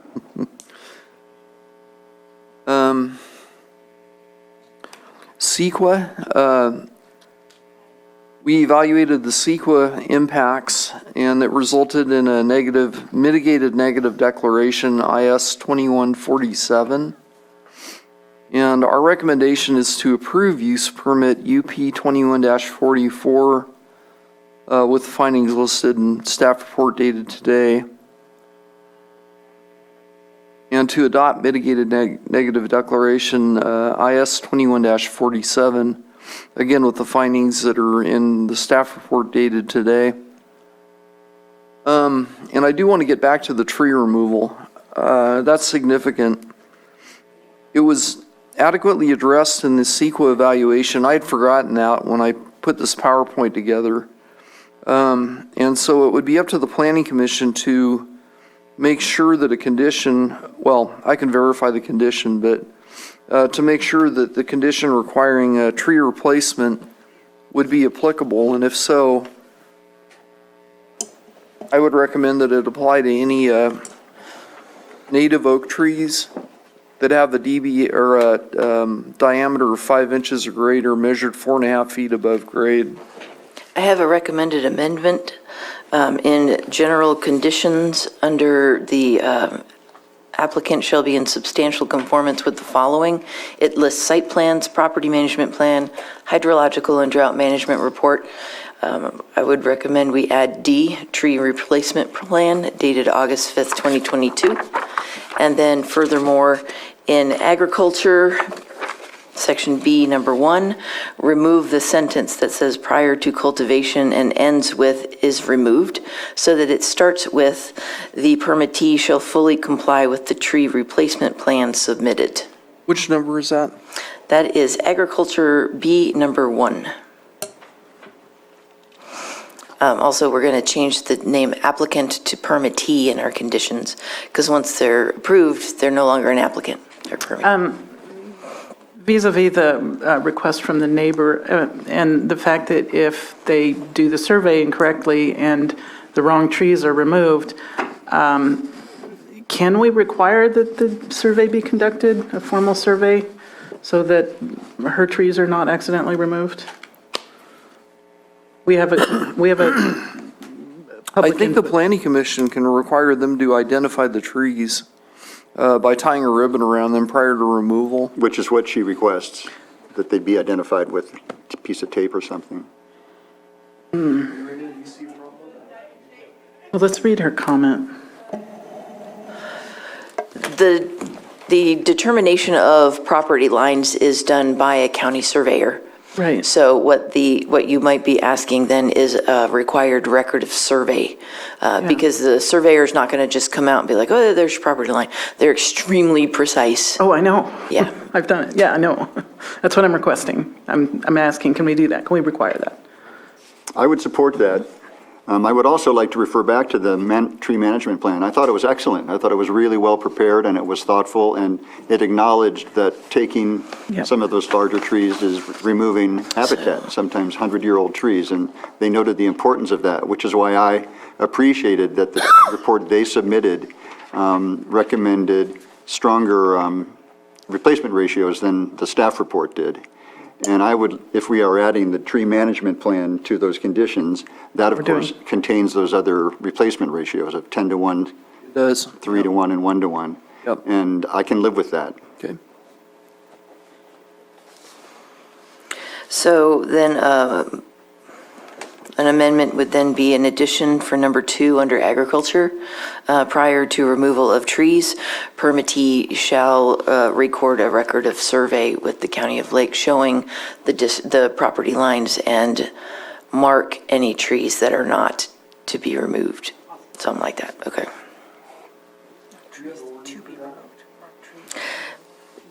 So, okay, yeah, so they can mark trees to be removed, because that would be the ones on the parcel, on the permittee's parcel line, rather than have them cross boundary lines to mark some trees that aren't theirs.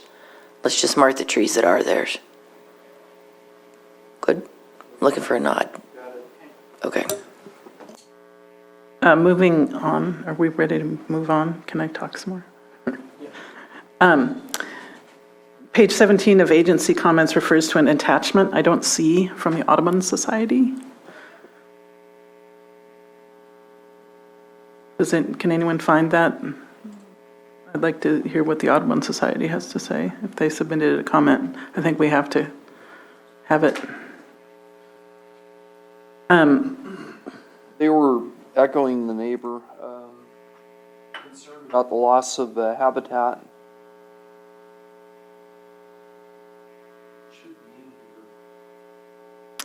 Okay. I do remember that letter. Okay, while you're looking that up, maybe we can talk about the bridge. We're back to the same issue. Bridge repair.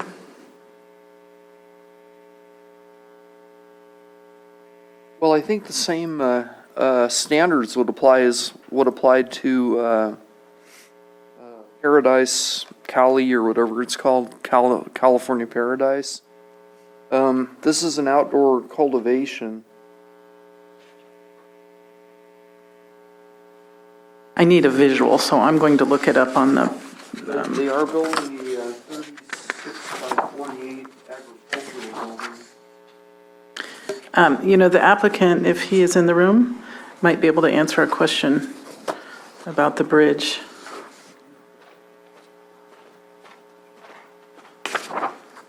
Hi, my name is Anthony Rocco.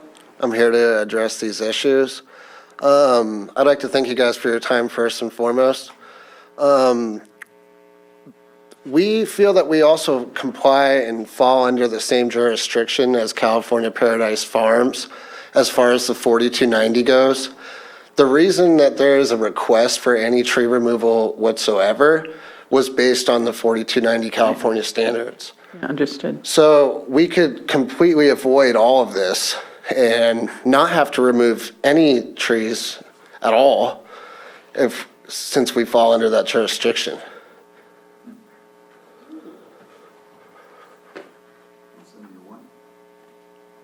That's very tempting. I think it would be best for the environment. It'd mitigate environmental impact.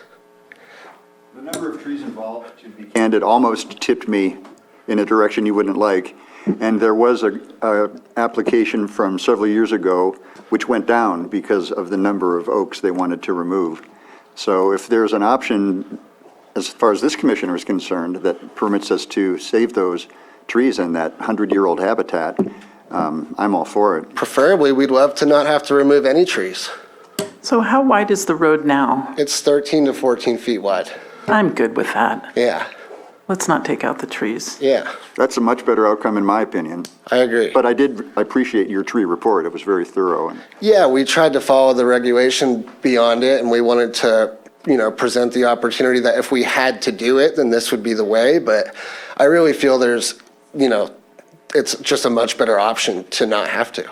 Right, and then no condition about a surveyor and that kind of thing. Nonsense. I'd like to hear from Nicole, though. Nicole, we've been discussing waiving the 4290, 4291, I believe it is, requirement so that he doesn't have to increase the width of the road, so he doesn't have to take out any trees at all? Unfortunately, your planning commission does not have authority to waive applicable rules. So if the 4290, 4291 rules are determined to apply here, then they would have to apply. So the only way to make them not apply is if the actual project was not subject to 4290, 4291. Does the director have an opinion on whether the same standard that applied to the prior application? Reading quickly. Thank you. I believe we fall under the same standards of the California Paradise Farms because we're only doing outdoor cultivation. We're not doing any manufacturing. Mr. Rocco's comments are consistent with the permits that you have before you. There is only outdoor, what are we talking about, cannabis cultivation proposed before you today. I don't see any listed other more industrial uses such as manufacturing or any of those other ones. This is strictly an outdoor cannabis cultivation. Thanks for the clarification. Eric, off the top of your head, do you remember if there's any requirements in here regarding the 4290? Can we merely remove them if there are? Well, I think we can amend them to say that they need to meet agricultural Okay, I found it. driveway standards. But it's fairly well understood that, they do have a requirement for a certain width for a one-way and a two-way and I know. turnouts and that kind of thing. There was always the suggestion of the the pullout every 400 feet as well.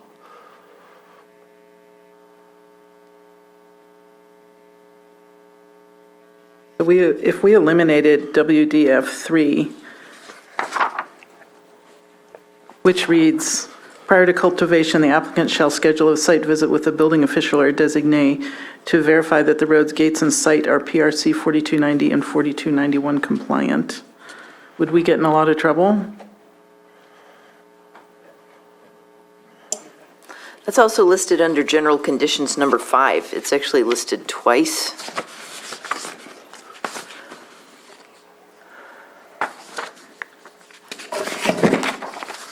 I believe that the same comments that were submitted by CAL FIRE just regarding the county was knowingly taking liability on itself for the agriculture exemption. It also is in play here.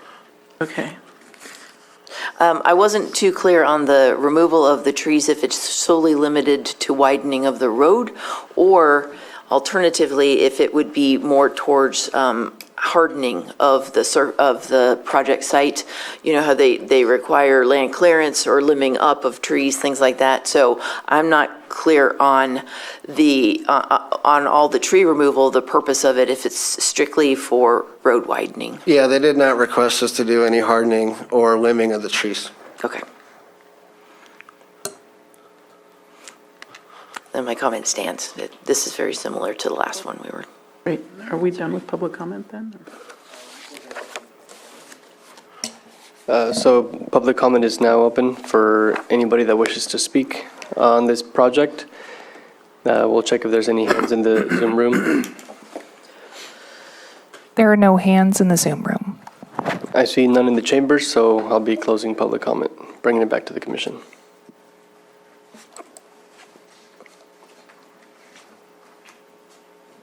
I'm ready to make a motion. I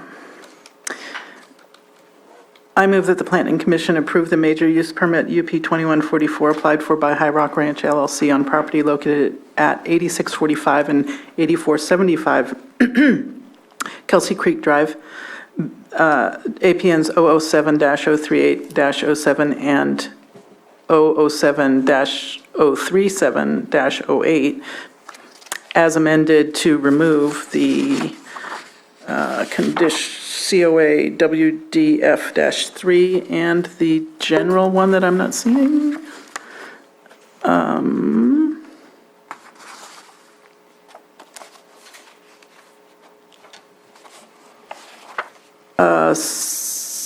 Based on the findings and subject to the conditions listed in the staff report dated June 22nd, 2023. And I believe that's the major use permit. Right, there's the negative. And I need to do the mitigated declaration first. All right, scratch that.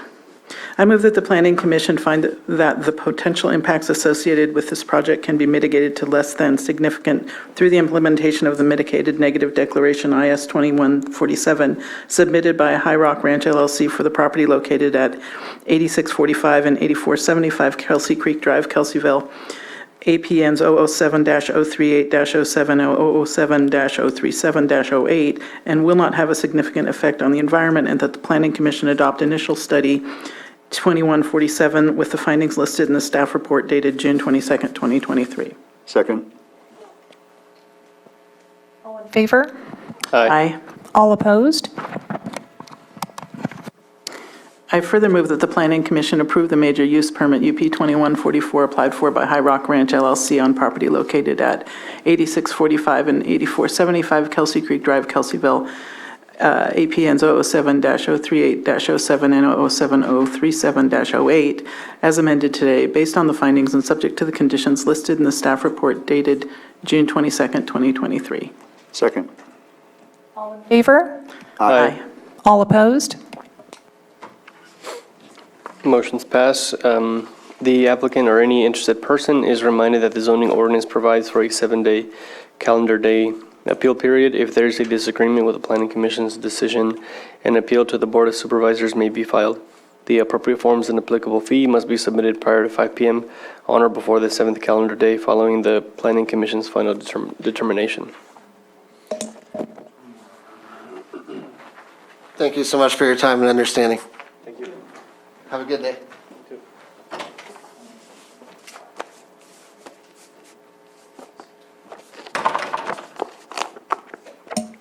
Moving on to our next item.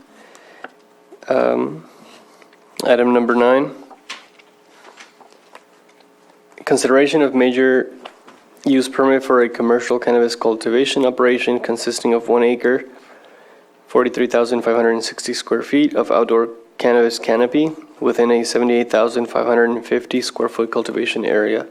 The applicant is Hunter Point Road, Scott Vale.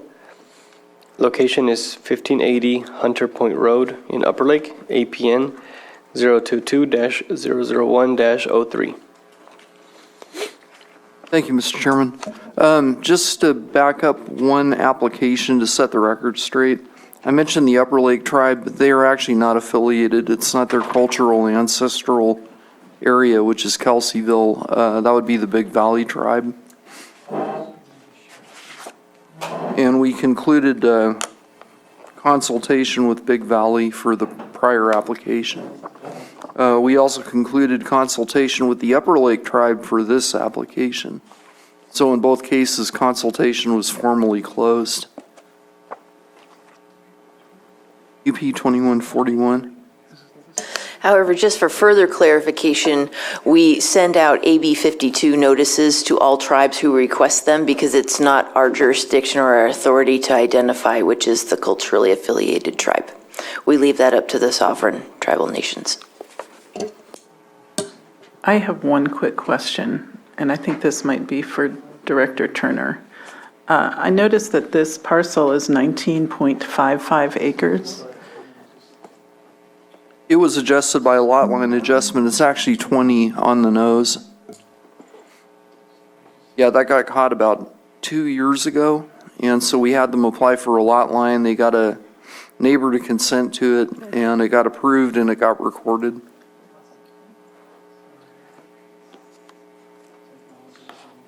Those days.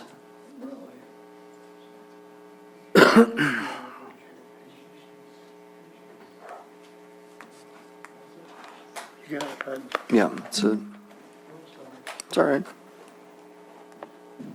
Okay, the last of my 4 applicants today is Hunter Point Farms. And I don't remember the scope. Let me take a look at it here. I indicated it's 20 acres, so it's a 1 acre outdoor A-type 3 cultivation proposed. There's a vicinity map. Site's located off Hunter Point Road in Upper Lake, which is accessed off of, I believe that's Elk Mountain Road. Hunter Point connects with Elk Mountain. Details, 1 acre of outdoor canopy, 78,550 square feet of cultivation area. They're requesting a self-distribution license, and the property is exactly 20 acres according to their surveyor. Water analysis, they have an existed well. It doesn't yield a whole lot, but it's still 13 gallons per minute. Estimated demand, according to their hydro study, was 360 gallons per year, 360,000 gallons per year, and 1 acre foot is 325,817 gallons, so it's slightly over 1 acre foot.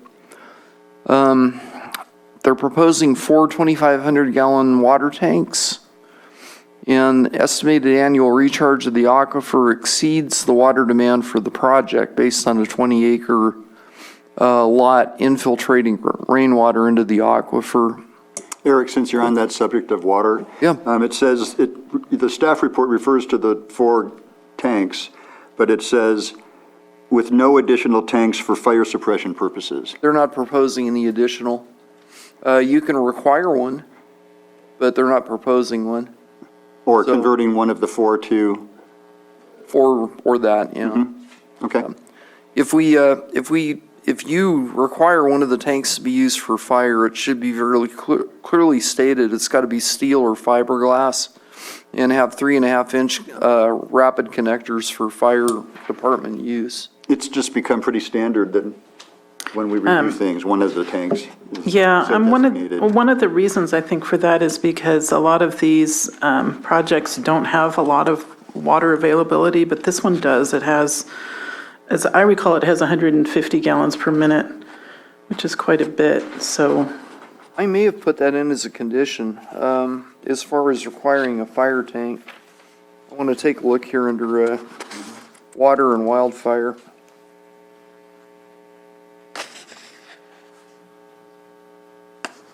Yeah, that's definitely in a high fire area in the Upper Lake area.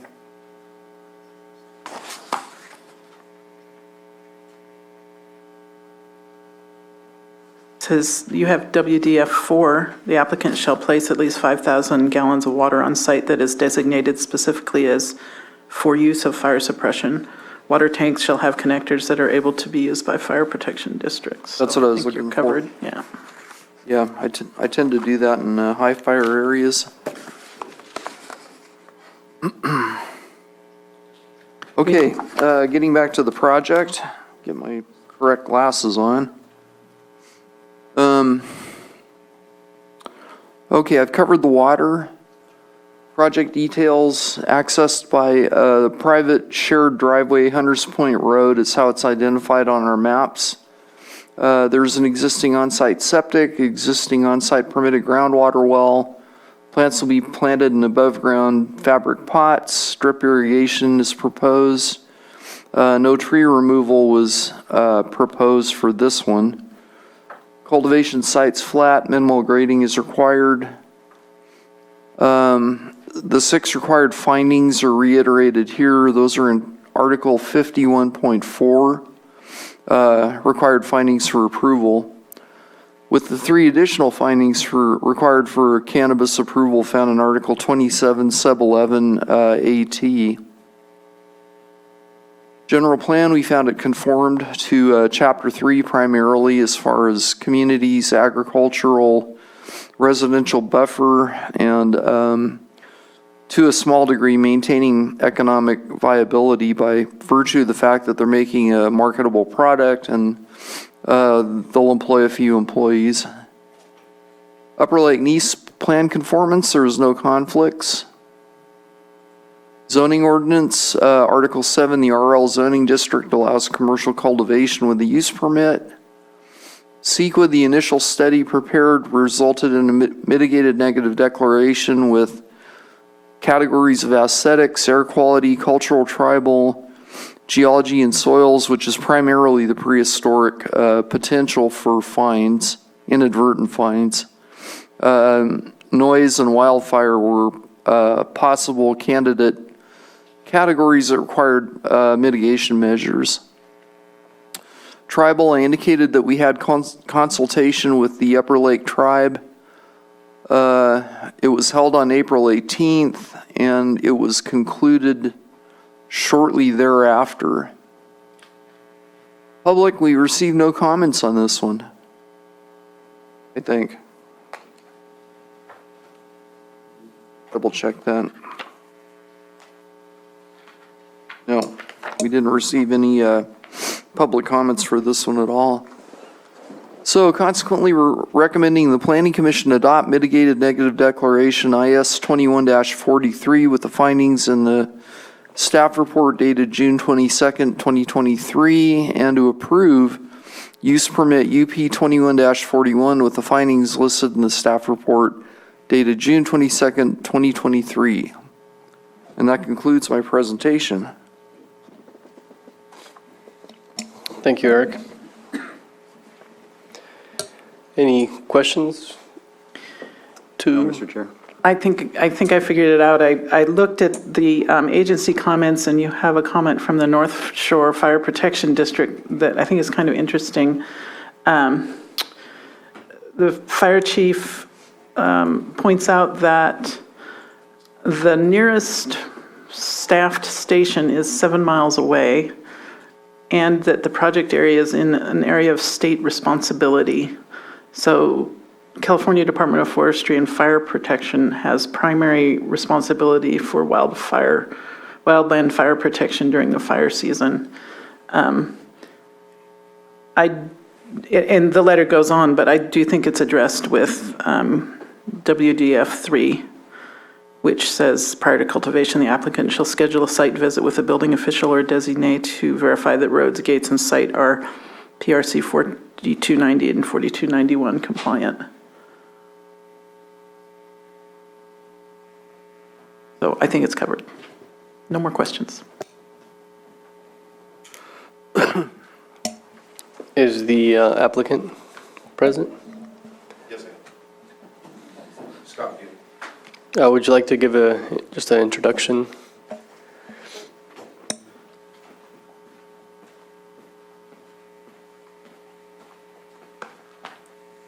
Good afternoon, Scott Peel. I've fallen asleep back there. It's a long day. On the fire suppression, I own a water truck company, so typically I'm first response anyway. And I just volunteer my trucks as a service to the community. So we fought the last fires going up there. It's pretty intense. If you have any questions, pretty simple project to go through, so. I have no questions. I agree with you. It's pretty straightforward.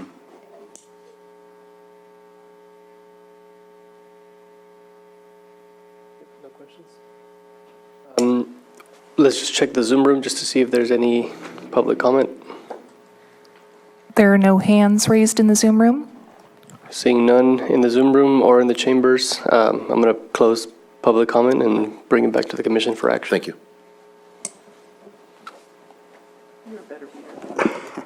I'm prepared to make a motion.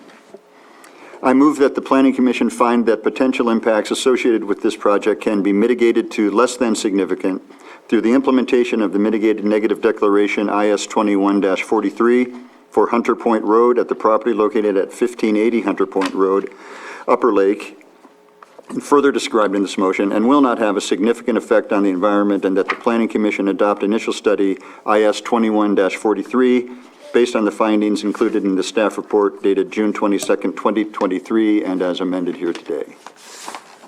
Did we amend it? I think we amended it. We did, we added something. Boy, has it been a long day. Yeah, I think it was the last one. The tree Then, removal. as amended to, not amended here today. Second. All in favor? Aye. Aye. All opposed?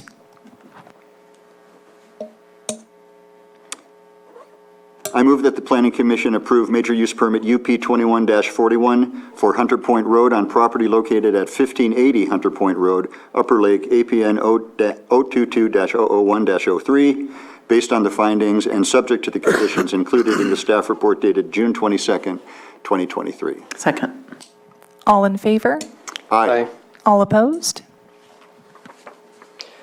Both motions pass. The applicant or any interested person is reminded that the zoning ordinance provides for a 7-day calendar day appeal period. If there's a disagreement with the Planning Commission's decision, an appeal to the Board of Supervisors may be filed.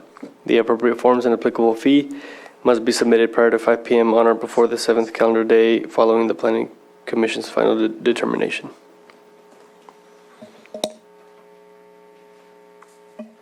Thank you, Commissioners. Thank you, Eric.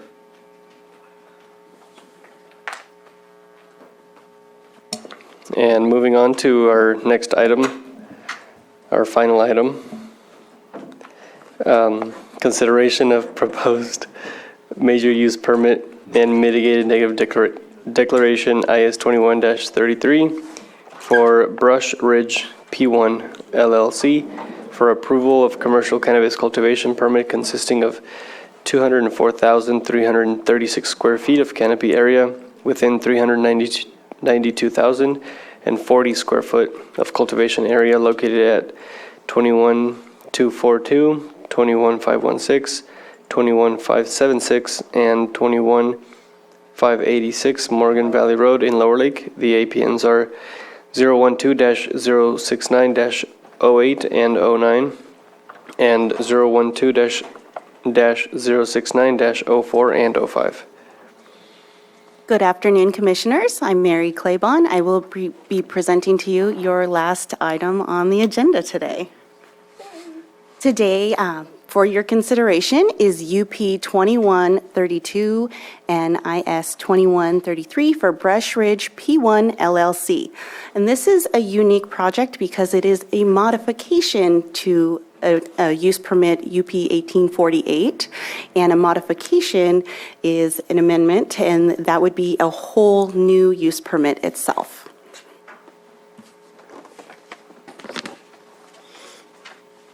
The agenda today will consist of the permit request, the project scope, the site description, project analysis, cumulative impacts, and recommendations and conditions. Major use permit for commercial cannabis cultivation. The applicant, Brush Ridge P1 LLC, proposes an amendment to an approved major use permit identified as UP 1848.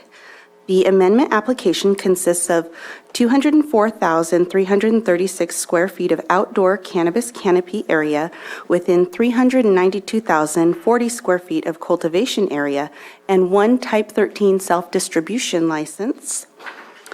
The parcel size is approximately 183.7 acres. The project parcel is located approximately 5 miles east of Highway 29 in Lower Lake. General Plan Rural Lands RL-based zoning APZ Agricultural Preserve and RL Rural Lands. This project is located within the Lower Lake Planning Area in Supervisorial District 1. The project property is accessed via shared private gravel access road off of Morgan Valley Road. Areas of the cultivation are accessed via private access roads from the shared private gravel road. The project parcel was granted a major use permit on August 13th, 2020 for commercial cannabis cultivation consisting of 41,550 square feet within of canopy area within 41,940 square feet of cultivation area. The project did not cultivate last year in 2022. Proposed facilities include a concrete foundation pad 8 feet in diameter, 5,000-gallon steel fiber or fiberglass water storage tank dedicated to fire suppression, a 30 by 30 composting area, 4 2,500-gallon water storage tanks, 1 12 by 16 pesticides and agricultural chemical storage shed, 1 12 by 16 harvest storage area shed, 1 40 by 100 processing building with a roof-mounted solar array, 2 30 by 100 immature plant propagation greenhouses, 3 proposed standard parking spaces, and 1 ADA-compliant parking space. Existing land uses and improvements on the project parcel includes shared access road, an 832 square foot residence not utilized within the project proposal, perimeter fencing, a groundwater well, irrigation system, a 20 by 30 metal barn, 2,500-gallon water storage tank, 12 by 16 pesticides and agricultural chemical storage shed, a 12 by 16 harvest storage shed, and 12 5,000-gallon water storage tanks. Project analysis. Regulations reviewed for compliance included the Lake County General Plan, the Lower Lake Area Plan, the Lake County Zoning Ordinance, and state regulations. Lake County General Plan and policies were reviewed include Chapter 3 Land Use and Chapter 11 Water Resources. With that, there were no conflicting policies within the general plan and no specific policies addressing commercial cannabis cultivation within the general plan. Erosion and sediment control measures through the implementation of appropriate best management practices are required for this project.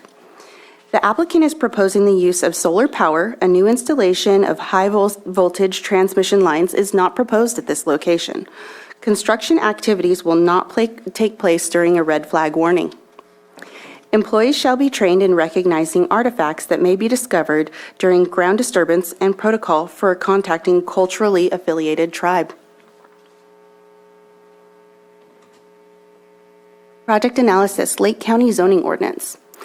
The following articles had been reviewed. Article 7, rural lands. Article 37, waterway combining district. And Article 27, uses generally permitted.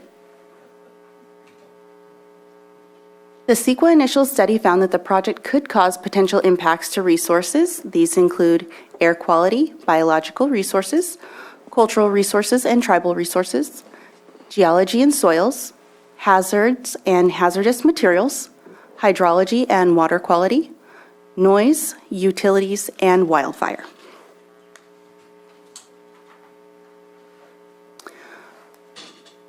California Environmental Quality Act, CEQA. A mitigated negative declaration is the proposed CEQA environmental determination for the project. All identified impacts can be reduced to less than significant with mitigation. Public comment for this period occurred from March 15th, 2023 to April 14th, 2023. Mitigations are outlined in the staff report, Attachments 2, Draft Conditions of Approval, and Attachment 5, Draft Initial Study.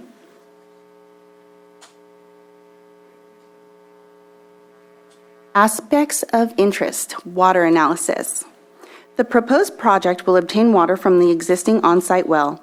A hydrogeological assessment report was prepared by Hurwitz Environmental Services according to the requirements of Ordinance 3106.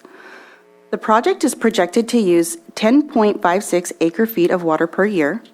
The estimated aquifer recharge rate for this given location is approximately 50 acre-feet, or about 5 times the amount of water projected to be needed for the cultivation of the project. Another aspect of interest for this project is access. Locking metal gates across the shared private gravel access road are currently in place. The private access roads control access to the project property. The shared private gravel access road is 20 feet wide and has an aggregate surface capable of supporting a fire apparatus weighing at least 75,000 pounds. The driveway, as proposed, is 20 feet wide of unobstructed horizontal clearance and 15 feet of unobstructed vertical clearance. Roadways around the cultivation area are proposed at 14 feet wide. Additionally, several hammerhead turnarounds are proposed. Cumulative impacts. In a 1 mile radius, there are 2 approved projects, one being at this site location, and 1 pending project within 1 mile. Within 3 miles, there are 5 approved projects, including one at this site location, and 8 pending projects. Recommendations. Environmental recommendations.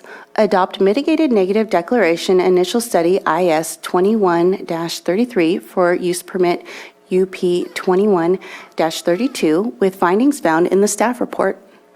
Approve use permit UP 2132 with the proposed conditions of approval and the findings found in the staff report. And that concludes my presentation today, and the applicant and the consultant are not present. Is there a reason for them not being present today? Well, the consultant was here earlier. However, he had a prior engagement for this afternoon, so he did have to leave. Thank you.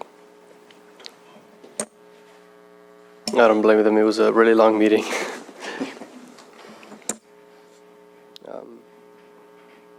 And I can say that I have been to this site. I was there for annual inspections last year.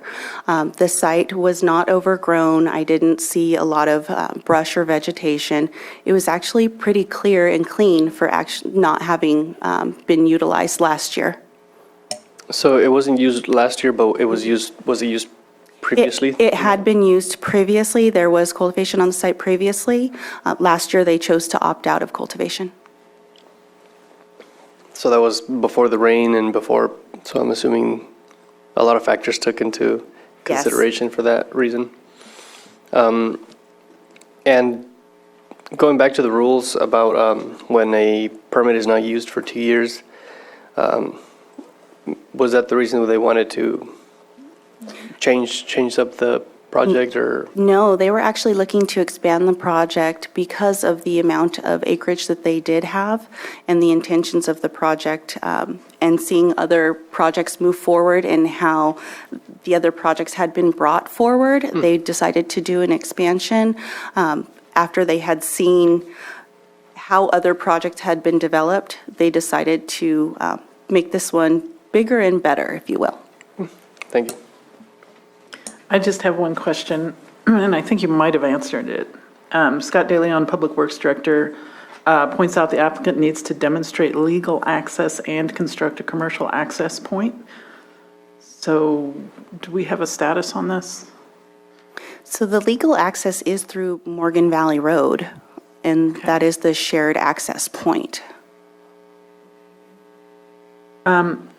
And I looked under the wildfire COAs, and I'm not seeing anything regarding this access issue. But if the roads, if it's in the permit, we don't have to make it a condition, do we? I mean, I think you stated that in the permit, they're proposing 20-foot wide road. That is correct, with aggregate surface. Right, in Hammerhead, so we don't need to do any conditions for that, because they're already, it's in the permit, right? I'm not sure, and it's just a technical issue. Sure, I would have to refer that to county council. What they're proposing, so can we? If it's part of the, if it's part, so what you're approving today is the proposed project, so the project description with its associated plans and maps. If it's included in those, then that is the use that's being approved here. They're not required to do it, though, but in the sense that if a person is granted a permit, they aren't required to engage in the use. As proposed? Well, no, if they engage in the use, they have to do it as approved. As proposed. Correct, Okay, but they're not, but they could determine, and I don't know why, it's sometimes, although it's confusing as why a person would go through this process, but sometimes they get it, or you purchase a property that has a use already attached to it, and they just don't do it. So they're not required to engage in the use, but if they do engage in the use, they have to meet the criteria that are approved as part of the permit. And if the conditions require that, for example, they meet all of the elements of the plans that are submitted and perform all of the associated activities that are approved as part of the use, then yes, it would be great. incorporated.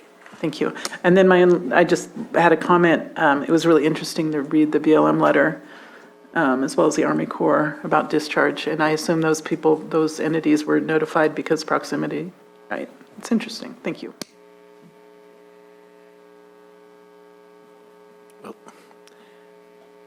This is Andrew Amelong, the Cannabis Program Manager. I think most of that was clarified. A few additional details for the project.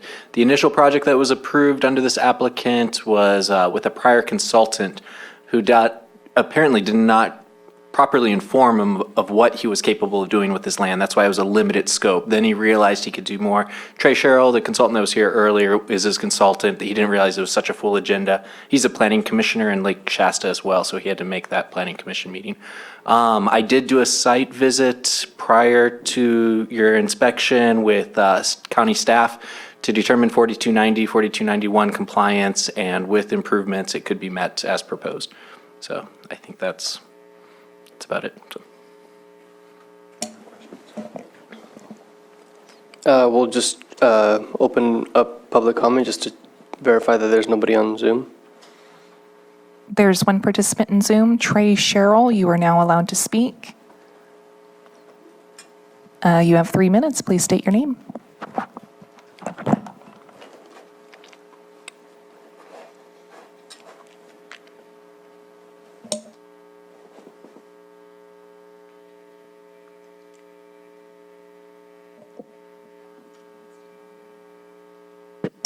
Hi, Trey. Could you hear us?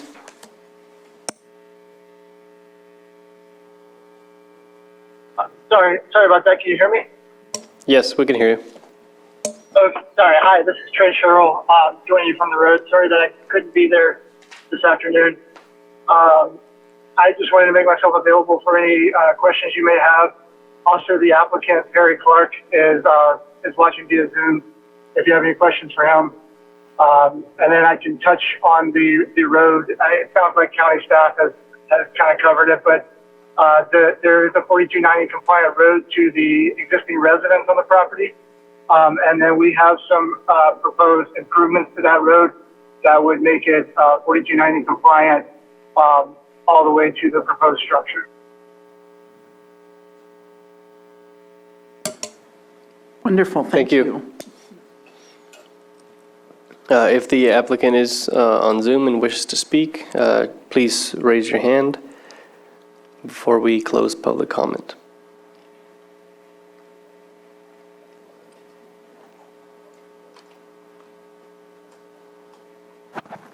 Participant Perry, you are now allowed to speak. You have 3 minutes.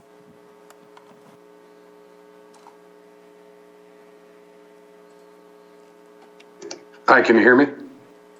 Yes, we can hear you. Hi, thank you. Yeah, sorry, we were there earlier today and then had to leave for some family obligations, but just appreciate the time, and if you have any questions, I'm here as well. Thank you. Any questions to the applicant? All right, I'm going to go ahead and close public comment, and we'll bring it back to the commission for more discussion or action.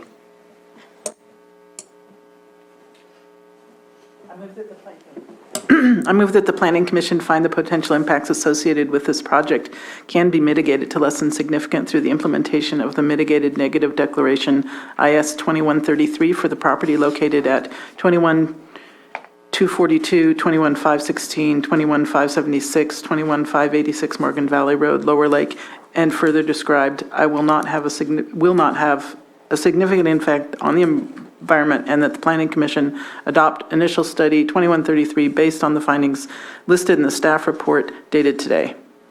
Aye. Second. All in favor? Aye. All opposed? We need a Okay, second. let's back up a minute. He's got to second it. You said aye. You didn't say second. Are you kidding? No. No more. My brain heard me saying second. Now you can call for the vote. That's great. All in favor? Aye. All opposed?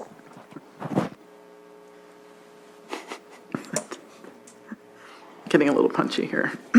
I move that the Planning Commission grant major use permit UP 2132 to Brush Ridge P1 LLC on property located at 21242, 21516, 21576, 21586 Morgan Valley Road, Lower Lake, further described in this motion based on the findings and subject to the conditions included in the staff report dated today. Second. All in favor? Aye. All opposed? Both motions pass. Note that the applicant or any interested person is reminded that the zoning ordinance provides for a 7-day calendar day appeal period.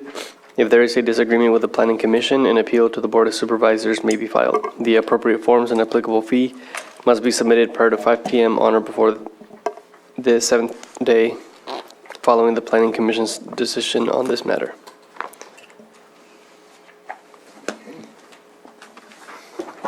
Moving on to non-timed items. Department update. Absolutely not. And meeting adjourned at 4:27. Thank you.